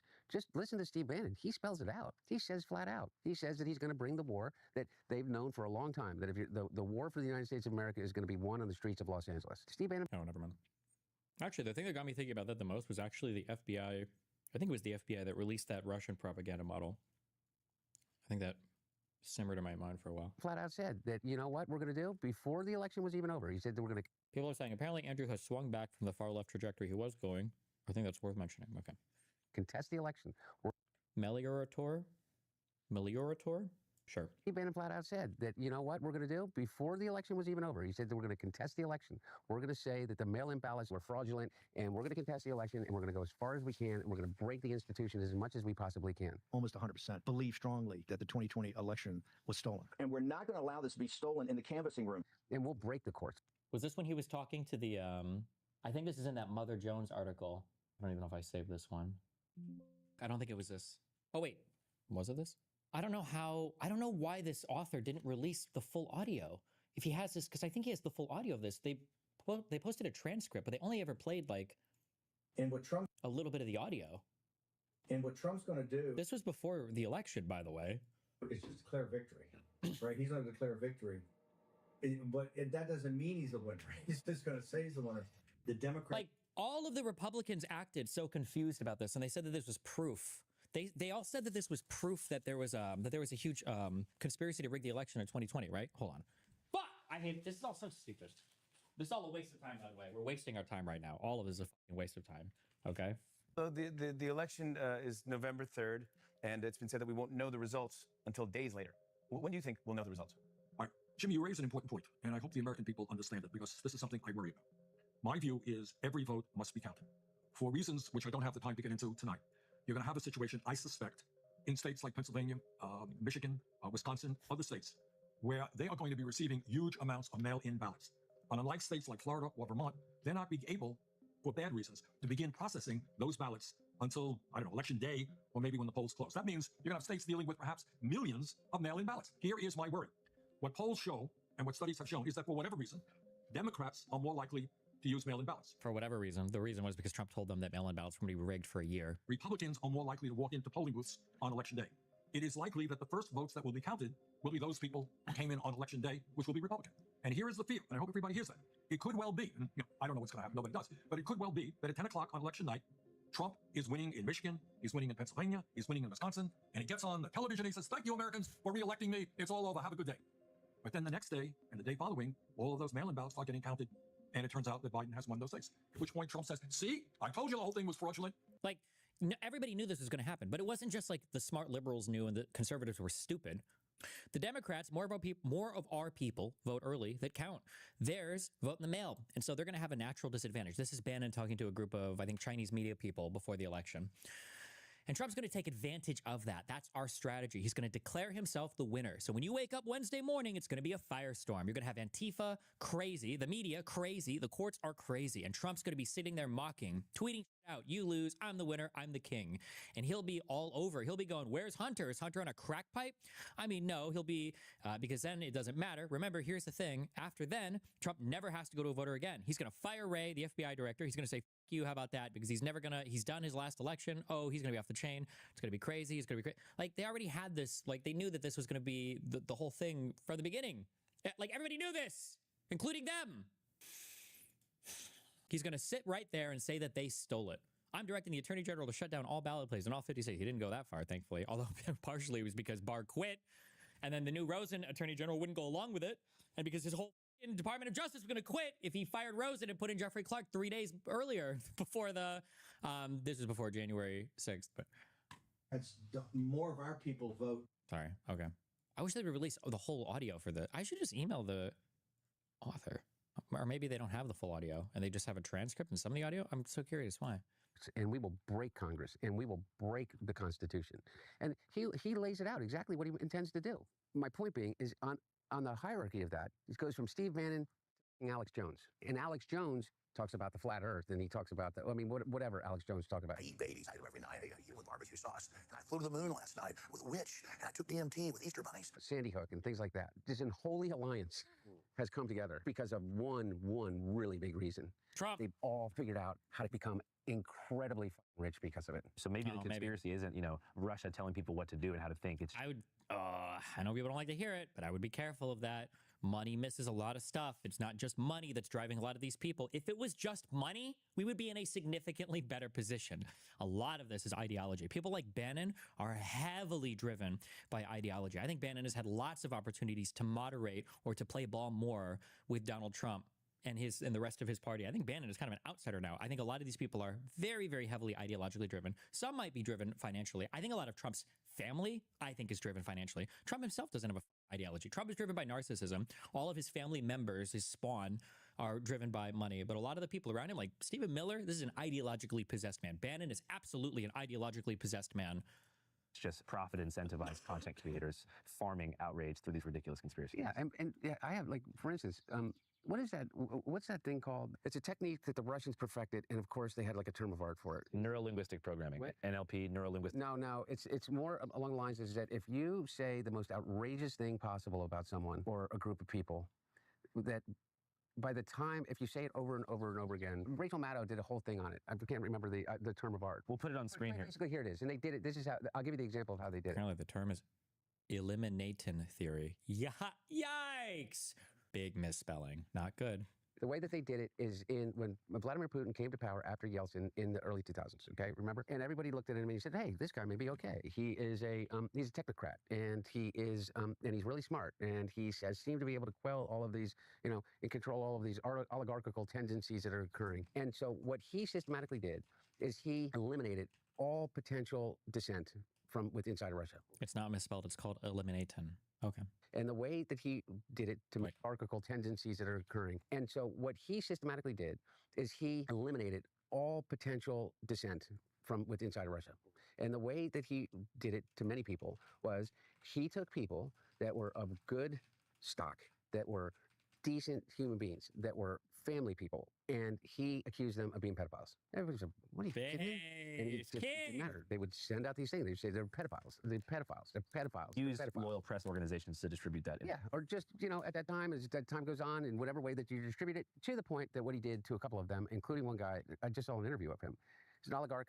He made it to London. They planted pictures on his laptop. London police raided him, and he spent 5 years defending himself. And I forget what it's called, but my point being is that I believe in those conspiracies. I believe that there is a real conspiracy in academia to not actually tell, the true history of the United States or of global history. Interesting thing about erasing history is it's only possible when you create a monolith out of the past, like capital P past. Like I always think about the way they do that. If you watch some of like the Charlie Kirk debates, he says, well, why should we talk about the past? I'm trying to move forward to the future. Don't be a victim. Don't feel bad about things that happened. And it's playing on like a trope in psychiatry that you should just move on, but they're using it to like cut the connective tissue between the present and the past. So they want you to believe that the past has no connection and nothing that was done by the ancestors or anybody else, or even the older people of today, has any coherent connection to modern times. And we need to be utopian and look forward, because looking back will only cause that trauma to repeat itself, and it's just total bull.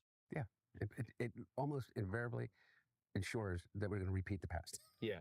It almost, and by the way, isn't that the point? So I want to talk about the 2020 election, because I feel like that's when your personal affairs kind of took center stage as far as the media cycle goes. You also mentioned, before we get into that your sobriety date was before the 2020 election cycle. When exactly do you think you had your last go? Officially June 1st, 2019. Oh, so pretty significantly before. Yeah. And you met Melissa right around then? Yeah. Yeah, I met Melissa in the beginning of May. We got married in the middle of May. I tell the story, and I have enough sense to recognize that if I was being told this story by my daughter in real time, I would say, you're out of your mind. It was a miracle that I found her. I met Melissa, and within literally an hour, I was telling her my whole unvarnished life history and the immediate problems that I was facing, which was trauma dump, crack addiction. She literally said, well, that ends now. And it did. I mean, not that minute. But over the next 2 weeks, she was like, I'm taking all the crack. I'm the true crack addict now. No more for you, all for me. Gimme, gimme. And then I asked her to marry me, and she said yes. And I said, well, why wouldn't we do it right now? And so we literally called Justice of the Peace to the house. She came and she married us. For me, it was a miracle. For Melissa, the really hard part started then, in the sense of getting clean and sober is not easy. It's even harder on the people that love you. And if they're that support system, it's a full-time job in that immediate period of time. Because, as I said to you before, the dangerous part is withdrawing from alcohol, and it can be kind of scary. And she went through all of that, and she went through the entire process with me. And she did things that I wouldn't allow anybody else to do. I saw in Melissa somebody that, without any history between us, look at me with as much love as I looked at her. And I accepted that love in that moment. And a lot of it was tough love. She took my car keys, she took my wallet. She took my clothes for a period of time, so I couldn't leave the house. Wait, take your clothes? No, I didn't have anything.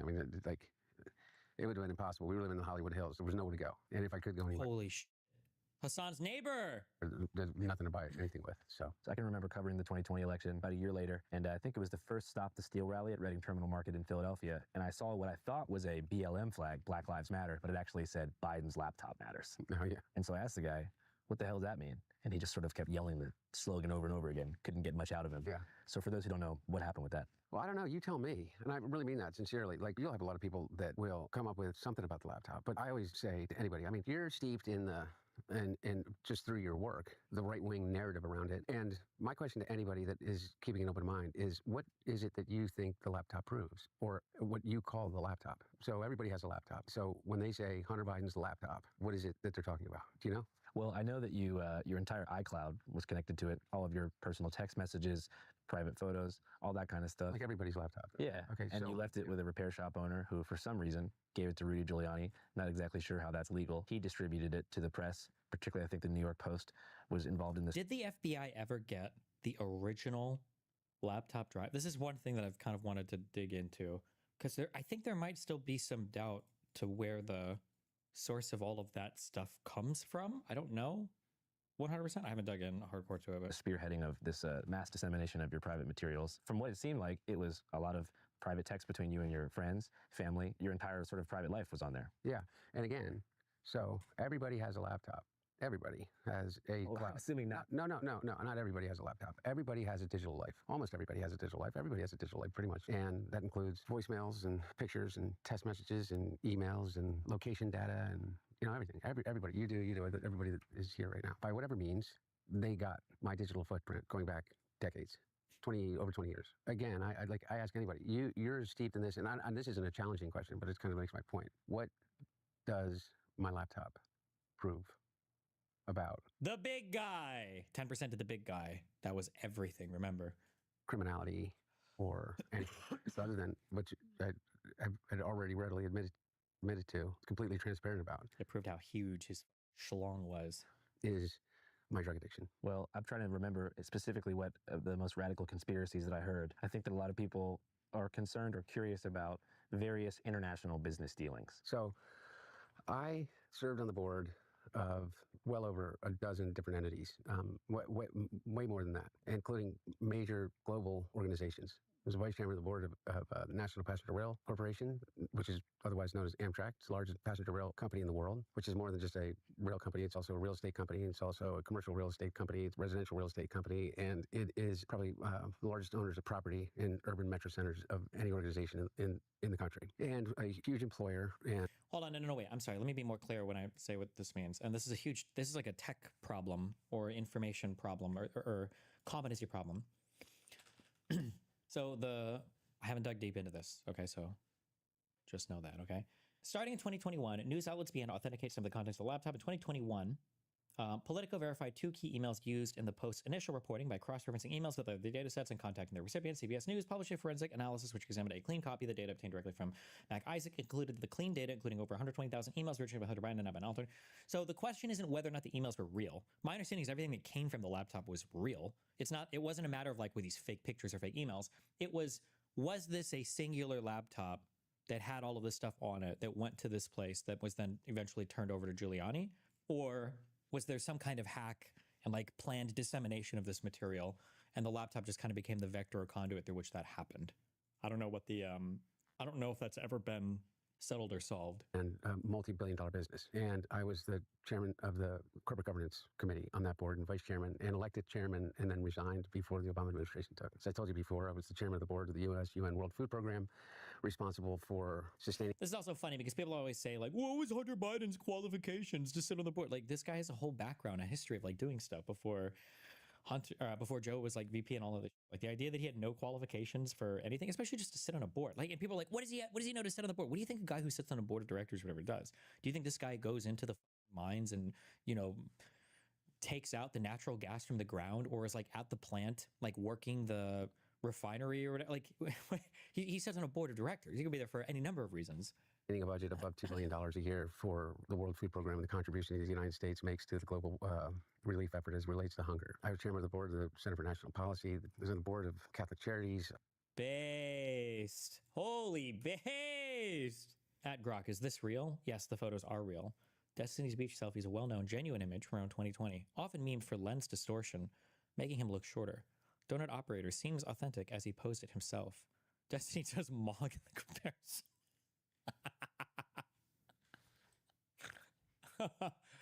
True. Somebody link me the... Never mind, I got it. I was on the board of Jesuit Volunteer Corps Northwest. I was on the board. I mean, I keep going down the list of board memberships that I had. And a year and a half before my dad was to leave office, I was approached by a Ukrainian natural gas company through one of their board members to consider being of assistance to a company that was being threatened by the Russian aggression and the invasion of Crimea and the incursions into Donetsk and the Donbass. And I took them on as a client because I was a partner of counsel, at Boyce Schiller Flexner, which was a major national global law firm. And then they go on a rampage and they kill 100. Don't ever wear it in public. Looking back, will only Trump. Before the election was even. We are defenseless. show. But you know. Some of these guys, like, I don't even know if it's a good comparison. These guys are so look, I don't know if they still do this in the White House press briefings, but it's like, hey guys, time to do our 20-minute immigrant crime roundup. So in Phoenix, Arizona today, we arrested one illegal immigrant who had been convicted of 15 traffic infractions. Over here in Colorado, Denver, an illegal immigrant that had murdered somebody. We just got him arrested today. Down here in South Florida, sunny Miami, we arrested an illegal. It's like, it's actually like unbelievable. It's like unhinged. Today we arrested.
Another alien they let into this country who raped a child, who beat a woman. Quote, all the kinky-haired, swarthy-skinned, long-despised phantoms, all the teeming ants toiling for the white man's comfort. And his little physical demeanor, and not be able to say, there's something f***ed up about that. However, how do you identify? Like, can we just get one politician on stage to say that? I need to hear somebody say that. I need to hear somebody ask Trump. I want you to tell me right now, Trump, is Stephen Miller not the most creepy, f***ed up piece of shit you've ever seen in your life? I just need to hear one person say it, okay? Just like I need to hear Kamala say the N-word to Trump, because Trump would have said it 1,000,000%. God, you know it's in there. It was right under the surface. You got Obama, you got Kamala. We got to get him in the same room as some. Oh, it'll be that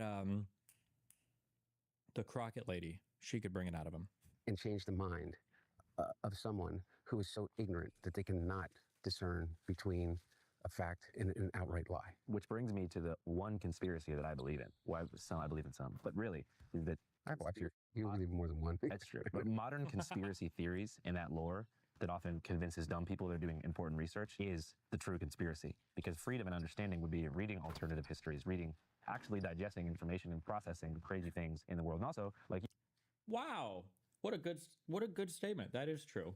Personally, I think that this guy's kind of gone a little bit kooky left, a little bit, not super a lot, but a little bit. But that statement is actually super true. There is a conspiracy right now with regards to the Epstein files. Regardless of if you believe in any of the underlying stuff, the conspiracy was that all of these people concocted and planned to tell you that there was going to be some huge breakthrough regarding it for years.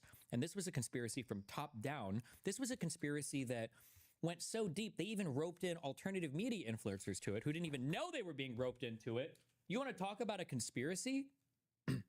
White logs tied to accused sex trafficker Jeffrey Epstein have been released to some conservative political commentators. They walked out of the White House holding binders labeled the Epstein. Absolutely humiliating. How embarrassed should all of these losers be? Files. Now, it's not clear what's inside the binders and whether they'll be released to other media outlets. President Trump signed an executive order ordering that the files be released, but Attorney General Pam Bondi says the FBI hasn't turned over everything, and she's expecting more files tomorrow.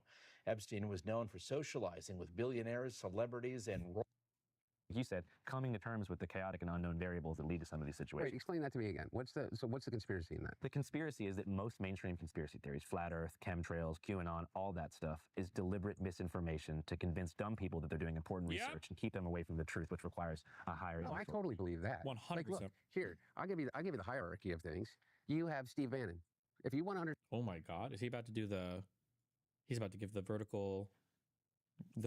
we need a name for this. The resonance theory of media. I mean, there's probably a more form. I'm sure this has already been studied. Whatever the name is for it. Is he going to break it down? Understand what the intellectual direction of what we'll call it the MAGA movement is. Just listen to Steve Bannon. He spells it out. He says flat out. He says that he's going to bring the war that they've known for a long time. That if the war for the United States of America is going to be won on the streets of Los Angeles. Steve Bannon. Oh, never mind.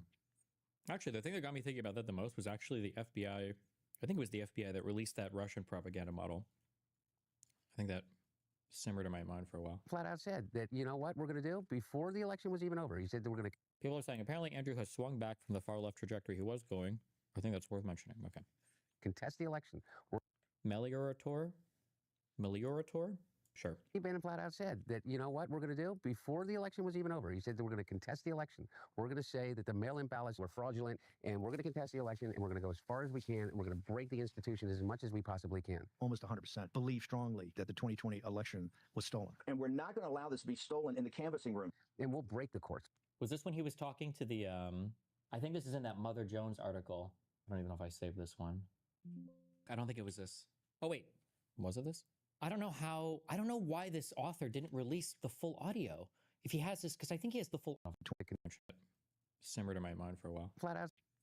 Actually, spells it out. He says flat out. Is he going to break it down? Away from the truth, which requires a higher. No, I totally believe that. 100%. Like, look, here, I'll give you the hierarchy of things. You have Steve Bannon. If you want to understand. Oh my God, is he about to do the? He's about to give the vertical. We need a name for this. The resonance theory of media. I mean, there's probably a more form. I'm sure this has already been studied. Whatever the name is for it. Is he going to break it down? Understand what the intellectual direction of what we'll call it the MAGA movement is. Just listen to Steve Bannon. He spells it out. He says flat out. He says that he's going to bring the war that they've known for a long time. That if the war for the United States of America is going to be won on the streets of Los Angeles. Steve Bannon. Oh, never mind. Actually, the thing that got me thinking about that the most was actually the FBI. I think it was the FBI that released that Russian propaganda model. I think that simmered in my mind for a while. Flat out said that, you know what we're going to do before the election was even over. He said that we're going to. People are saying apparently Andrew has swung back from the far left trajectory he was going. I think that's worth mentioning. Okay. Contest the election. Meliorator? Sure. Steve Bannon flat out said that, you know what we're going to do before the election was even over. He said that we're going to contest the election. We're going to say that the mail-in ballots were fraudulent, and we're going to contest the election, and we're going to go as far as we can, and we're going to break the institution as much as we possibly can. Almost 100% believe strongly that the 2020 election was stolen. And we're not going to allow this to be stolen in the canvassing room. And we'll break the courts. Was this when he was talking to the, I think this is in that Mother Jones article. I don't even know if I saved this one. I don't think it was this. Oh, wait. Was it this? I don't know why this author didn't release the full audio. If he has this, because I think he has the full audio of this. They posted a transcript, but they only ever played like a little bit of the audio. And what Trump's going to do. This was before the election, by the way. It's just declare victory, right? He's going to declare victory. But that doesn't mean he's the winner. He's just going to say he's the winner. The Democrats. Like, all of the Republicans acted so confused about this, and they said that this was proof. They all said that this was proof that there was a huge conspiracy to rig the election in 2020, right? Hold on. But I hate this. Is all so stupid. This is all a waste of time, by the way. We're wasting our time right now. All of this is a fucking waste of time. Okay. So the election is November 3rd, and it's been said that we won't know the results until days later. When do you think we'll know the results? All right, Jimmy, you raise an important point, and I hope the American people understand it because this is something I worry about. My view is every vote must be counted for reasons which I don't have the time to get here. When do you think we'll know the results? All right, Jimmy, you raise an important point, and I hope the American people understand it because this is something I worry about. My view is every vote must be counted for reasons which I don't have the time to get into tonight. You're going to have a situation, I suspect, in states like Pennsylvania, Michigan, Wisconsin, other states, where they are going to be receiving huge amounts of mail-in ballots. And unlike states like Florida or Vermont, they're not being able, for bad reasons, to begin processing those ballots until, I don't know, election day, or maybe when the polls close. That means you're going to have states dealing with perhaps millions of mail-in ballots. Here is my worry. What polls show, and what studies have shown, is that for whatever reason, Democrats are more likely to use mail-in ballots. For whatever reason. The reason was because Trump told them that mail-in ballots were going to be rigged for a year. Republicans are more likely to walk into polling booths on election day. It is likely that the first votes that will be counted will be those people who came in on election day, which will be Republican. And here is the fear, and I hope everybody hears that. It could well be, and, I don't know what's going to happen, nobody does, but it could well be that at 10 o'clock on election night, Trump is winning in Michigan, he's winning in Pennsylvania, he's winning in Wisconsin, and he gets on the television and he says, "Thank you, Americans, for re-electing me. It's all over. Have a good day." But then the next day and the day following, all of those mail-in ballots start getting counted And it turns out that Biden has won those things. At which point Trump says, see, I told you the whole thing was fraudulent. Like, everybody knew this was going to happen, but it wasn't just like the smart liberals knew and the conservatives were stupid. The Democrats, more of our people vote early that count. Theirs vote in the mail. And so they're going to have a natural disadvantage. This is Bannon talking to a group of, I think, Chinese media people before the election. And Trump's going to take advantage of that. That's our strategy. He's going to declare himself the winner. So when you wake up Wednesday morning, it's going to be a firestorm. You're going to have Antifa crazy, the media crazy, the courts are crazy. And Trump's going to be sitting there mocking, tweeting out, you lose, I'm the winner, I'm the king. And he'll be all over. He'll be going, where's Hunter? Is Hunter on a crack pipe? I mean, no, he'll be, because then it doesn't matter. Remember, here's the thing. After then, Trump never has to go to a voter again. He's going to fire Wray, the FBI director. He's going to say, you, how about that? Because he's done his last election. Oh, he's gonna be off the chain. It's gonna be crazy. He's gonna be crazy. Like, they already had this, like, they knew that this was gonna be the whole thing from the beginning. Like, everybody knew this, including them. He's gonna sit right there and say that they stole it. I'm directing the Attorney General to shut down all ballot places in all 50 states. He didn't go that far, thankfully, although partially it was because Barr quit, and then the new Rosen Attorney General wouldn't go along with it, and because his whole Department of Justice was going to quit if he fired Rosen and put in Jeffrey Clark 3 days earlier before the, this was before January 6th, but. That's more of our people vote. Sorry, okay. I wish they would release the whole audio for the, I should just email the author. Or maybe they don't have the full audio and they just have a transcript and some of the audio. I'm so curious why. And we will break Congress and we will break the Constitution. And he lays it out exactly what he intends to do. My point being is on the hierarchy of that, it goes from Steve Bannon to Alex Jones. And Alex Jones talks about the flat earth and he talks about the, I mean, whatever Alex Jones talked about. I eat babies. I do every night. I eat with barbecue sauce. And I flew to the moon last night with a witch. And I took DMT with Easter bunnies. Sandy Hook and things like that. This unholy alliance has come together because of one really big reason. Trump. They've all figured out how to become incredibly rich because of it. So maybe the conspiracy isn't, Russia telling people what to do and how to think. It's I know people don't like to hear it, but I would be careful of that. Money misses a lot of stuff. It's not just money that's driving a lot of these people. If it was just money, we would be in a significantly better position. A lot of this is ideology. People like Bannon are heavily driven by ideology. I think Bannon has had lots of opportunities to moderate or to play ball more with Donald Trump and the rest of his party. I think Bannon is kind of an outsider now. I think a lot of these people are very, very heavily ideologically driven. Some might be driven financially. I think a lot of Trump's family, I think, is driven financially. Trump himself doesn't have a ideology. Trump is driven by narcissism. All of his family members, his spawn, are driven by money. But a lot of the people around him, like Stephen Miller, this is an ideologically possessed man. Bannon is absolutely an ideologically possessed man. It's just profit incentivized content creators farming outrage through these ridiculous conspiracies. Yeah, and I have, like, for instance, what is that? What's that thing called? It's a technique that the Russians perfected, and of course they had like a term of art for it. Neuro-linguistic programming. What? NLP, neuro-linguistic. No, it's more along the lines is that if you say the most outrageous thing possible about someone or a group of people, that by the time, if you say it over and over and over again, Rachel Maddow did a whole thing on it. I can't remember the term of art. We'll put it on screen here. Basically, here it is, and they did it. This is how I'll give you the example of how they did Apparently the term is eliminatin theory. Yikes! Big misspelling. Not good. The way that they did it is when Vladimir Putin came to power after Yeltsin in the early 2000s, okay, remember? And everybody looked at him and he said, hey, this guy may be okay. He is he's a technocrat, and he's really smart, and he seemed to be able to quell all of these, and control all of these oligarchical tendencies that are occurring. And so what he systematically did is he eliminated all potential dissent from inside of Russia. It's not misspelled. It's called eliminatin. Okay. And the way that he did it to oligarchical tendencies that are occurring. And so what he systematically did is he eliminated all potential dissent from inside of Russia. And the way that he did it to many people was he took people that were of good stock, that were decent human beings, that were family people, and he accused them of being pedophiles. Everybody said, what are you kidding me? And it just didn't matter. They would send out these things. They'd say, they're pedophiles. They're pedophiles. They're pedophiles. Use loyal press organizations to distribute that. Yeah, or just, at that time, as that time goes on, in whatever way that you distribute it, to the point that what he did to a couple of them, including one guy, I just saw an interview of him. He's an oligarch.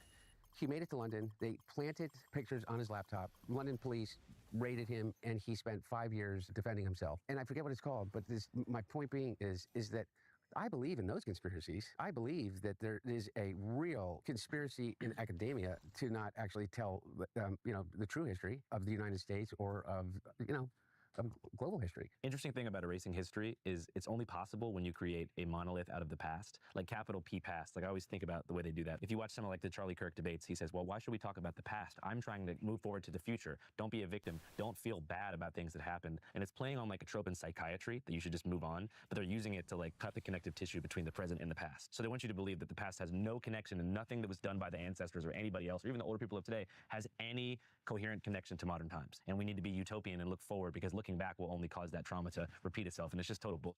Yeah, it almost invariably ensures that we're going to repeat the past. Yeah. It almost, and by the way, isn't that the point? So I want to talk about the 2020 election, because I feel like that's when your personal affairs kind of took center stage as far as the media cycle goes. You also mentioned, before we get into that, that your sobriety date was before the 2020 election cycle. When exactly do you think you had your last go? Officially June 1st, 2019. Oh, so pretty significantly before. Yeah. And you met Melissa right around then? Yeah. Yeah, I met Melissa in the beginning of May. We got married in the middle of May. I tell the story, and you know, I have enough sense to recognize that if I was being told this story by my daughter in real time, I would say, "You're out of your mind." It was a miracle that I found her. I met Melissa, and within literally an hour, I was telling her my whole unvarnished life history and the immediate problems that I was facing, which was trauma dump, crack addiction. She literally said, "Well, that ends now," and it did. I mean, not that minute. But over the next 2 weeks, she was like, I'm taking all the crack. I'm the true crack addict now. No more for you, all for me. Gimme, gimme. And then I asked her to marry me, and she said yes. And I said, well, why wouldn't we do it right now? And so we literally called Justice of the Peace to the house. She came and she married us. For me, it was a miracle. For Melissa, the really hard part started then, in the sense of, like, you know, getting clean and sober is not easy. It's even harder on the people that love you. And if they're that support system, it's a full-time job in that immediate period of time. Because, you know, as I said to you before, the dangerous part is withdrawing from alcohol, and it can be kind of scary. And she went through all of that, and she went through the entire process with me. And she did things that I wouldn't allow anybody else to do. I saw in Melissa somebody that, without any history between us, look at me with as much as love as I looked at her. And I accepted that love in that moment. And a lot of it was tough love. Like, I mean, she took my car keys, she took my wallet.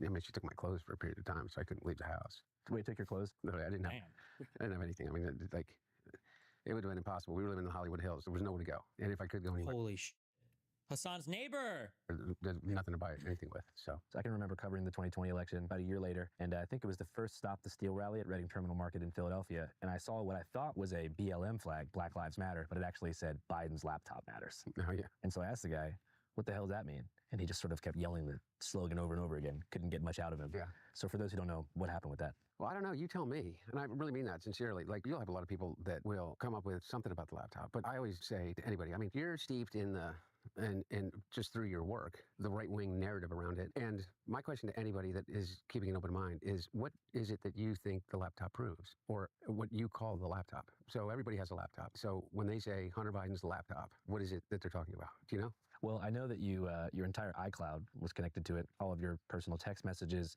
private photos, all that kind of stuff. Like everybody's laptop. Yeah. Okay. And you left it with a repair shop owner who, for some reason, gave it to Rudy Giuliani. Not exactly sure how that's legal. He distributed it to the press. Particularly, I think the New York Post was involved in this. Did the FBI ever get the original laptop drive? This is one thing that I've kind of wanted to dig into, because I think there might still be some doubt to where the source of all of that stuff comes from. I don't know 100%. I haven't dug in hardcore to it. But spearheading of this mass dissemination of your private materials. From what it seemed like, it was a lot of private text between you and your friends, family. Your entire sort of private life was on there. Yeah. And again, so everybody has a laptop. Everybody has a cloud. Assuming not. No, not everybody has a laptop. Everybody has a digital life. Almost everybody has a digital life. Everybody has a digital life, pretty much. And that includes voicemails and pictures and text messages and emails and location data and, you know, everything. Everybody, you do, everybody that is here right now. By whatever means, they got my digital footprint going back decades. Over 20 years. Again, I ask anybody, you're steeped in this, and this isn't a challenging question, but it kind of makes my point. What does my laptop prove about the big guy? 10% to the big guy. That was everything, remember? Criminality or anything other than what I had already readily admitted to, completely transparent about. It proved how huge his schlong was. Is my drug addiction. Well, I'm trying to remember specifically what the most radical conspiracies that I heard. I think that a lot of people are concerned or curious about various international business dealings. So I served on the board of well over a dozen different entities, way more than that, including major global organizations. I was vice chairman of the board of National Passenger Rail Corporation, which is otherwise known as Amtrak. It's the largest passenger rail company in the world, which is more than just a rail company. It's also a real estate company. It's also a commercial real estate company. It's a residential real estate company. And it is probably the largest owners of property in urban metro centers of any organization in the country. And a huge employer. And hold on, no, wait. I'm sorry. Let me be more clear when I say what this means. And this is like a tech problem or information problem or competency problem. So I haven't dug deep into this. Okay, so just know that, okay? Starting in 2021, news outlets began to authenticate some of the contents of the laptop. In 2021, Politico verified 2 key emails used in the post's initial reporting by cross-referencing emails with other data sets and contacting their recipients. CBS News published a forensic analysis which examined a clean copy of the data obtained directly from Mac Isaac, included the clean data, including over 120,000 emails originated by Hunter Biden and not been altered. So the question isn't whether or not the emails were real. My understanding is everything that came from the laptop was real. It wasn't a matter of like, were these fake pictures or fake emails? It was this a singular laptop that had all of this stuff on it that went to this place that was then eventually turned over to Giuliani? Or was there some kind of hack and like planned dissemination of this material and the laptop just kind of became the vector or conduit through which that happened? I don't know what I don't know if that's ever been settled or solved. And a multi-billion-dollar business. And I was the chairman of the corporate governance committee on that board and vice chairman and elected chairman and then resigned before the Obama administration took it. As I told you before, I was the chairman of the board of the UN World Food Program, responsible for sustaining. This is also funny because people always say like, what was Hunter Biden's qualifications to sit on the board? Like this guy has a whole background, a history of like doing stuff before before Joe was like VP and all of this. Like the idea that he had no qualifications for anything, especially just to sit on a board. Like, and people are like, what does he know to sit on the board? What do you think a guy who sits on a board of directors or whatever does? Do you think this guy goes into the mines and, you know, takes out the natural gas from the ground, or is like at the plant, like working the refinery or whatever? Like he sits on a board of directors. He could be there for any number of reasons. Getting a budget above $2 billion a year for the World Food Program and the contribution the United States makes to the global relief effort as it relates to hunger. I was chairman of the board of the Center for National Policy. I was on the board of Catholic Charities. Based. Holy based. At Grok, is this real? Yes.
The photos are real.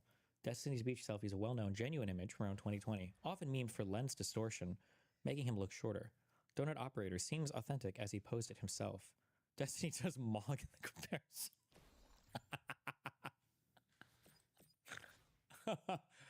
True. Somebody link me the... Never mind, I got it. I was on the board of Jesuit Volunteer Corps Northwest. I was on board. I mean, I keep going down the list of board memberships that I had. And a year and a half before my dad was to leave office, I was approached by a Ukrainian natural gas company through one of their board members to consider being of assistance to a company that was being threatened by the Russian aggression and the invasion of Crimea and the incursions into Donetsk and the Donbass. And I took them on as a client because I was a partner of counsel, at Boyce Schiller Flexner, which was a major national global law firm in which I focused on corporate governance and commercial law. And I represented them for about a 3-month period of time. And through that representation, they asked if I would join the board, which I did. The day that I joined the board, I announced it and sent out a press release of the reasons why that I was joining the board, which came and went and did not become an issue until Rudy Giuliani, along with a guy named Andre Derkach. Disgusting. So glad that his entire reputation... He's disbarred now, right? And bankrupt? What a subhuman piece of shit Giuliani turned out to be. I don't think anybody will have ever reached such a great height and fallen such a great distance as Rudy Giuliani. Maybe Game of Thrones. Maybe.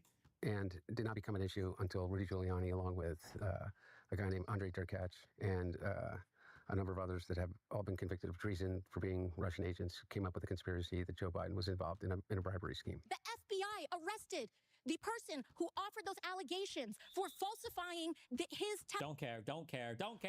La, la, la, don't care. Who is this? No. Testimony. Don't care. To the FBI. So? Actually, also link me that. Wait, I didn't even know. Of course I don't know. Why would anybody make a big deal about this in the media? Nobody gives a... AOC talks about... I want to say Alexander Smirnov, but I know that's not his name. What the f is the guy's name? AOC talks about going to the sun at night. What? Had another amazing idea. So, maybe we can study the effects of global warming from the main source of all the heat in our solar system, the sun. Maybe I can convince Elon Musk, who is absolutely obsessed with me, by the way, to do something good with SpaceX and figure out a mission to the sun in order to get samples. I suggest we go at night because it would probably be too hot during the day, but we'll leave all that up to the scientists. My mom would 100% believe that's real. Oh, his name is Alexander Smirnov. I was right. You. What was that? Wait, what was that congressional hearing? Allegations. What was it? Where was this? For falsifying. Loading. Oh, wait. Timestamped. Who offered those allegations for falsifying his testimony.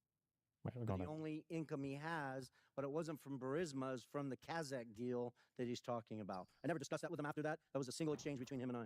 No, corruption and a lack of transparency from the Biden family have been common themes through the House Oversight Committee's investigation. And even when asking for simple drafts of then Vice President Biden's speech in the Ukraine, the White House has been anything but transparent. President Biden has done and will continue to do everything in his power to cover up the truth, especially when it's hard to hear. And I yield back, Mr. Chairman.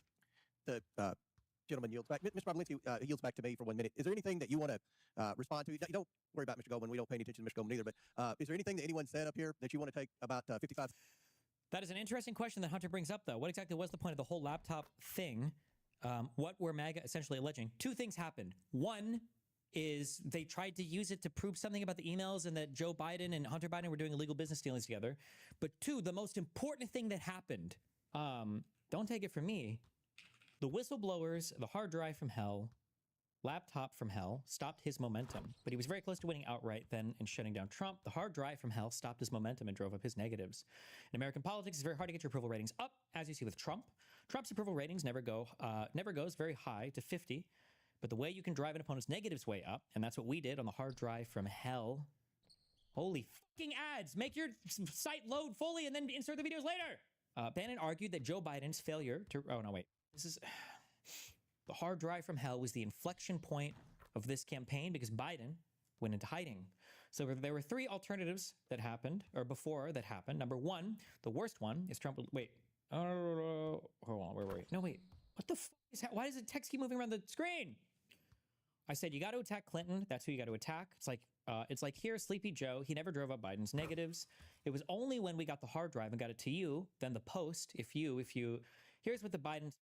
From the day the Post story came out, and then you started pumping out, we got you this stuff, and you just started dumping it, and then the internet started picking it up, and they suppressed it. Remember, the best thing that happened to us was Twitter and Facebook suppressing it, because then everybody wants to see it. It's called the Streisand effect after Barbara Streisand, right? The more you try to suppress something, the more people want to see it, so they took the sucker's bait, right? That's why when people tell me lewd stuff's getting crazy, I go, not crazy enough, because really, what they were trying to suppress is not so much the New York Post story. They were trying to suppress the New York Post story, leading to people wanting to link to your material, right? That's what the thing was, and that's what everybody, that's where you see these numbers, they start to explode, right? And Biden made a fundamental mistake. Instead of coming out and addressing it and attacking back, they hid.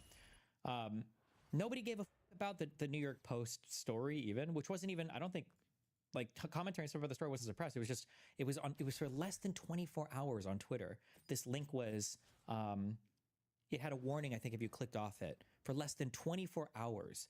And this drove the MAGA fanaticism up to unprecedented levels. And remember that Matt Taibbi, when he came out, when Matt Taibbi came out and did the Twitter files, all of these dipshit MAGA people that can't read, like to pretend that there was proof that that Hunter Biden laptop story was suppressed by the FBI, Matt Taibbi, okay, the actual Elon at the time dick suck, literally said, although several sources were called hearing about a general warning from federal law enforcement that summer about possible foreign hacks, there's no evidence that I've seen of any government involvement in the laptop story.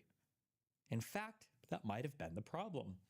The decision was made at the highest levels of the company, but without the knowledge of CEO Jack Dorsey, with former head of legal policy and trust Vijaya Gadde playing a key role. This idea that there was some coordinated suppression is just not true. There's no evidence anywhere. There is no evidence anywhere ever that there was some coordinated suppression of this story. The only reason people care about it is because Twitter and Facebook made the decision to, because they thought it looked weird. And again, no MAGA will ever be honest about this because they lie like they breathe, but it is a weird story, okay? And at a time with Cambridge Analytica, you know, massive mining of Facebook analytics for targeted political ads, at a time when Facebook is literally being compromised by Chinese and Russian bots, at a time when the Guccifer 2.0 dude is literally hacking the DNC and then dumping Podesta emails, you know, via their communicator to Trump's campaign, Roger Stone, and via Julian Assange, and at a time when all of this is happening, right? All of a sudden, a laptop comes out that was dropped off years ago by Hunter Biden at a computer repair store where the owner is blind and then passed off to Rudy Giuliani. Of course, this sounds like the most insane story in the world, but no MAGA will ever admit that. But yeah, the only reason why people cared about this laptop story is because it got censored for a day. Otherwise, there's nothing. There's literally nothing here. Remember when Comey re-announced the opening of the investigation of the Anthony Weiner because they found more emails on his computer? Nothing. Tens of thousands of emails, all this. Oh, no, wait, I'm so sorry. That wasn't for Hunter Biden's emails. I think that was for Hillary Clinton's emails. Still nothing, though. Nothing from that either. Nothing from any of it. Nothing from any of it. Seconds to respond to. It's tempting. I mean, my biggest appeal to everyone in this room is I wish you would spend the time focusing on the fact that the Chinese Communist Party infiltrated the White House of the United States of America through the Biden family. I don't say that lightly. It's not a joke. I was willing to die for this country, as was my father and both my grandfathers and if only you would have. Brother, this is serious stuff. We should be asking how that happened. Take the Biden name and the Biden family completely out of it. How did the Chinese Communist Party infiltrate the White House of the United States of America? Let's start there. Focus on those facts, what they did, how they did it, why they used money, why they used private enterprises instead of military stuff and other stuff. That is huge to our national security. So I appreciate you yielding that time to me, Mr. Chairman. Well, thank you, and I'll just say this. Ms. Tlaib and Ms. Presley criticized the investigation, but I think most Americans care about public corruption, and they realize the FBI hasn't done the job, the DOJ hasn't done their job, the IRS hasn't done their job. They've been told to stand down. All that's left is the House Oversight Committee, and we will do our job. And pursuant to the previous order, because votes have been called again, the committee stands in recess subject to the call of the chair. The committee will reconvene 5 minutes after floor votes. Focus is only priority working with the Chinese on the go forward. Ms. Ocasio-Cortez from New York. Thank you, Mr. Chair. Mr. Pavlinsky, I heard your opening statement. It's submitted to the record, part of our proceedings. I have a quick question. Simple. Is it your testimony today that you personally witnessed President Joe Biden commit a crime? I believe the fact that he was sitting with me while I was putting together a Did you witness I can't say anything. the president commit a crime? Is it your testimony today? Yes. And what crime have you witnessed? How much time do I have to go through it? It is simple. You name the crime. Did you watch him steal something? Corruption statutes, RICO, and conspiracy. What is RICO? What is the crime, sir? Specifically. You asked me to answer the question. I answered the question. No. RICO, you're obviously not familiar with. Corruption Excuse statutes. me, sir. Excuse. How does one man commit the crime of RICO? What? What did he do? Sir, excuse me, sir. RICO is not a crime. It is a category. What is It's a category of crimes that you're then charged You with. have charges. Long 100. You have charges. Damn, I don't know. Good job, AOC. Sir, please the name. exact statute under RICO? Yes. Well, it's funny. In this committee room, everyone's not here. There's over 18 All right, sir, I reclaim my lawyers that went to law school. I I'll leave reclaim it my up to time. you guys Okay, to thank define you, the sir. I statute. reclaim my time. Clearly, what we are seeing here today is a continuation of the 15-month saga of the Republican majority lost in the desert. Impeachment 101. The majority party, or whomever is raising impeachment, must accuse the president of a high crime, a specific high crime or misdemeanor. I would like to submit to the record HRES 918, the House resolution to open this impeachment inquiry. Without objection to order. This resolution does not outline a high crime or misdemeanor. It's not here. Now, when we compare the chairman's opening from his previous opening, he's talking about Ukraine and Burisma and all of this. This entire inquiry is based on a blockbuster piece of information that was in a classified SCIF room. And inside that room was a document alleging President Biden directly of a $10 million bribery scheme, extremely serious. What happened? What happened a month ago, Mr. Chairman? That document, the FBI arrested the person who offered those allegations for falsifying his testimony to the FBI. This entire impeachment inquiry is based on an actual provable individual who has lied. Now, responsible leadership would withdraw an inquiry based on that. Withdraw it. Instead, what we are seeing is that this committee was warned about the falsehoods of these allegations long before that, warned by Trump's Secretary of State Mike Pompeo, and yet they proceeded anyway. The chairman proceeded anyway. This committee was warned by Rudy Giuliani associate right here, Lev Parnas, after that document about the falsehoods of this. Then held hearings where your own expert witnesses said that there was no grounds for impeachment, and you proceeded anyway. And finally, as if none of this was enough, the FBI... Why are we surprised she knew what RICO is? Because nobody knows anything about anything. I arrested the individual who was the source of the entire, to quote the chairman, heart of the matter to launch this impeachment inquiry and proceeded anyway.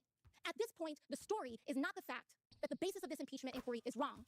The story is why it's proceeding anyway. True. Why is this committee proceeding based on false charges?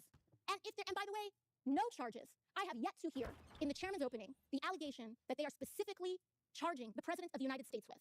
True. I'm hearing about Biden family. I'm hearing about this and that.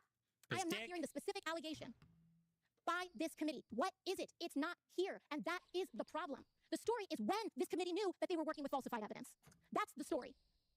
And with that, I yield back. Gentlelady yields back. Chair now recognizes Ms. Mace from South Carolina for 5 minutes. Thank you, Mr. Chair. Ah, the crazy bitch. Thank you. Yes. Chairman, on March 1st, 2024, Joe Biden stated he did not interact with Hunter or Jen Biden business associates. Mr. Chairman, I'd like to ask unanimous consent to enter into a record New York Post article. Biden insists he did not interact with his... Without objection to order.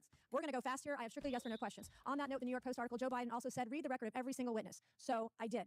I first read Devin Archer's deposition, and he interacted with Joe Biden. Then I read the transcripts of Wad Walker, Eric Schwerin, George Burgess, Kevin Morris, Tony Bobulinski, and Jason Galanis. And every single one of them interacted with Joe Biden. And that's just the people we interviewed. Mr. Galanis, my first questions are for you. Did Hunter Biden call Joe Biden with Elaine Ballerina on the line on May 4th, 2014, yes or no? Yes. In that call, did Hunter Biden state on this call with Joe Biden Wait a second. with Elaine Ballerina on the line on May 4th, 2014, yes or no? Holy shit. Is this Legal Eagle's evil twin brother? What? Who is this guy? What? His testimony to the FBI. For over a 10-year period of time, I worked with a group of people that had a cross-border private equity firm inside of China, and I had a business that was based around advisory for multinational global funds, private equity funds, doing infrastructure work and others. And I was asked to join a fund, the startup inside of China that was had a headquarters in Beijing, Shanghai, Hong Kong, and New York. And I had a 10% equity stake in that, of which I paid. I made my equity contribution in that, just like every other member. The illegal eagle, true. Federal officials are looking at his foreign business dealings, including his ties to a Chinese energy company. Those are my two. Yeah. Foreign business dealings. Yeah, because I was kind of looking into it, and it seems like the conspiracy is that through those connections that you had to these, I guess, foreign governments, they were using you to leverage pressure onto your dad. Again, like what? Well, that's the thing, is that when you're looking... No, I'm not putting you on the spot. And I guess my whole point is that I asked these same questions to the House Oversight Committee. I've been investigated by the House Oversight Committee, the House Ways and Means Committee, the House Judiciary Committee, the Senate Judiciary Committee, the Senate Oversight Committee, and I have been investigated by Maine Justice, the U.S. Attorney in Pittsburgh, the U.S. Attorney in Philadelphia, the U.S. Attorney in District of Columbia, the U.S. Attorney in Los Angeles, the U.S. Attorney of Delaware, the Special Counsel's Office. Not one single person has ever accused me of a crime based upon anything that was in or discovered as it relates to my laptop. Not one. Not a single thing about my laptop. Crazy, huh? So this whole idea that there was some conspiracy to cover up the laptop, they uncovered 20 years unvarnished of every single communication that I've ever had over a phone. 20 years! Could you imagine having that kind of access to anything related to Donald Trump? Or by text, or over email, or computer, in any digital way. There's not one communication that you can even remotely say is evidence of a crime. Not one. Not one time. Not one communication. I would challenge anybody to show one instance, other than me seeking drugs for myself, for my own personal use, okay? Or women, as it relates to, people that were in the drug trade that I would seek for the purchase of drugs. One single instance in which anyone has used any one of those communications as evidence of any kind of crime at all. Now, take that, okay? That's it. So you say Hunter Biden's laptop. What? By the way, I'm talking out there to people that I would assume are or want to be on my side, or at least want to be on the side that I'm part of. What about Hunter Biden's laptop? How about this? Well, it was a cover-up. Twitter took it down, and it was a big cover-up. And you have Matt Taibbi and all these guys that say, yeah, it was that Twitter took it down and Facebook took it down. It seems that big tech only censors, media companies only censor stories when they're negative towards the Biden campaign. You know why they took it down? Because what they did was they published naked photos of me. Which, by the way, when you look at the request that the White House made under Biden to Twitter to take down specific posts, it was pictures of his cock. Women, which is in violation of their terms, and which, by the way, is a criminal act under the new federal law that was passed by accredited to Melania Trump, with universal support in the House and the Senate. That's why they took it down. It wasn't a cover-up. And then you had 100 former national security officials come out and say, this looks like it could be a Russian op. Because it is. Because in the course of an election, what happens? You have Rudy Giuliani in conjunction with Steve Bannon, in conjunction with Miles Gao, who's in jail, who is, I don't know how many other counts of fraud and bribery, and is a Chinese national, was working directly with Steve Bannon, and a number of others, including Bernie Carrick, who, God rest his soul, is dead. That basically came out and said, we have Hunter Biden's laptop. And the big reveal about Hunter Biden's laptop was that I was a crack addict. Oh. There was also the 10% to the big man. Did that come from the laptop? It did, right? Or was this before? Unfortunately for them, I'd already admitted that I was a crack addict in the pages of the New Yorker. It did a 13,000-word article with Adam Entos, in which I told everything about myself and my own struggles. And they just simply conflated the two. They said, well. Also, remind me, chat, remind me, what was the position that Hunter Biden was going to have in the White House again? What was the position that Hunter Biden was going to have in politics? Where were they going to place him? What was he running for? In which I told everything about myself and my own struggles. And they just simply conflated the two. They said, well, Joe Biden fired the prosecutor in Ukraine to benefit his son. Completely debunked. The person that said that I took a bribe for that happens to be a guy named Shokin, who is in prison for lying to the FBI on Form FD 1023. Yep. In prison. Admitted to it. Yep. Admitted that he was enticed into making it up on behalf of the Trump team aside. The only other guy. Wait, did he say that? I didn't actually see that, if that's true. I haven't dug into that. Did he say that to the FBI? They came up and said that there was illegal and wrongdoing and bribery. There was a guy named Gal Luft, who was later convicted in absentia, both by the EU and as a arrest warrant out for him by Interpol and the United States as an arms dealer, selling Chinese weapons to the Iranians and to the Libyans. And so, again, I ask, so Hunter Biden's laptop, so what? So what? It sounds like it became political cannon fodder to, make that election cycle as colorful. How do you defend yourself against it, though? So somebody says... Well, let's start with the fact that your private photos were leaked by somebody that was supposed to be repairing your laptop. Some people will go, well, hey, wait a second. Aren't you just leafing through someone else's private property? It can be perceived that way, but again, he hired me to do that. Number one, What? He hired him to go through all of his stuff? Can you please go ahead and check all my emails? Loser. What an actual... Someone else's private property?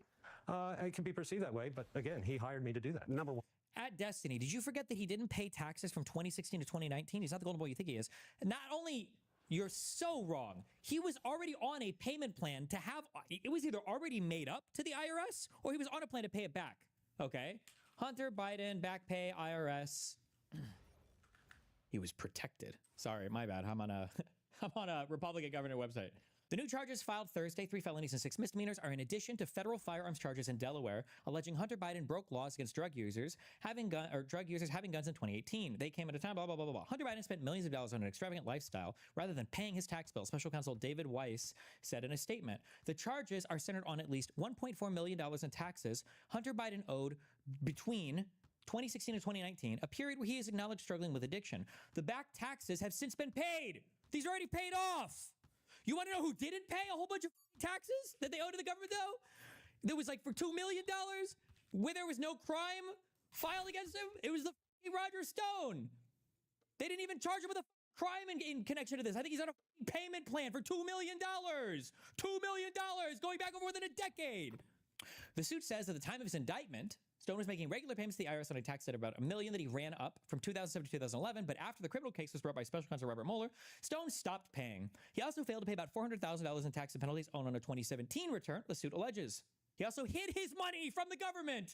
Stone and his wife, Nydia, moved to a nearby condominium apartment that was purchased by a trust that she controlled. The suit alleges that Financial Move and others were fraud aimed at preventing the IRS from collecting the money Stone and his wife owed and still owed to the feds. I would have to go back and relook through Hunter Biden's stuff. I don't think Hunter Biden was ever accused of committing tax fraud. He just didn't pay his taxes, which is bad, but he paid them back. He did. He had them paid before the indictment even came out. Stone was actually committing tax fraud, and there wasn't even a criminal case against him filed.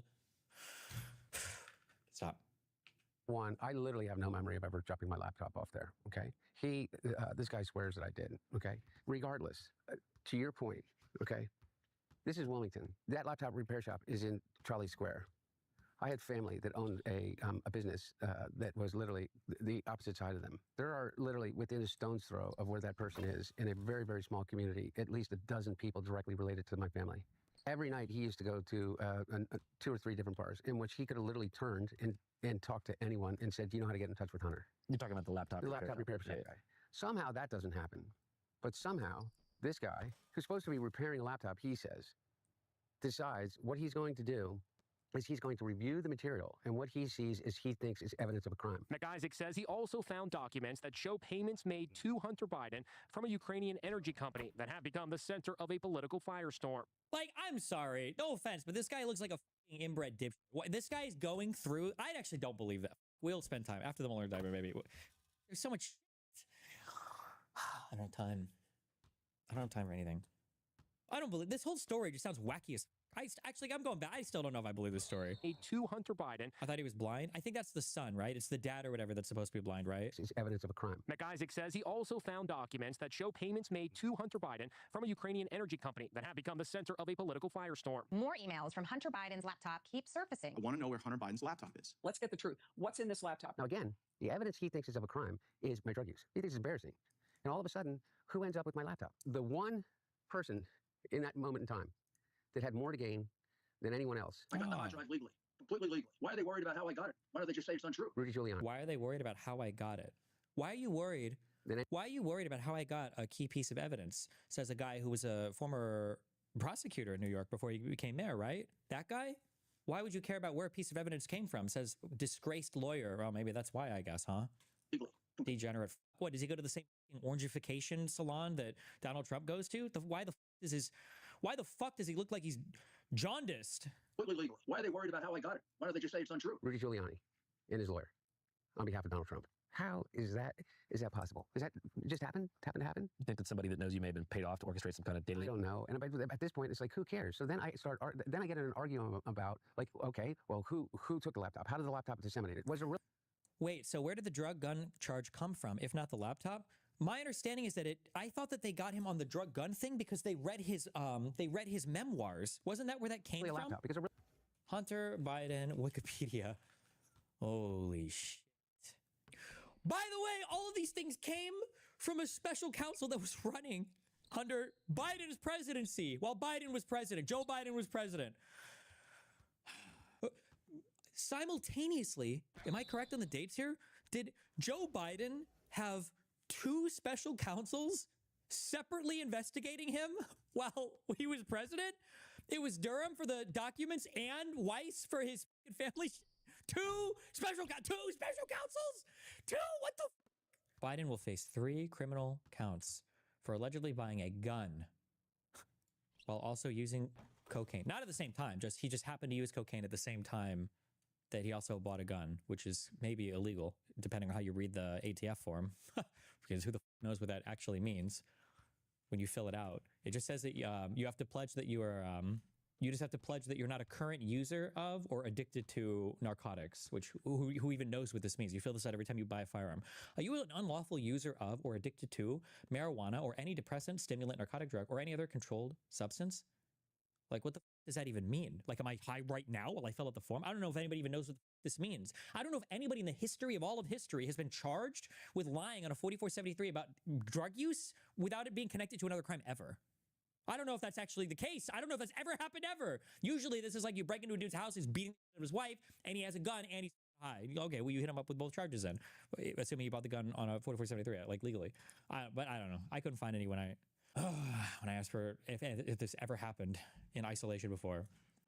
The prosecutors helming the gun case, Derek Hines and Leo Wise, will lean heavily on Biden's memoir to show that he was a drug user on October 12, 2018, when they say he bought a handgun from Star Quest Shooters and memoir, saw that he was using drugs, and then went back and saw that he bought a gun, and now they're tying in the prosecutors have called it his incriminating book, and cited his description of drug abuse in 2018 around the time he allegedly bought the gun. It's actually unbelievable, dude. They talk about it in the interview? Oh. Really isn't, by the way. Here's another anomaly of this. There really isn't a laptop. There's a hard drive. And then there's an amalgamation of a hard drive. There's an original hard drive. Oh, yeah. Is there a hard drive or is it an image or a digital copy of a hard drive? He says he has. And he argues with everybody else who says that there are like 400 gigabytes more that were added onto that from the dark web. You never got a laptop before you wrote that story, did you? That's correct. You got a hard drive. Hard drive. And you received that hard drive from Rudy Giuliani, right? Yep. Who had been openly associating with an agent of Russian intelligence in the months leading up to your story. You agree with that, right? I guess. So you think the repair shop story is made up? I don't know, but all I know is that whatever this amalgamation of stuff is came from a whole host of different sources. Yeah. Because you can look at it now and the stuff that like... I didn't know it was this bad. This is an actual witch hunt. Look at the Ken Starr investigation into Bill Clinton and where the Monica Lewinsky stuff came from. This isn't new. This is what Republicans do. This is how they witch hunt. Like, who thinks this is right? Who thinks it's right that every picture that you've ever taken... What, the existence of the whole Hillary Clinton email server, didn't that only come from investigations of all the stuff related to the Podesta DNC email hack, the Russian email hack of the DNC servers? That's the only reason people even knew that email server existed. Like, all of it is off the backs of just the most unhinged shit of the universe. Yeah, the ones that you talk about like fruit of the poison tree. This is like fruit of like the poison acreage, fruit of the poison like continent. It's unbelievable. Would be embarrassed by, and the ones that you would be proud of should be on a website controlled by a guy that is a Christo-fascist incel that lives in Indiana or Illinois. Destiny, Hunter Biden's judge denied the argument that Cannon used to dismiss Trump's documents case. That's because when Eileen Cannon, even when God, I hate these people. Even when the Supreme Court made this immunity decision and Thomas came out writing his concurrent opinion, he didn't even attack. I don't think he attacked all special counsels. I think he only attacked the Mueller special counsel. And he didn't even touch any other ones. I'm trying to think if he calls out Mueller by name here. Oh, okay, maybe he doesn't. But they didn't try to apply this because Eileen Cannon tossed, I'd have to go back and read her rationale because it's like a 70, 80 page thing, but she cites Thomas's opinion here. Because Eileen Cannon wants to toss everything related to the Jack Smith thing, saying that, well, actually, we can't have, oh, wait, does this call it Smith? No, it doesn't. Saying that we can't have a special prosecutor because the Attorney General doesn't have the right to appoint a special prosecutor. And it's like, none of you guys had any problems with special prosecutors when they were up Biden's ass like crazy. But now all of a sudden in a completely unrelated case, Thomas, maybe on some drugs loaned from Elon Musk, writes out this whole randomest opinion about how, well, actually, I think that special prosecutors I think they're actually unconstitutional. Forget which one. Let's hope Indiana, because it's worse. But really, who comes up with a 435-page dossier about all the crimes that it details, but literally it just is it is an entire fiction that makes money off of. Who thinks that's right? And so, but again, I get these discussions where, well, how did the laptop, their laptop really doesn't exist, but what is it? Like, you go down these rabbit holes and you do exactly what they say. As long as they say laptop loud enough. Sorry, hold on. If you don't know, okay. In August of 1994, pursuant to the newly reauthorized Ethics in Government Act, Ken Starr was appointed by a special 3-judge division of the D.C. Circuit to continue the Whitewater investigation. Okay? Continuance of, I don't even remember what this investigation was for. American political controversy began in the 1990s, began with an investigation into the real estate investments of Bill and Hillary Clinton. Okay? The Whitewater scandal. I don't know if anything even... Neither Bill or Hillary were ever prosecuted after 3 separate inquiries found insufficient evidence linking them with criminal conduct of others related to this land deal. But regardless, so that had been happening for a couple years, and then they appointed Ken Starr to look into this. He replaced Robert B. Fisk, a moderate Republican who had been appointed by Attorney General Janet Reno. Starr took the position part-time and remained active with his law firm, Kirkland & Ellis, as this was permitted by statute and was also the norm with previous independent counsel investigations. As time went on, he was increasingly criticized for alleged conflicts of interest stemming from his continuing association with Kirkland & Ellis. Kirkland and, like several other major law firms, was representing clients in litigation with the government, including tobacco companies and auto manufacturers. The firm itself was being sued by the Resolution Trust Corporation, a government agency involved in the Whitewater matter. Additionally, Starr's own actions were challenged because Starr had, on one occasion, talked with lawyers for Paula Jones, who was suing Bill Clinton over an alleged sexual harassment. Starr had explained to them why he believed that sitting U.S. presidents are not immune to civil suit. By the way, going in the complete opposite direction, because remember the Nixon v. Fitzgerald case was about whether or not presidents had immunity from civil litigation, which they do, which is the case that Roberts built on, and this current insane Supreme Court built on to say actually they have criminal immunity as well. Even though in that very same case the Supreme Court justices considered for a moment the criminal immunity and laughed it off and said it would be ridiculous. Obviously, when this constitutional question ultimately reached the Supreme Court, the justices unanimously agreed. Citation needed. I don't know what this is citing. On October 10th, 1997, Starr's report on the death of Deputy White House counsel Vince Foster, drafted largely by Starr's deputy Brett Kavanaugh, who's that guy, was released to the public by the Special Division. The complete report is 137 pages long and includes an appendix added to the report by the Special Division over Starr's objection. The report agrees with the findings of previous independent counsel Robert B. Fisk that Foster committed suicide at Fort Marcy Park in Virginia, and that his suicide was caused primarily by undiagnosed and untreated depression. As CNN explained on February 28, 1997, the Starr report refutes claims by conservative political organizations that Foster was the victim of a murder plot and cover-up. Wow, the original Seth Rich. But despite those findings, right-wing political groups have continued to allege that there was more to the death and that the president and First Lady Hillary Clinton tried to cover it up. CNN also noted that organizations pushing the murder theory included the Pittsburgh Tribune Review, owned by billionaire Richard Mellon Scaife, and Accuracy in Media, supported in part by Scaife's Foundation. Scaife's reporter on the Whitewater matter, Christopher Ruddy, was a frequent critic of Starr's handling of the case. I don't know who this guy is over there, but expansion of the investigation. The law conferred broad investigative powers on Starr and the other independent counsels named to investigate the administration, including the right to subpoena nearly anyone who might have information relevant to the particular investigation.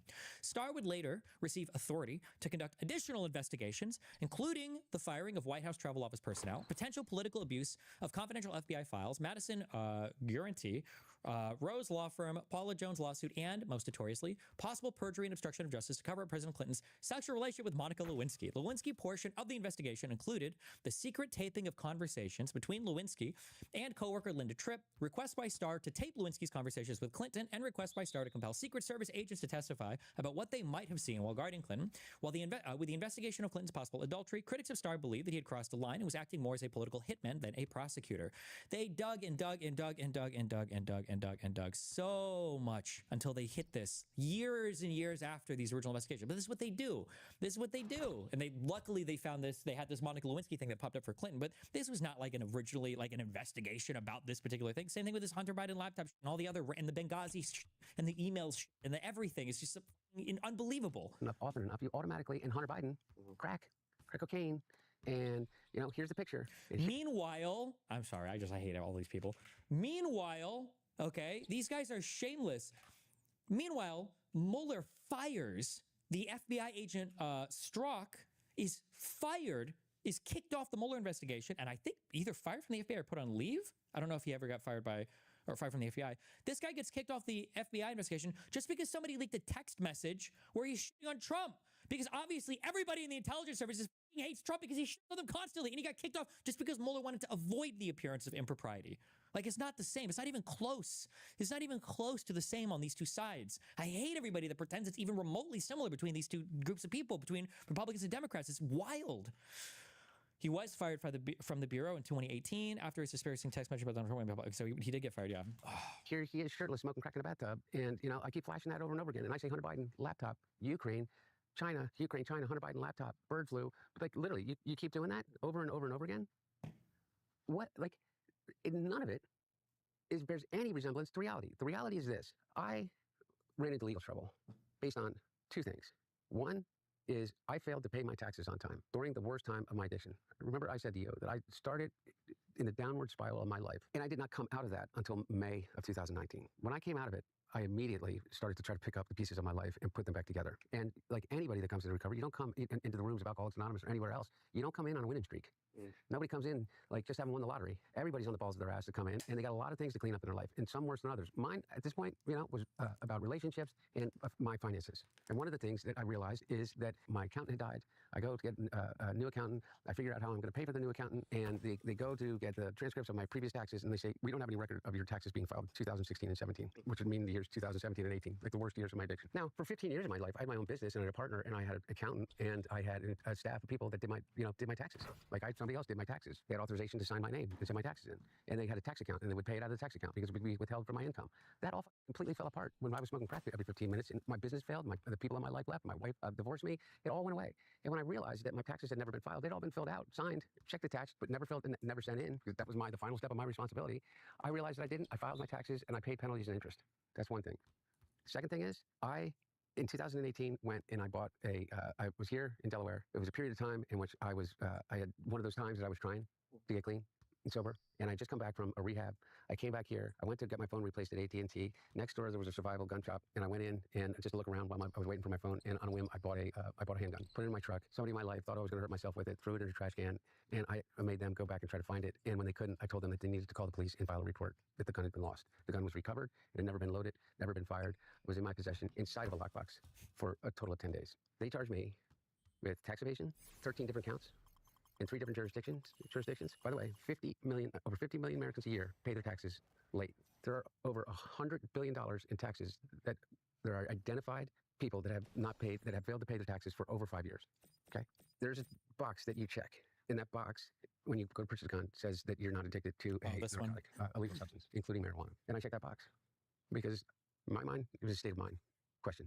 Are you in the moment right now addicted to any? Nobody knows what that question means, by the way. It's a meme. That's a meme question, right? Like if I smoked marijuana yesterday and then I go to fill out the 4473, right? Nobody checks that box yet. And also no one knows, like there's not even clear direction from the ATF on what that even means, right? That's there so that, again, if somebody dings you doing some criminal shit and you've got a gun and you're high, well, they're going to probably get you on the illegal purchase of the firearm. Maybe. I don't even know if they charge you in connection with that, because I don't even know if... I don't know if that would even count as lying on a federal form at the time. It's such an unbelievable charge. By the way, and remember, these are the crimes that Pisco says it is highly immoral and unethical for Biden to pardon his son for. It's actually unbelievable. Any illegal drug. Well, even though it had not been used in the commission of a crime, even though they'd never ever fired the gun, even though I never bought it with the intent to do a crime, even though people buy guns every single day, obviously, that smoke marijuana, and it is equally against the law to check that box if you do, or to own a gun if you smoke marijuana on a regular basis. Joe Rogan. Just in any way. They charged me with 3 different counts that could be up to 30 years in prison. Those are the 2 things. And this is obviously a special counsel that had come to an agreement with me and a plan in which I would have a diversion agreement and a plea agreement, and they blew it up on purpose at the behest of the right wing. I got sober in 2019. So the acknowledgments in his own words, he read his audiobook, are that, hey, I was not sober when I was not... This King Coop, unbelievable, this guy, dude. Off drugs when I was purchasing that gun, which is illegal. My whole point of all of that is that was the culmination of years of investigating me. Nothing about Ukraine. Yeah, sorry. Yeah, the charge for being intoxicated or under the influence of some substance and using a gun at the same time is actually different than the ATF one. I don't know if anybody actually ever gets charged with that ATF one. I'm so curious. I wish there was an easy, I don't think there's like a database, because I was trying to find this for my own thing, looking up civil cases. I don't think there's like a database where you just look up like every criminal charge filed in some state. There should be, right? Nothing about a laptop. Nothing about my father. Nothing about bribery. Nothing about China. Nope. Nothing nope. about children. Nope. Nothing about. Nope. Nothing. Nothing. No, the big man, 10%, Burisma, nothing. I know you are, and I get so tired of having. I'm not saying to you, but it's just like it's like spitting into the wind, man. Like, what's the point? Like, it is just like, how do I fight against New York Post? How do I fight against Fox News in their echo chamber? No matter what I say, they can say whatever the hell they want to say, and they know it. They absolutely know it. They can say whatever they want to say. For over a year, I was the #3 most spoken about person on Fox News without having done anything in 3 years. Like me personally, I had not left the country. I had not left the state of California. I had not left He wasn't ready for office. He wasn't ready for anything related to government. House on more than 2 or 3 occasions for the simple fact of not being harassed. I literally sat in the garage by virtue of my choice and my desire and painted for 3 years. And then they accused me of crimes for painting. What do you mean? Not that I couldn't sell my paint. That it was a clear conspiracy to.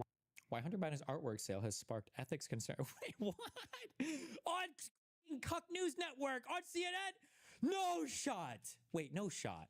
That's not a real article. This is deep-faked AI, and they're about to laugh, and I shouldn't even be looking this up because they're going to laugh immediately. Hunter Biden's artistic debut is sparking ethics concerns for the White House as some critics raise eyebrows over the high-priced pieces and whether they pose a conflict of interest. Are you serious? And we have Trump coin. We have Trump coin. Trump coin. We have Trump coin.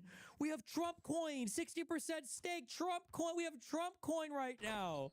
Pieces are priced between 75 and 100. Did he even sell these artwork pieces? Did he even sell these? He wasn't even in the government. He wasn't even in the government. He wasn't even part of the government. He didn't do anything in the government.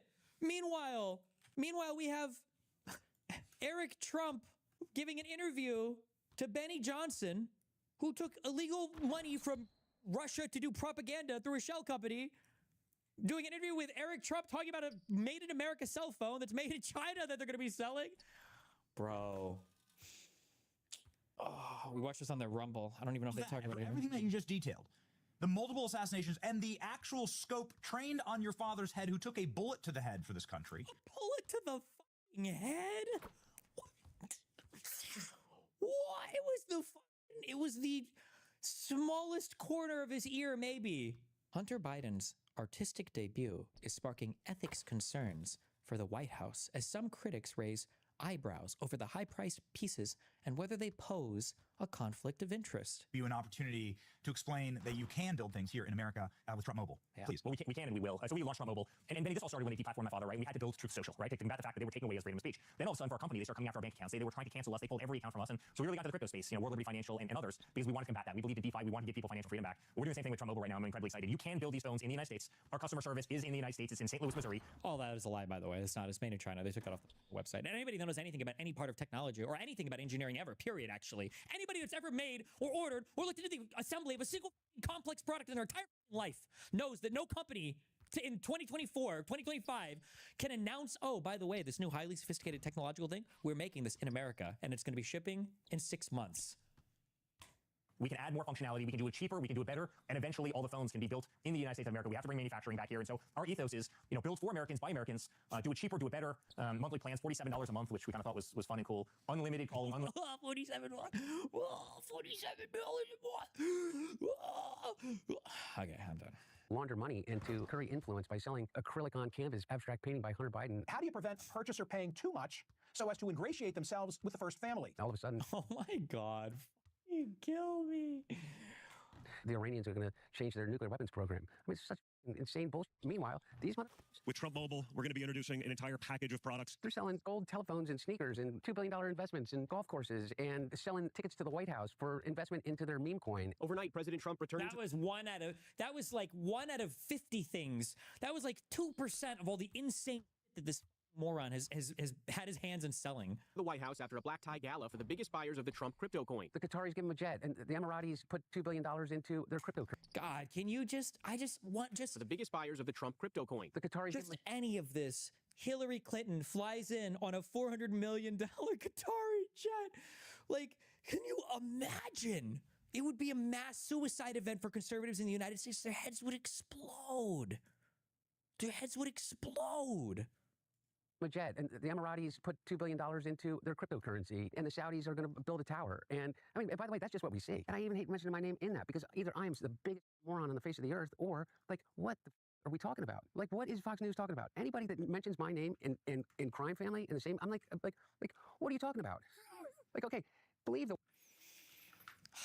the worst case scenario that you believe about me. Believe that I was painting paintings, not because I've been a painter my whole life, not because it literally saved my life, not because it's really meaningful to me. Believe that I was painting paintings to somehow curry favor with whomever, okay? As compared, like if you believe the worst possible thing that they've ever said about me, what they are openly doing is 20 times worse. True! They're openly doing, and nobody's batting an eye.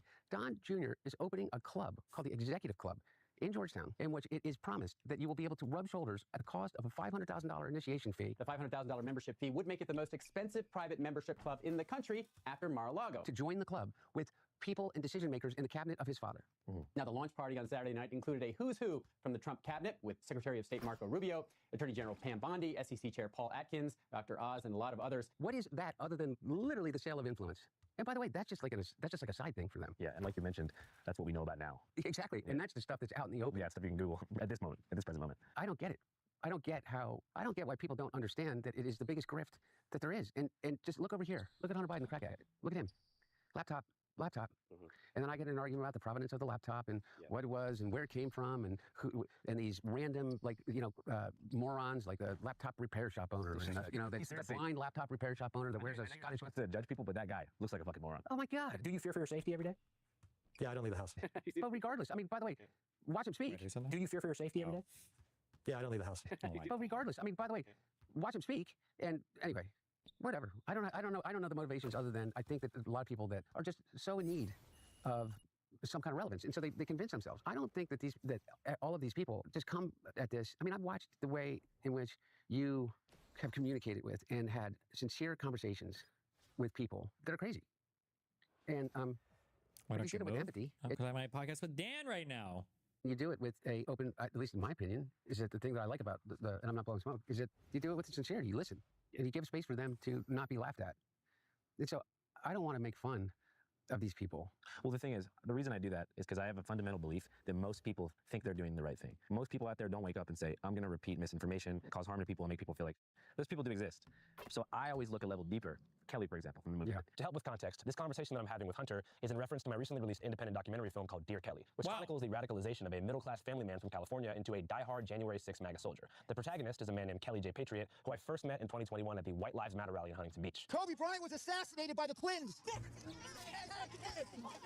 Okay, was he though? Two men carrying Trump 2020 flags and one going head-to-head with protesters who surround him and rip his flag down. They just try to cancel you. If they don't like your position, they just attack you and try to cancel you. Attack you, try to cancel you. Attack you, try to cancel you. Attack you, try to cancel you. After meeting him, I took a 4-year deep dive and captured what I believe to be a powerful portrait of a family broken up by economic downturn and then reactionary political discourse that preyed on those financial hardships. Do you guys know who Hunter Biden is? I've heard that Hunter Biden and Bill Joyner are tight. He's tied in with the White House. Oops, careful. If you go this way, look out for Bill Joyner. If you want to watch Dear Kelly, it's not on YouTube or anything like that, but it's currently available on streaming for a $5.55 rental fee at www.dearkellyfilm.com. And I'm being pretty badly sued over the film right now for reasons that you'll come to understand if you watch it. Bill Joyner. So to be transparent, I can use as many streams as I can possibly get right now. And for those of you who are in physical media, we also have a limited quantity of around 100 Dear Kelly DVDs here in the office right now. I'm pretty stoked about these. We just had them made, and those are actually listed for sale right now at www.dearkellyfilmdvd.bigcartel.com for $25.55 with like $3 or $4 shipping. It's not just a film. If you've already seen the film, this could also still be beneficial to you because it has multiple deleted scenes and then a whole new director's cut with full commentary from me, Uncle Pill, and our buddy Elliot. So if you want to see that, if you want to watch the movie at dearkellyfilm.com, or you want to copy DVD, I'm going to put the link to both those things in the pinned comment and the description box of this video. Anyways, when talking to Hunter about Dear Kelly, I was explaining that in addition to tracking a through line directly from the 2008 financial crisis up to January 6th, the film also explores exactly how batshit conspiracy theories begin to fester in the darkest corners of the internet, like from a human perspective, asking the question, who's telling them this? Who is feeding him this information? Who is using him as a pawn to forward their own agenda? Who's taking advantage? Anything of the Pam Bondi and Maxwell meeting? I have no idea. I don't know. I don't know what the fuck. She's probably trying to get something from her because now they feel like they have to give the public something because they've driven this up so much. But I feel like if she had anything to offer, I feel like it would have already happened in conjunction with all of her sentencing and conviction and everything. Of whatever grievances or economic or social insecurities he has to make him think this way. And so I think that the evil, and maybe that's kind of a simple term, I would call it the sort of nihilistic, capital-driven, self-interested crowd who just want to grow their own profile and make as much money as they can by giving people misinformation. That is where I'm more critical of. So what I was curious about when I met Kelly is, what are your media consumption habits? Where do you get your information from? You're able to understand the informational ecosystem, and then you can kind of get to the bottom of it. And so I was really curious, going back to when those contents of the laptop first leaked, I want to help the audience understand the anatomy of a smear. Because we know that there was nothing in those files that was significant enough to hold you liable for any criminal prosecutions. But how does it work? Because we know that it went from the repair shop man to Giuliani. Who were the first journalists to take that story and make it the massive story that it was?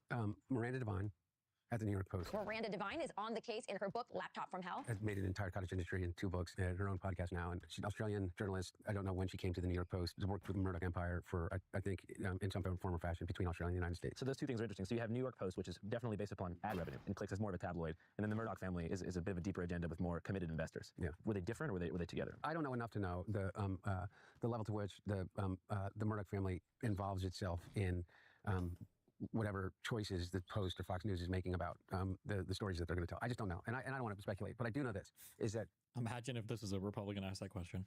Actually, Soros dictates to every single journalist what their agenda is going to be for the day, and they only... Basically, Soros is writing every single article. Soros is actually a demon cyborg who lives off methamphetamine and adrenochrome, and he stays awake 24/7 writing articles for the liberal media to publish, by the way. It's all a business.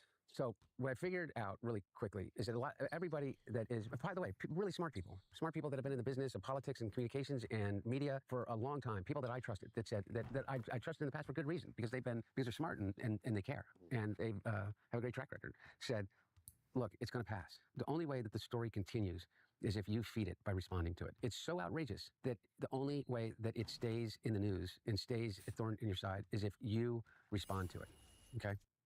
So when the laptop story came out as the October surprise, the advice was, don't respond to it, because the insanity of what they were saying about, like, Miles Gow was going out there with that guy in New Zealand who took the hard drives in New Zealand and was pressing a story about how I was running sex trafficking rings in China, okay? And they were doing all this stuff. And it was so outrageous. 68 national security people came out and said, this has all of the hallmarks of a Russian operation. Because it did. They didn't say it was, but it had all the hallmarks of it. And so everybody said, just don't respond, don't respond, don't respond. Well, what I figured out is this, is that it doesn't matter. Once they had a story that involved the son of the President of the United States, drugs, sex, nude pictures, mysterious figures across the globe, all in the mix of the biggest political story in all time. It was just too much of a moneymaker for them. All they had to do, if you go back and look at all these stories, it didn't matter whether it was a story about, what color shirt I was wearing that day. Every single... Who's interviewing Hunter here? Is he good faith? Yeah, it's the Channel 5 guy. Story included a picture of me naked. Every single story, the story that you would come to with the title and Hunter Biden heads to court today. It was a story of me, smoking a crack pipe in a bathtub without a shirt on, or with a blurred out woman in a hotel room. Almost every single one of them. And so they would draw people's eyes with that, and then people would click on it. And so instead of doing one story about me a day, they would do two stories about me a day. And then the Daily Mail picked up on it. You know how many times the Daily Mail over the course of the It literally was his laptop, by the way, never forget. Is there proof of that? What is the proof of that doesn't involve Giuliani? last 6 years has reported that I was from witnesses that I am in rehab, or that I was seen at an Airbnb, or that I had bought a home in Beverly Hills and crashed a Ferrari. How many times? 500? I mean, I'm really not joking. I mean, dozens and dozens of times. Okay. Yeah. So maybe 30 times. Yeah. It just became a moneymaker for them. It just became, I think Miranda Devine said, it's the #1 revenue generating story in the history of the paper. Yeah, because you also, like I was saying, you have the individual egos and pockets of these journalists who are looking for a juicy story to make a name for themselves. Yeah. And meanwhile, it became this thing. And, you know, like, I really don't mean it like, oh, poor, woe is me. But it became this thing. Where do I start with my defense? Do I start with my defense about the fact that, yeah, the special counsel charged me? Yeah, I didn't pay my taxes on time. Yeah. But then I paid with penalties and interest. But then this happened, and but wait, what about the gun? And you were a crack addict, right? And when were you a crack addict? And there was cocaine found in the, oh, wait a second, you were doing business in Ukraine? What about that bioweapons lab in Ukraine? And don't you have some connections to George Soros? I mean, you can go down that chain, like I said before, from the reality-based kind of conspiracies that are trumpeted by Steve Bannon. The FBI said it was Hunter's laptop. Did the FBI get FBI laptop Hunter Biden? Did they get the actual laptop, or did they just get a drive? Control F, FBI. On December 19th, under the authority of a subpoena issued by Wilmington Grand Jury, the FBI seized a laptop from Mac Isaac. FBI investigators handling Hunter Biden's laptop quickly concluded in 2019 the laptop was genuinely his and did not seem to have been tampered with or manipulated. In June 2024, federal prosecutors utilizing the laptop as evidence as part of a criminal case against Hunter Biden, allegedly alongside testimony from an FBI agent involved in authenticating and investigating. Okay, so it seems like it was his. Let me just make sure it wasn't just like the hard drive or something. Did the FBI ever publish? Was there like a press release for this or anything, or? Computer repair shop owner in Wilmington, Delaware, named John Paul Mac Isaac, has said Hunter Biden left a damaged Apple computer at his shop in April 2019 and asked to recover any data. Mr. Isaac said in an interview with the New York Times last week outside the shop that he is legally blind. He could not be sure whether the man was Hunter Biden, but asked his name to fill out a work order, and the man identified himself as Hunter Biden. Mr. Isaac said the man came to his shop twice, but never returned to retrieve the computer or an external hard drive on which its contents had been stored. At some point, he decided to examine the material, calling it alarming and embarrassing, but declining to discuss specifics. And then he said he made a copy of the computer's contents. Mr. Isaac said he told the Bureau, he said he eventually decided to contact the FBI after he began fearing for his safety because he knew it was on the laptop. Mr. Isaac said he met with FBI agents in late 2019 and provided them with a timeline of events. The agents returned about 2 weeks later in mid-December with a grand jury subpoena, allowing them to seize the laptop and the external hard drive. The subpoena was signed by a federal prosecutor in the U.S. Attorney's Office. Agents also gave him a receipt for what they took, according to a photograph of it published by Fox News. The receipts includes an FBI code, the Bureau's internal classification for money laundering investigations, MBA. Officials separately confirmed that the FBI seized the laptop and an external hard drive as part of an investigation, though they did not detail the inquiry or whether it involved money laundering or Hunter Biden. Oh, well, that's a little different. Hourly. Stop. Didn't hear back from the investigators. He said that he wondered why the laptop's existence had not been disclosed during the impeachment proceedings against Mr. Trump. Dr. Isaac said it just didn't feel right that the existence of the laptop was not widely known. Somebody besides me should have known about it. Gave the copy of the hard drive to Mr. Giuliani's lawyer, Robert Costello. He spoke about this in his interview. He did, but honestly, in my mind, the strongest evidence that it was his laptop was in the interview. He seemed to give a non-committal answer to where he was like, I don't remember if I dropped off any laptop at some store. And I'm like, how do you not remember that? That seems kind of like a weird, non-committed position. But also, I don't know what it's like being on crack for 3 years. So maybe that, I don't know, I'm not sure. And all the way down to Alex Jones. Yeah. Or, and below. I mean, I just feel like maybe this isn't a woe is me thing, but I mean, it's just kind of sad. Like, I don't want to, make you play the victim here or anything, but you got a year plus sober. You've just married the love of your life.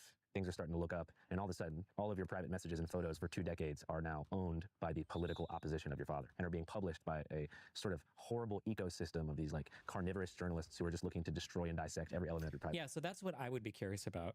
So the Utopitarian says, sounds like somebody hacked Hunter Biden, put it on a laptop, and dropped it off claiming to be Hunter Biden, then created this mess. So that would be my curiosity, but that you could very easily dispel that by giving some kind of evidence of like what the laptop was. Like I think that there are ways that you could disprove that. Like if you have like an image of a drive and like you can see that this has been used for like 6 years with a ton of like random programs installed or random things logged into or a whole bunch of other stuff. I feel like you could fight against that theory, but I've just never seen that much.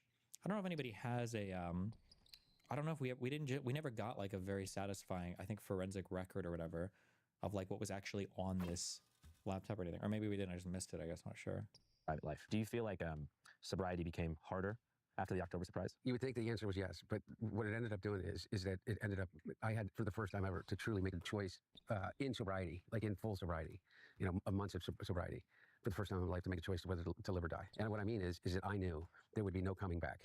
If I lost it then, at that moment in time, the level of shame and guilt that I would have had.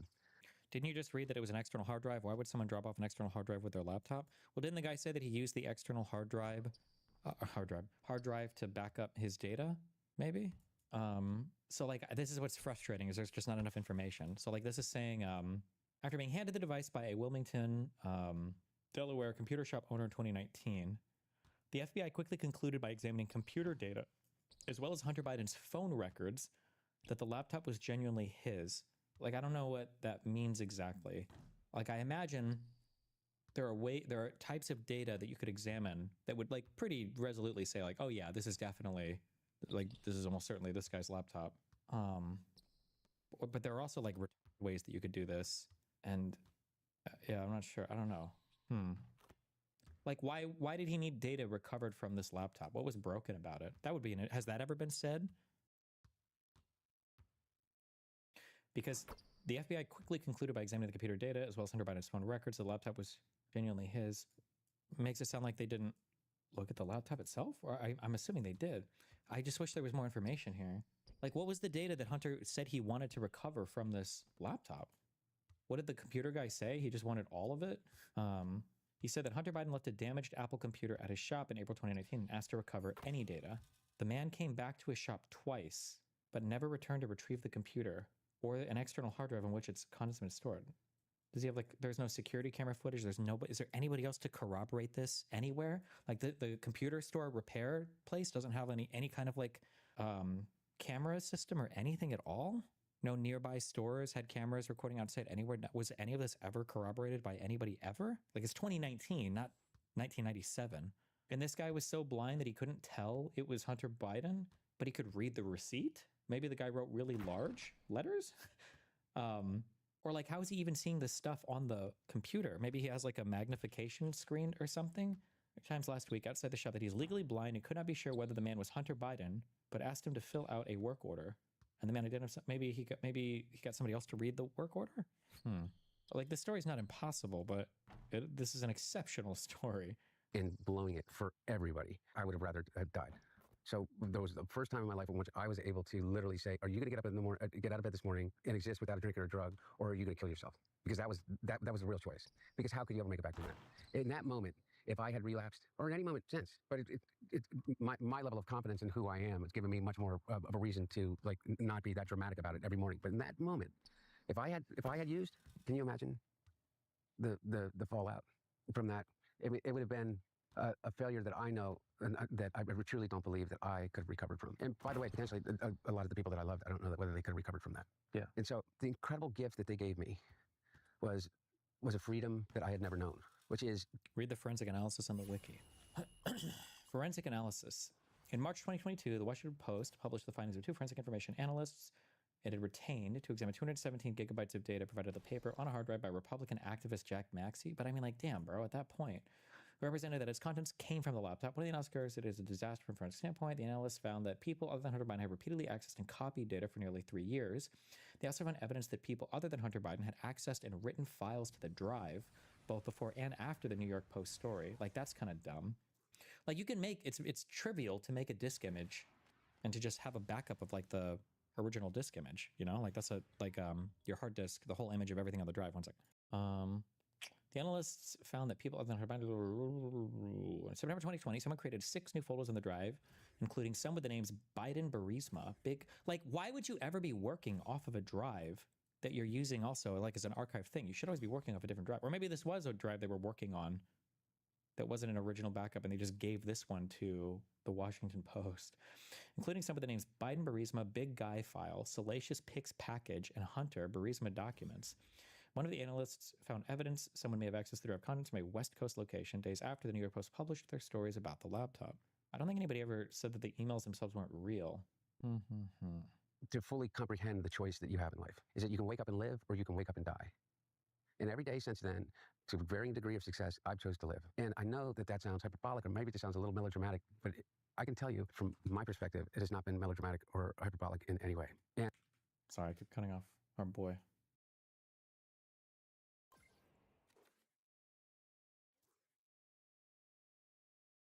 Are there contacts that are strong enough or good enough? Is it possible to have those for people that are legally blind, or is the lens thickness usually too much?